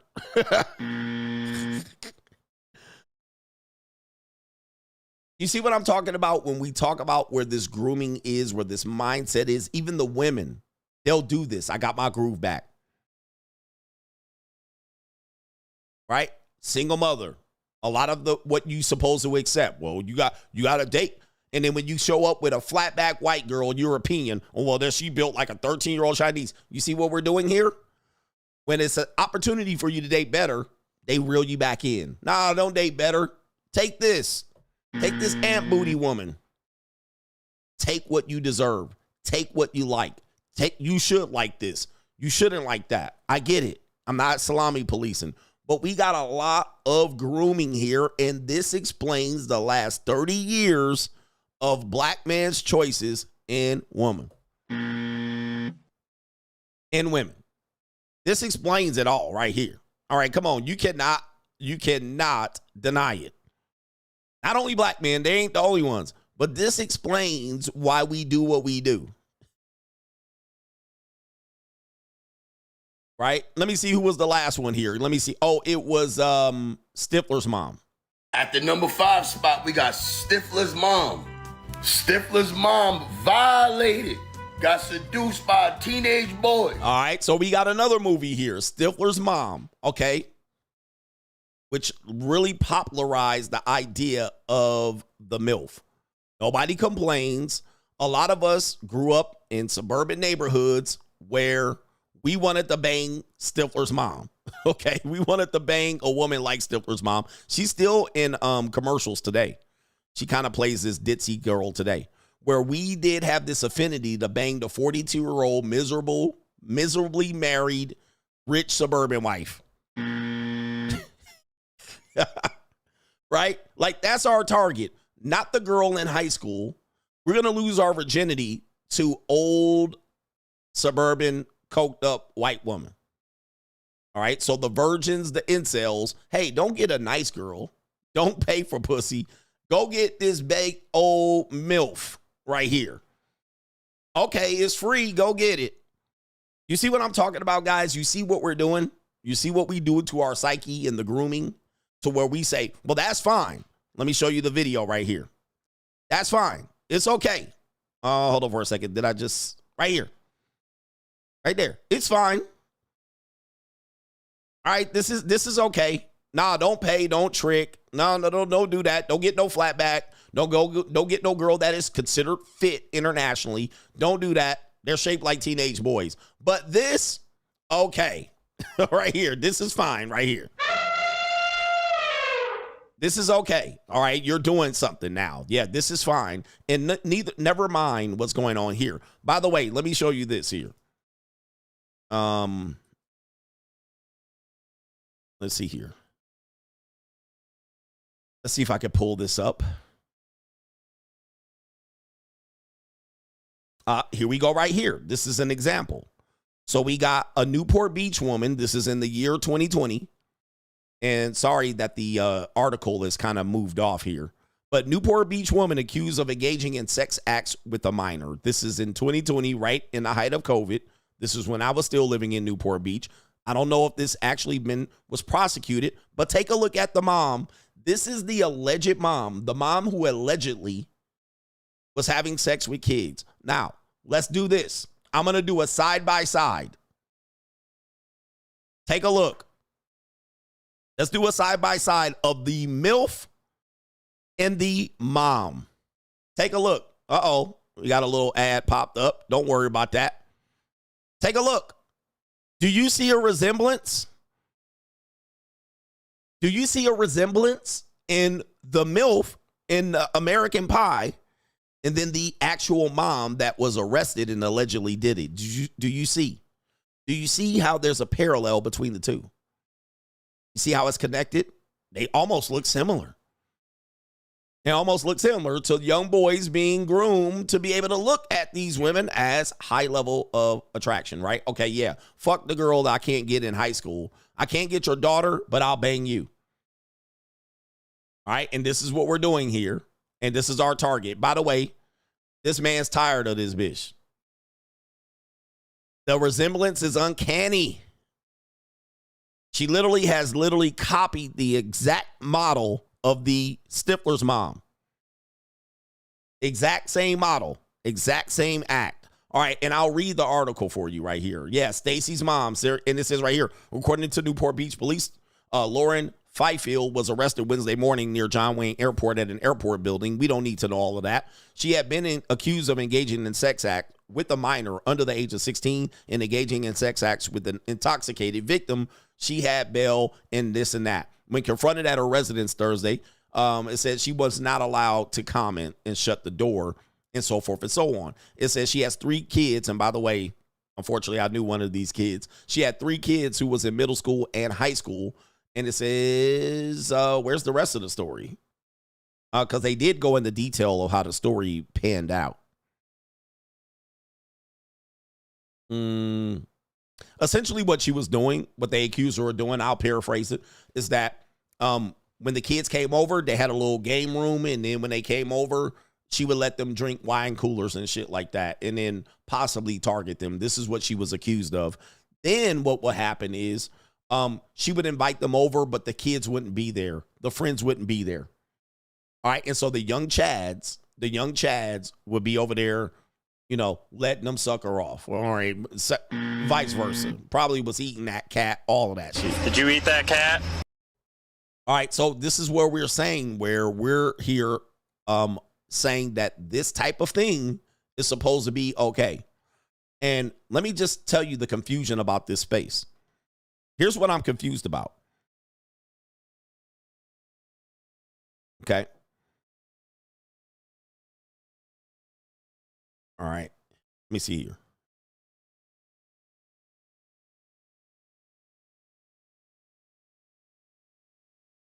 Here's what I'm confused about. Men talk about double standards all the time. Men talk about double standards all the time. And this space is supposed to be hyper vigilant about double standards when it comes to feminism, gynocracy, and so forth, unless sex is involved. Which this is why I tell you, I will not fight with you and fight for you niggas. See, as long as you're getting your little dick wet, it seems to be that's the most important thing to you. And I'm not saying I'm not a vigilante. I'm not trying to make it comparable. But when we get called predators, when we get called pedophiles, when we get called these names, we seem to be trying to be on the defense force as to why we're not that. But then leave it up to when the women do it. As long as you are horny ass niggas can get your little peen wet. You're willing to overlook the obvious grooming, the obvious sexual dysfunction, the obvious things that are leading you to the behaviors that are causing the very issue. You see? This is why this space really ain't shit at the end of the day. Most of y'all just have sexual dysfunction. Most of y'all just want to get your little peen wet, and that's why you're here. You can't get your peen wet, or you can't get it wet with the type of women you want, and that's why you're here. That's what we need to just come to the conclusion. The red pill space is full of low standard ninjas that just need to get their peen wet. That's all. And as long as that happens, you seem to be fine with just about everything. Oh, but don't jump on here and tell me about double standards, and you're out here watching crimes right there on the movies being committed right in front of you. No protest, no nothing. You're watching women do crimes, and you're like, she's still crackable. And here you go. I'm telling you. Y'all don't care about feminism. You just need your peen. You just need your peen wet. That's all. This is where we are. They just can't do nothing but think with their dick. And this is as far as the space will get. The minute y'all get some sloppy, the minute y'all get y'all little dick wet, then all is cured.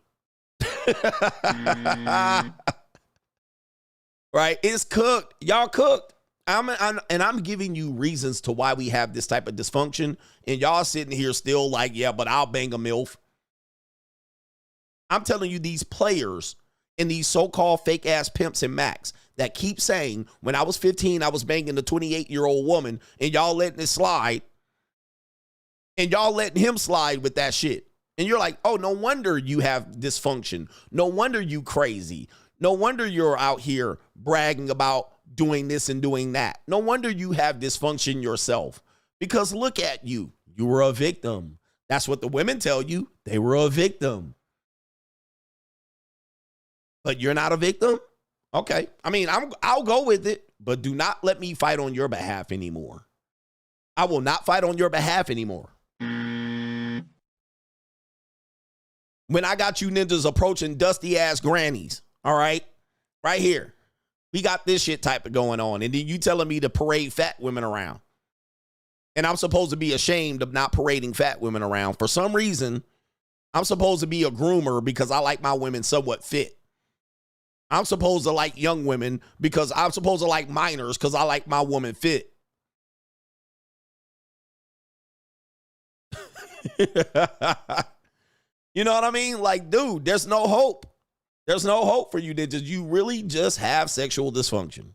That's all. You guys are just addicted to prawn.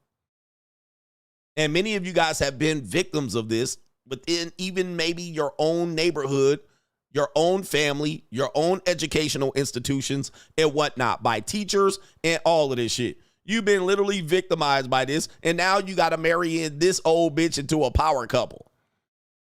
You see what I mean? Okay. All right. But then when I do it and you see me with some young piece of legal calico, literally a legal woman, now all of a sudden I'm the bad guy. But nope, y'all not going to call it out. Y'all not going to call it out. It's obvious dysfunction. Take a look. Look, and they just jumping around, acting a monkey. All right, there you go right there. There you go. Yep, 20-year. Yep, we don't care. Yep, there it is. That's what this space is boiled down to. That's what this space is boiled down to. But hey, listen, there was a guy that literally wanted me to give this conversation a shot. And I gave it a shot. The consensus is, at the end of the day, nobody cares. Nobody cares about men being groomed.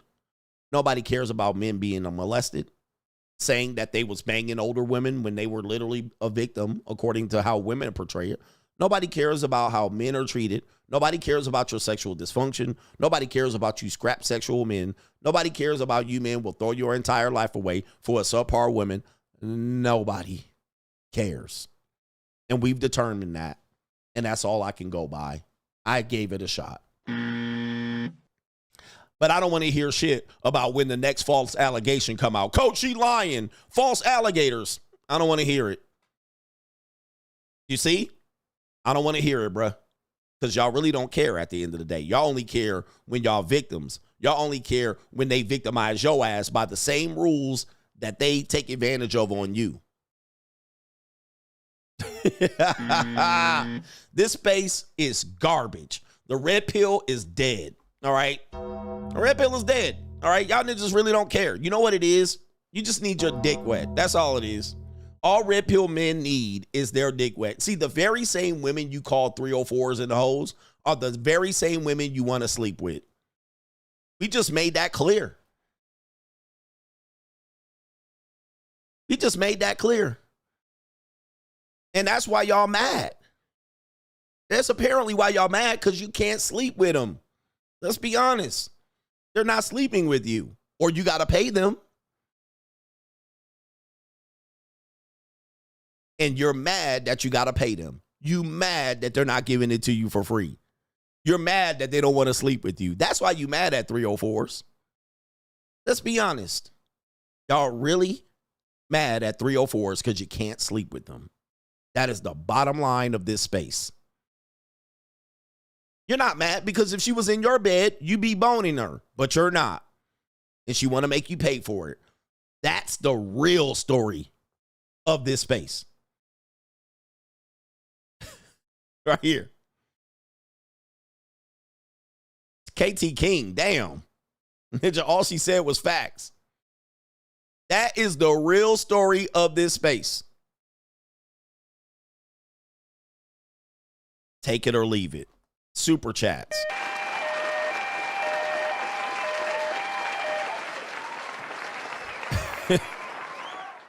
All right. Yeah, man. Damn, I'm mad. I had a delivery that I needed to sign for. I completely missed it, and now I'm fucked. All right. I hope he left a note. Let me see if he said, let me see here. Damn.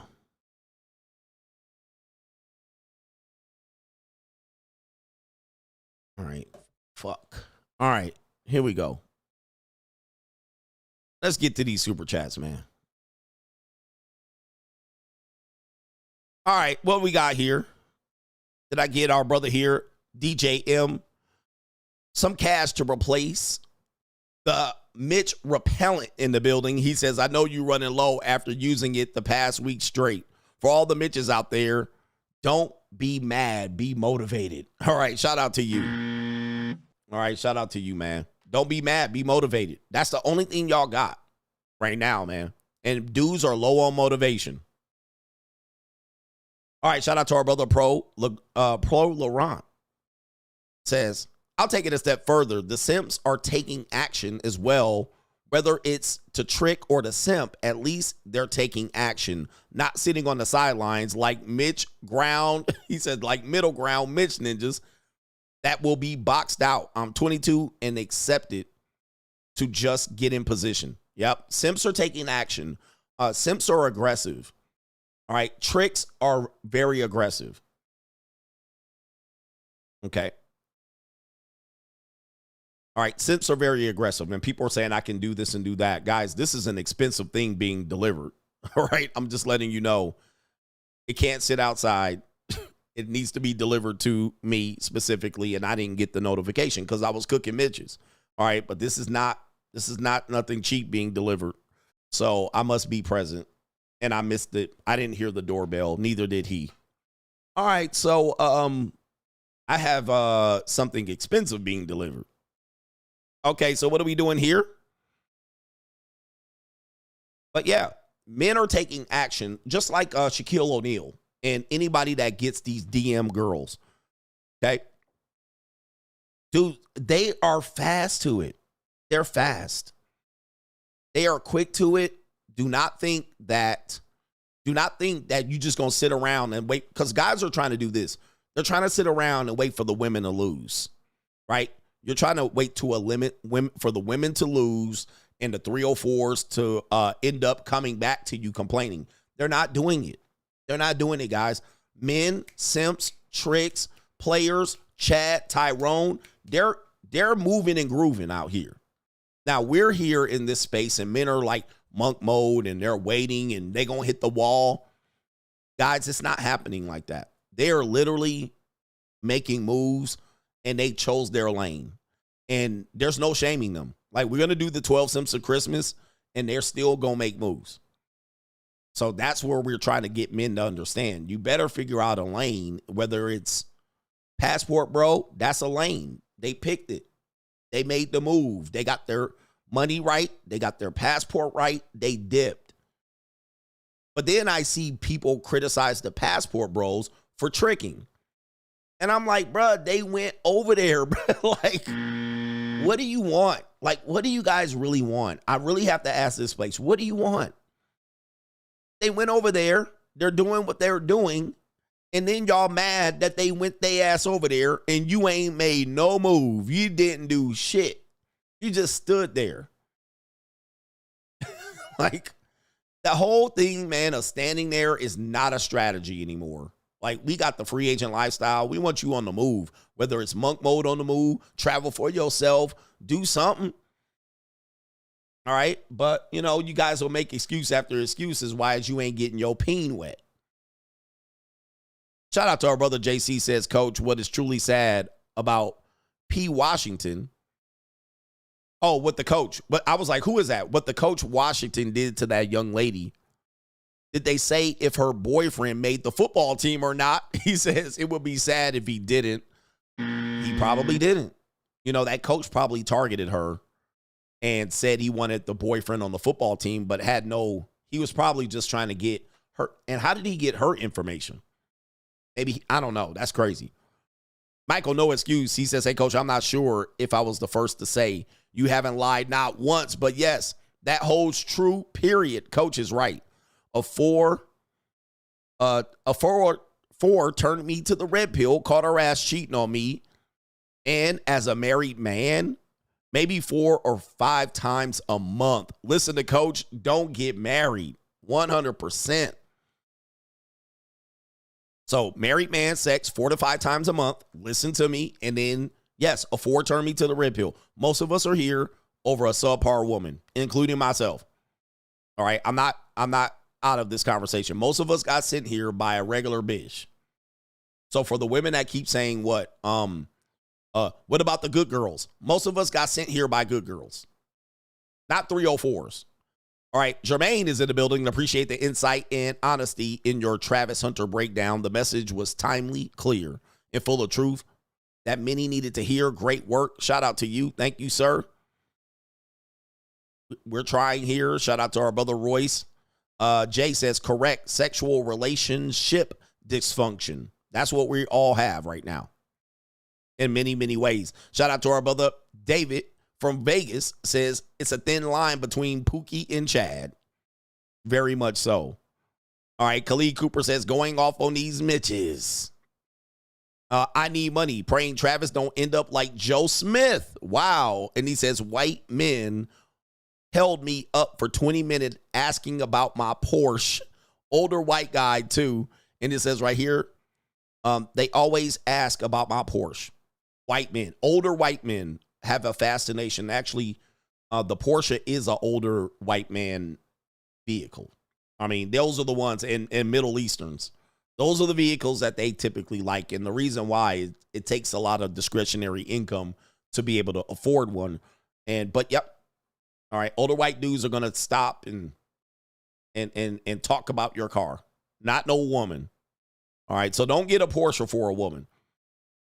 Shout out to Chris McField says, Bow Wow admitted he lost his V card at 15 to Esther Baxter. All right, I got to look her up. Esther Baxter. Let me see who that is. Okay, she's 40-year-old now. All right, let me see here. And also, there was another guy, Usher. You know, a lot of these men do lose their virginity to older women. And then when they have dysfunction, people don't want to trace it back to the women, the older women who preyed on them. Right? But you'll claim it's success. She didn't prey on me, Coach. I banged her and I just had a lot of game. All right. Was it really though, or were you a victim? We have to really have that. We have to have that discussion because that's a tough discussion. But then when we see how our lives play out and how we treat other people, not only other people, other women, you have to then ask yourself, well, was you really the man? Or was she looking for an easy target? Easy target to victimize. Tough conversation, man. There was another guy, Chris Brown. Chris Brown is another one. That's the one I needed to talk about. Chris Brown, Mr. Travolta. What's up, Coach? Coach, you're always right. These ninjas have been programmed to like fat women. Shout out to the ninjas that travel all the way to Thailand and find the one fat woman in the city they are visiting saying, I like them thick.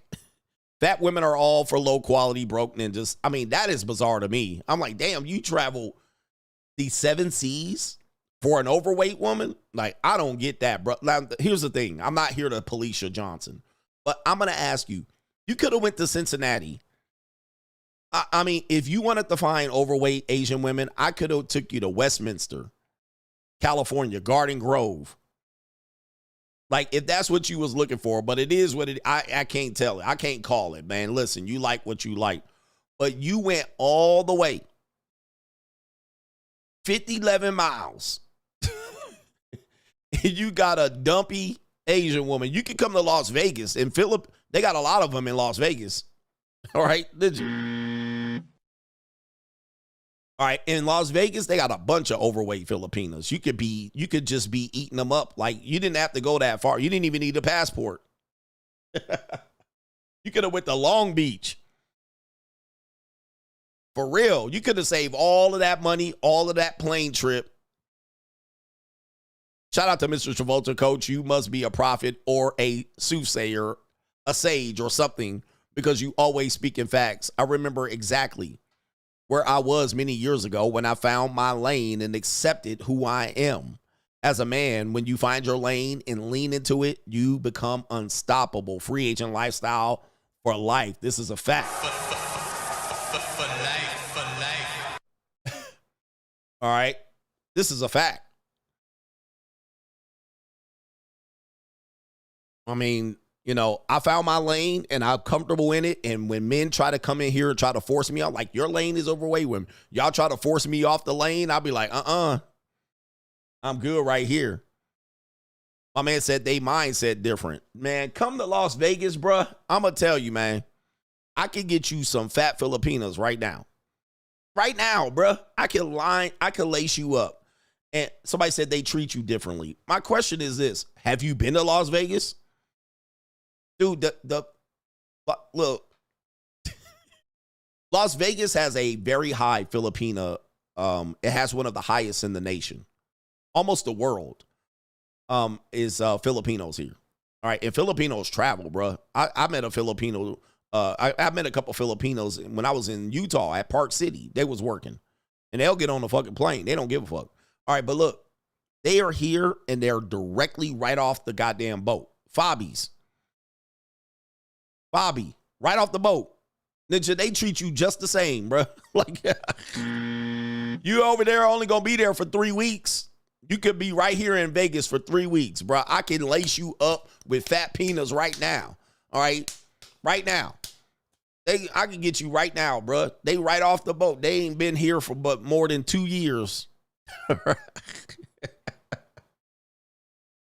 right. They good to go, man.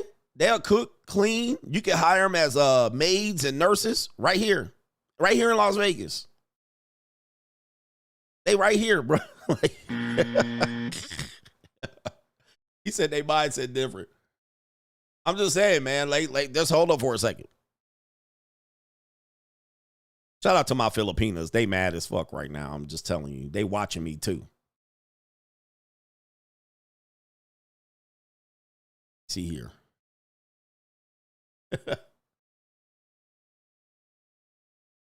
Where we at here? All right, top U.S. metro areas for Filipino population. All right, right here. All right, obviously Los Angeles. All right, that's not a surprise. All right, Los Angeles. San Francisco. This is where you could go instead. All right, Los Angeles, San Francisco. I wouldn't get one from there though. New York, Honolulu, San Diego, Las Vegas, Chicago, Riverside, Seattle, San Jose. All right, right there. All right, they here, bruh. And they fobby too. They trying to get somebody to give them a fuck right now. What kind of fuck you give me?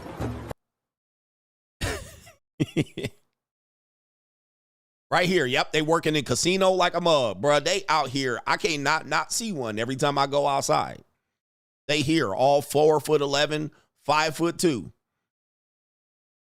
All right, anyway, all in the West. I mean, this is a short trip. You could drive from Dallas. You're going to be here full right now. What kind of fuck you give me? All right, obviously it's West Coast. I mean, Pacific Ocean. They don't go too far inland. All right, but and there's some chunky ones too. Ugly face ones too. You could get them here, bro. They treat you like gold. They treat you good. All right. All right, anyway, look. And they ready to go. They try, yep, go to Seafood City. Ninja, Jeff the producer, go to Seafood City. That's where I go. If I ever be like, I want some linglings tonight, I just go to Seafood City, and they all over Las Vegas.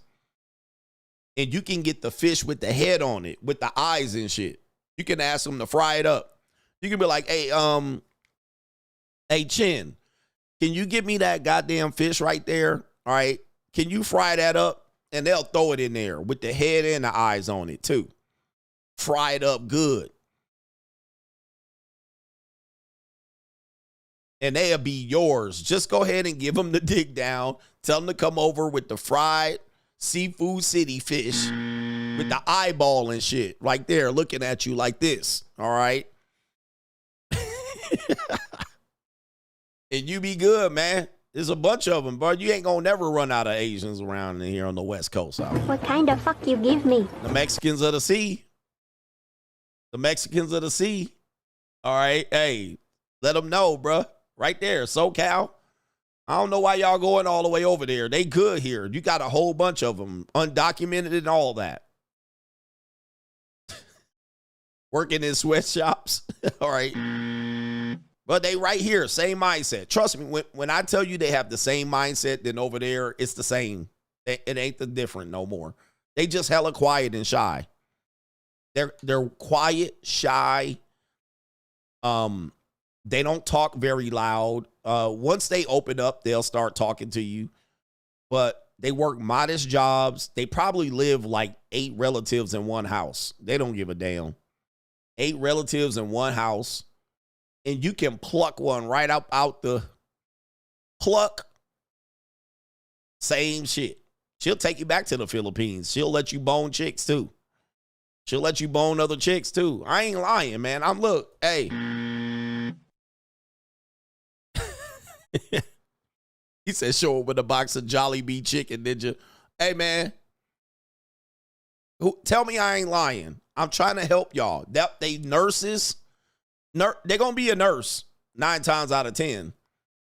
Jeff, the producer, trying to put y'all up on game. I'm telling you, man. Yep, go to a karaoke spot. Go to a karaoke. Just go to, everybody got a Chinatown. So go to Chinatown. Go to the karaoke spot. They going to be ready. All right. What kind of fuck you give me? All right. They easy, smooth. I'm telling you, man. Look, let me stop. Let me stop because people leaving the stream. They don't want to believe me. You ain't got to go that far. If you're from the South, just come to Las Vegas. You're going to have your hands full. You're going to have your hands full. Just don't marry her. She'll be loyal, too. She'll let you fuck other girls. She'll be like, whatever. They super duper easy. He said they crazy. They super crazy if they're attractive. Like if they're highly attractive, they will be on your neck. All right, just to let you know, they'll be on your neck. But they loyal as hell, man. They loyal as hell. All right, anyway. He says, I trust your opinion, but it's no way the same. All right, have you been to Las... You're telling me where I haven't been. Have you been to Garden Grove? Have you been to Las Vegas? Honest. You're saying I haven't been somewhere. My question is, have you been with the Filipino women in Las Vegas? Have you been with the ones in California? You're telling me no. I got to go all the way the fuck over there.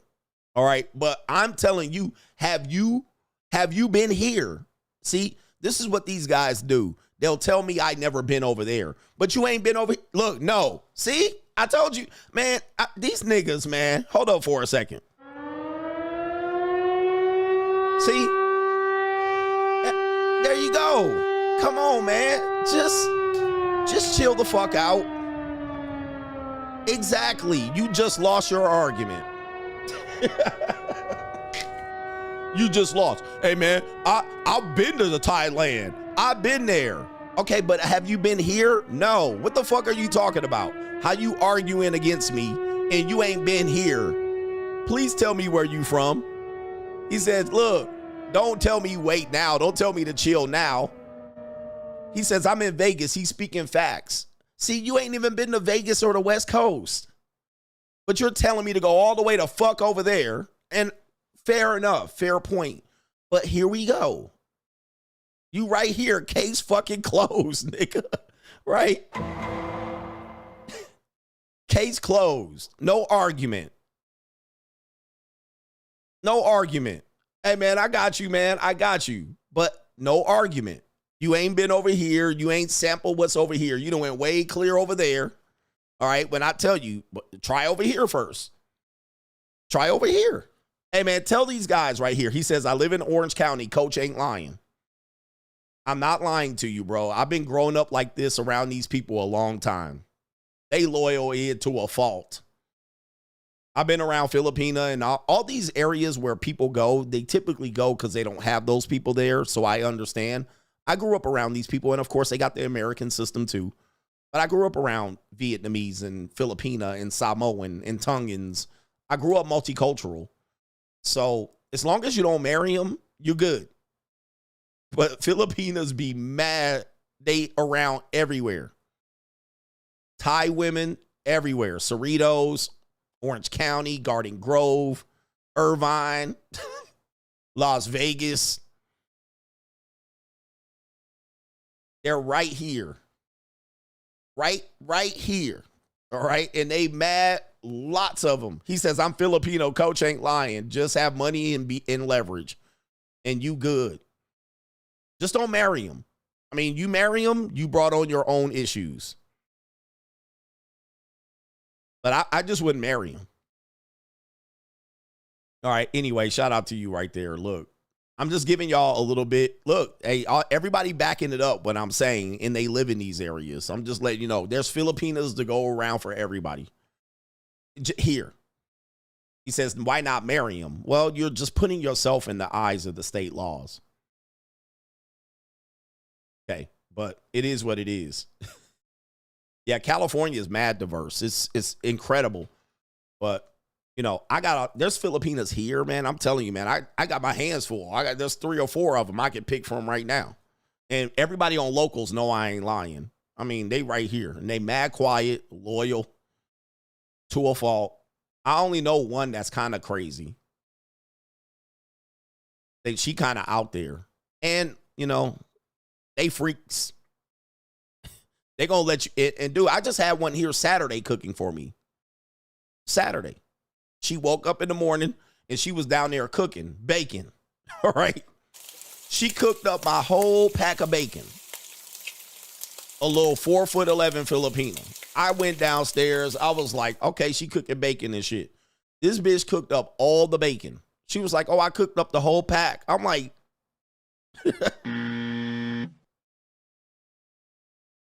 all right, but you got to be careful. Just understand you got to watch out for her, man. She cooked up the whole, but yep, I had one here Saturday doing it, Saturday morning. And I didn't ask her, all right? Was that Saturday or Sunday? I think it was Saturday morning. I didn't even ask her. I woke up, came in here and did some work, and she was down there slow cooking bacon. All right, anyway. All right, cooked the whole pack up. All right, anyway. And yep, Philippine, they'll do it, bro. I'm just letting you know. All right, but yeah, they will get chunky on your ass. Shout out to Robert Wilcox says, I'm bringing cigars your way. Shout out to you, Vegas in the house. PIW says, Chad and Tyrone give up their lives for parties and girls. And Ninja's trying to be Chad and Tyrone, for real.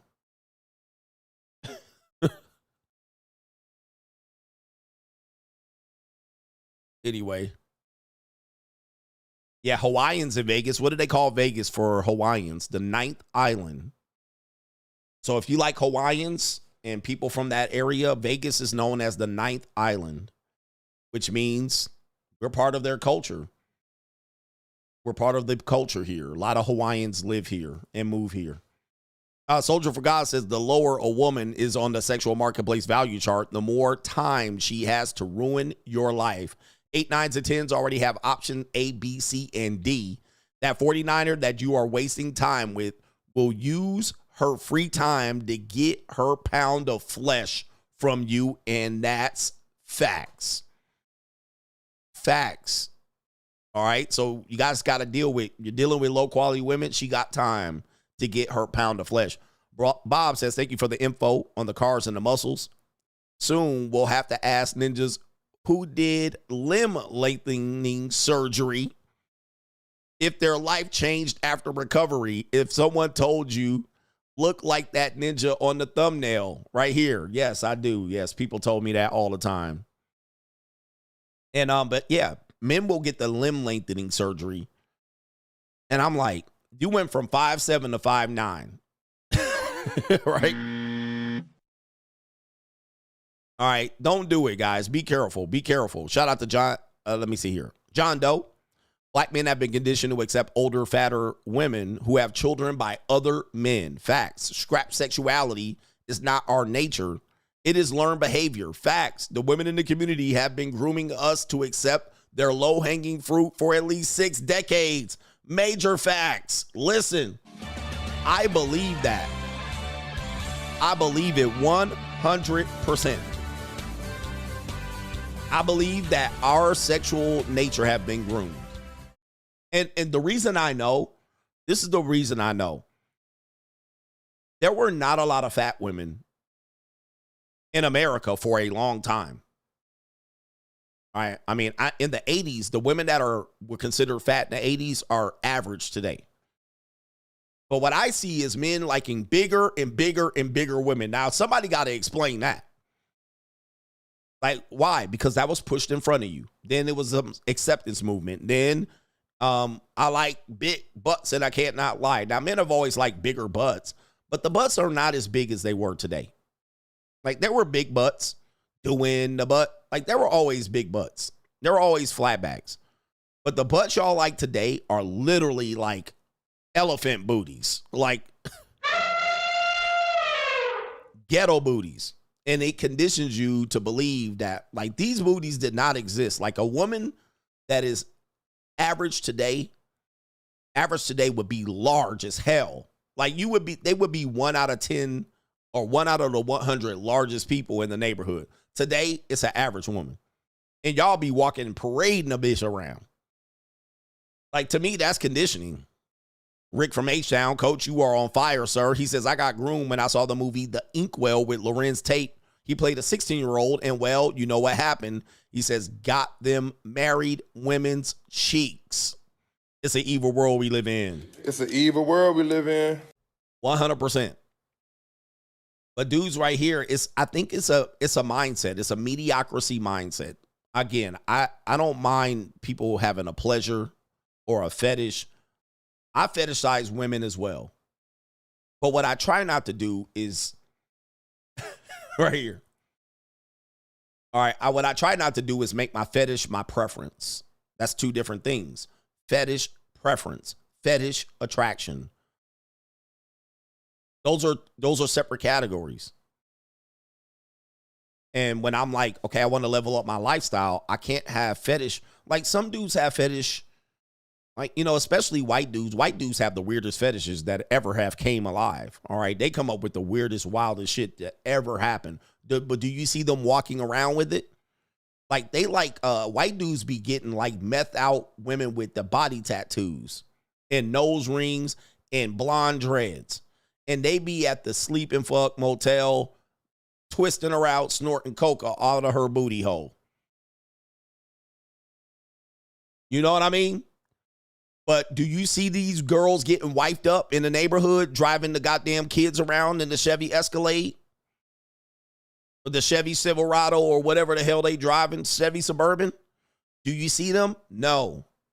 You don't see that. They separate that from their world. No, do you see them like successful? Like CEOs and shit. Now you see these ninjas looking like Shaggy and shit in Kentucky. But fetish versus girlfriend, right? There's the two different lanes. Two different lanes where dudes are not, you guys are taking your preference or your fetish and making it your preference. You're taking your preference and making it, and then guess what? It reflects your life. Your life reflects that, because a person that is not healthy is going to make you not healthy. Right here. Shout out to ASAP Hanswell. He says, "Figgity facts, coach. High five. I just can't handle it. Sums up your point perfectly." Stairs Greg Adamsley. Shout out to the guy that made that meme on Locals. Keep preaching, coach. All right, shout out to you. Thank you, man. And Bob says, are the Filipinos on average, are the Filipinos, I think you meant average build or only fat? Are they good in bed? All right. I have no problems with what Filipino women do in bed. They're great. One thing about Asian women is they're, now you got to do, there's nobody perfect. There's no perfect women. Okay. They have stuff you have to deal with too. They tend to be somewhat clingy if they're not open-minded. If they're open-minded, then they kind of let you do what you do as long as they're getting taken care of. They really want to get taken care of. That's their end goal. And they will wait long term, dude. You can stretch it out. They play the long game. Some of them do because they're small, they're short, is that they tend to put on weight. Some do, some don't. They tend to put on weight. And they are very good in bed. They freaky as hell. All right. Now, the thing is, most of the time, they shy as hell. So you're not going to see it coming. And they tend to almost let you do what you do. All right. They're like, do what you do. And there ain't going to be a lot of talking. There ain't going to be a lot of talking and discussing it or nothing like that. So, I mean, I think I've always had fun with them. But watch out. They are very sneaky too. They sneaky as hell. And when they get around their other friends and they start talking, is it Telogo? I can't remember the language. When they start talking that shit, they setting your ass up. All right. But they'll smile in your face, all of that. And another good is Tagalog. Tagalog. I believe that's one of the languages. And also, most of them speak English. So there's not a big language barrier. They mostly already speak English if they're from the Philippines. It's a Tagalog. I can't remember. But yeah, that's typically what they'll speak that. But almost all of them speak English. So the language barrier is already eradicated. They're almost going to speak English. And if they were raised in America, they certainly speak English very well. So there's a lot of pros and cons to them. But to me, I'm going to tell you, the one thing they are is undercover freaks. So don't think they're innocent. All right. They're going to be shy. He said they lie. Yeah. They be lying, man. So you will catch them in lies. But, they're women. They're women. So there's no perfect woman out here. Right. But yeah, they will charm the pants off of you, bruh. They'll sit there and big eye and Mickey Mouse you. They'll Minnie Mouse your ass too. Minnie Mouse. Yep, they typically silent, they quiet, they don't really talk too much. What they say is really kind of direct, which I like. I like it. I like it that they're not as talkative. All right. And they can kind of find something that they're interested in. They'll get an iPad. They'll do some homework. They'll sit off on the side and find something else to do. All right, they don't be all up in there asking you about what's your career goals and being there and why did you vote that way and why did you? They not gonna give you none of that. But they're very seductive. But yeah, they sneaky. Watch out. I wouldn't trust one too much. Like again, I wouldn't make one my primary girl and shit like that. They sneaky though, because they. And yes, and watch out because they could poison you too, bro. Now I got to cut you. All right, they will poison your ass and they will cut your ass. So watch out for them. And if they get jealous, if they have a jealous streak, I wouldn't get with a jealous Filipina. Don't get with a jealous one. All right. Oh, you ninjas are sick. My man says they look like Manny Pacquiao's sparring partner. Come on, man. He says, don't leave money in your pocket. They will copy your credit cards. Don't leave expensive shit around. They love jewelry. They love jewelry and gold. And just watch out, man. You always, look, women are women no matter where you get them from. All right. And the fact that is if you keep one here, you're going to be like, oh, I could try. You know, shout out to the Filipino maids and stuff like that. And also, one thing that they do typically you might have to deal with them is, well, there was something else I was going to say, but let me make sure. All right, the Filipinas that are watching me are going to be pissed. Yeah, they love to gamble. Watch them on the blackjack table. If you see an old Asian woman at the blackjack table, don't sit next to her to learn the game. She will cut your head. All right, they like to gamble. They like to be all up in the casinos gambling and shit. They'll jump on the blackjack table. I made that mistake. I sat next to an Asian woman on a blackjack table. I'll never do it again. Don't do it. And don't sit next to her where she following you. Don't do it, ninja. She will cut your head. She will cuss your ass out. All right, cuss you out. Yep. She will cuss your ass out, bruh. I sat next to one, and I was up in Vancouver. I went to one of them Asian casinos. All right, and I fucked around, and I sat next to this old Asian woman. She had on her sunglasses and shit. And I had messed around, and I double tapped on a card, and that bitch lost her cotton picking mind. She went crazy, bruh. She was like, how the hell you double hit on 16? Oh, man. Right? She was pissed. She took her shit and her chips. She was like, I'm out. She was like, why would you do that? Bruh, messed her game up because that would have been her card. If I would have just been like, nah, that would have been her card that she would have hit. But she saw the card I hit and she was like, bitch ass ninja. You busted on that. That would have been my card. I would have hit. All right, anyway, bro. All right, so watch out. Yep, she card counting. And she up in there with her brain counting cards, and I fucked up her hand. All right, so, man, watch out, man. They be at the casino, man. Don't take your Filipina to the casino. She will fuck your hand up. She will mess you up. She be short $5,000 in a minute. All right, but she's like, ninja. Oh, man, she probably was calling me more racist shit than I'd ever heard in my life, bro. I was like, sorry. She's like, this my money. Yep, I messed her up, man. Man, she left and huffed and puffed. I was like, I pissed her off. All right, anyway. So she was cheating the whole time. I messed up her cheating scam. She was scamming the dealer. Shout out to Pro Legrand, says 22-year-old coach game. By the way, the position that I chose is to trick big head hunteds after I build myself up like Uncle Earl.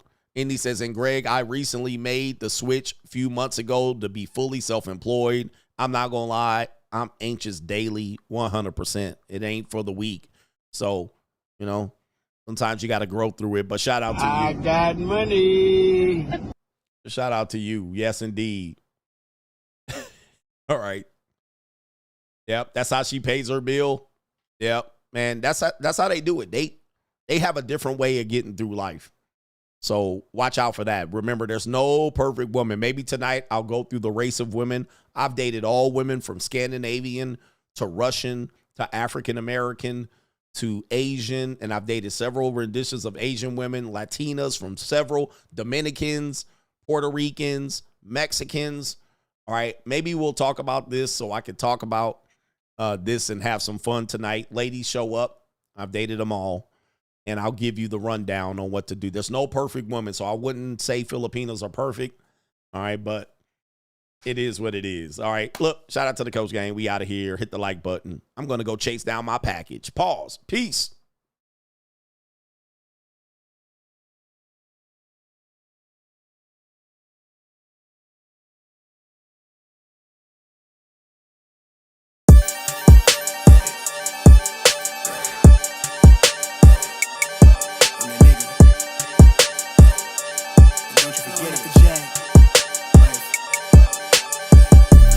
Vibe blowing at the jack, got the loud jumping at the pack.